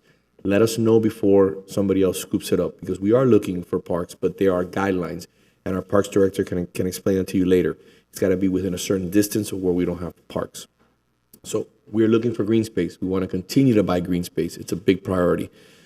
So with that being said, Mr. Clerk, how many public comments do we have? Mr. Mayor, so far I've only received 1. Okay, perfect, no problem. That is amazing. Then can we have that person who's going to come and speak? Mary Powell? Yes. Okay. They're very well organized. Yes, this is what I like. I love this. I love this. Yes. Good evening, Mayor, Vice Mayor, With that being said. Yes, sir. I can imagine that you're representing everyone, correct? Yes. Okay, so that the 3 minutes won't apply to you. So take your time. You can breathe. No, I've been practicing. No, I want to make sure. There's no need. And timing myself today. But the commission is really grateful for the fact that you guys are so well organized. Thank you. Thank you. And city attorney, I don't know if I missed you in the. So my name is Mary Powell, and I live at 3267 Riviera Drive. I'd like to begin with a simple look at where we are today as a community. Coral Gables is home to 70 city-owned parks, 26 of which allow dogs, and only 1 offering an off-leash area. Now, I do know that you mentioned some other parks, but I'm talking about just the ones that we physically own and are opened by the residents here. So I understand what you were saying earlier. So it says, for a city of more than 50,000 residents, many of whom are dog owners, that number is striking. It clearly shows that we have an opportunity to better meet the needs of our residents. What's even more striking is how strongly the community feels about this need. In just the past 5 days, more than 225 residents have signed a petition, and I've given it to the city clerk via email, as well as Rhonda, so that you guys have it on the record. Some of those supporters are here tonight. If you're here in support, would you please kindly stand? Thank you all. Thank you all. The only people not standing are staff, right? Thank you. It's a day of first. It's a day of first nonstop. So, okay. I want to connect this moment to something Mayor Lago has emphasized in the city's 100th anniversary reflections.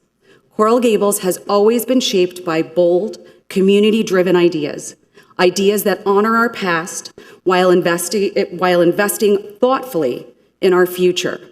You spoke of generations of leaders who never compromised on values and who understood the importance of investing in the quality of life that makes Coral Gables extraordinary.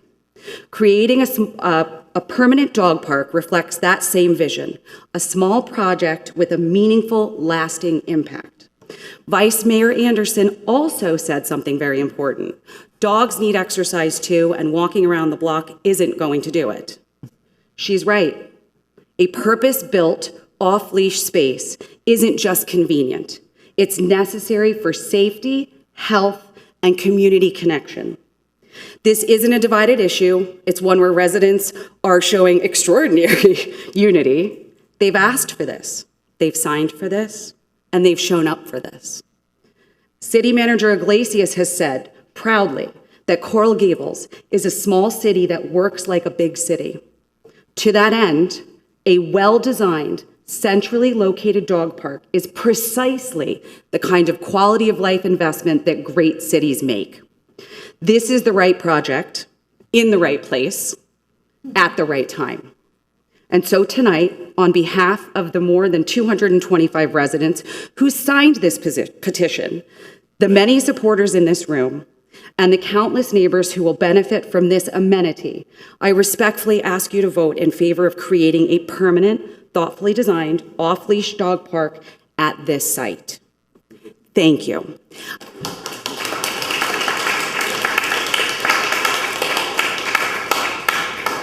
I did just want to add, we did have other people that wanted to be here, but when the time changed, unfortunately, we lost some of our older residents who wanted to support, and we lost some of our friends that have kids to soccer. Perfect. So, sorry, and it was for good reason, we understand, we all support. So we would have had all the seats filled, is what you're trying to tell me? Yes, ma'am. Don't worry, my kids are at soccer right now. I know. Yes, so. So, Vice Mayor, before you take the floor again, listen, I'm a big believer that dog parks are essential. We are changing the way that we do business in the neighborhoods, especially when it comes to parks. I want to buy as much land as possible, and with that comes people want to have their dogs be able to enjoy these parks, but it's got to be the right use.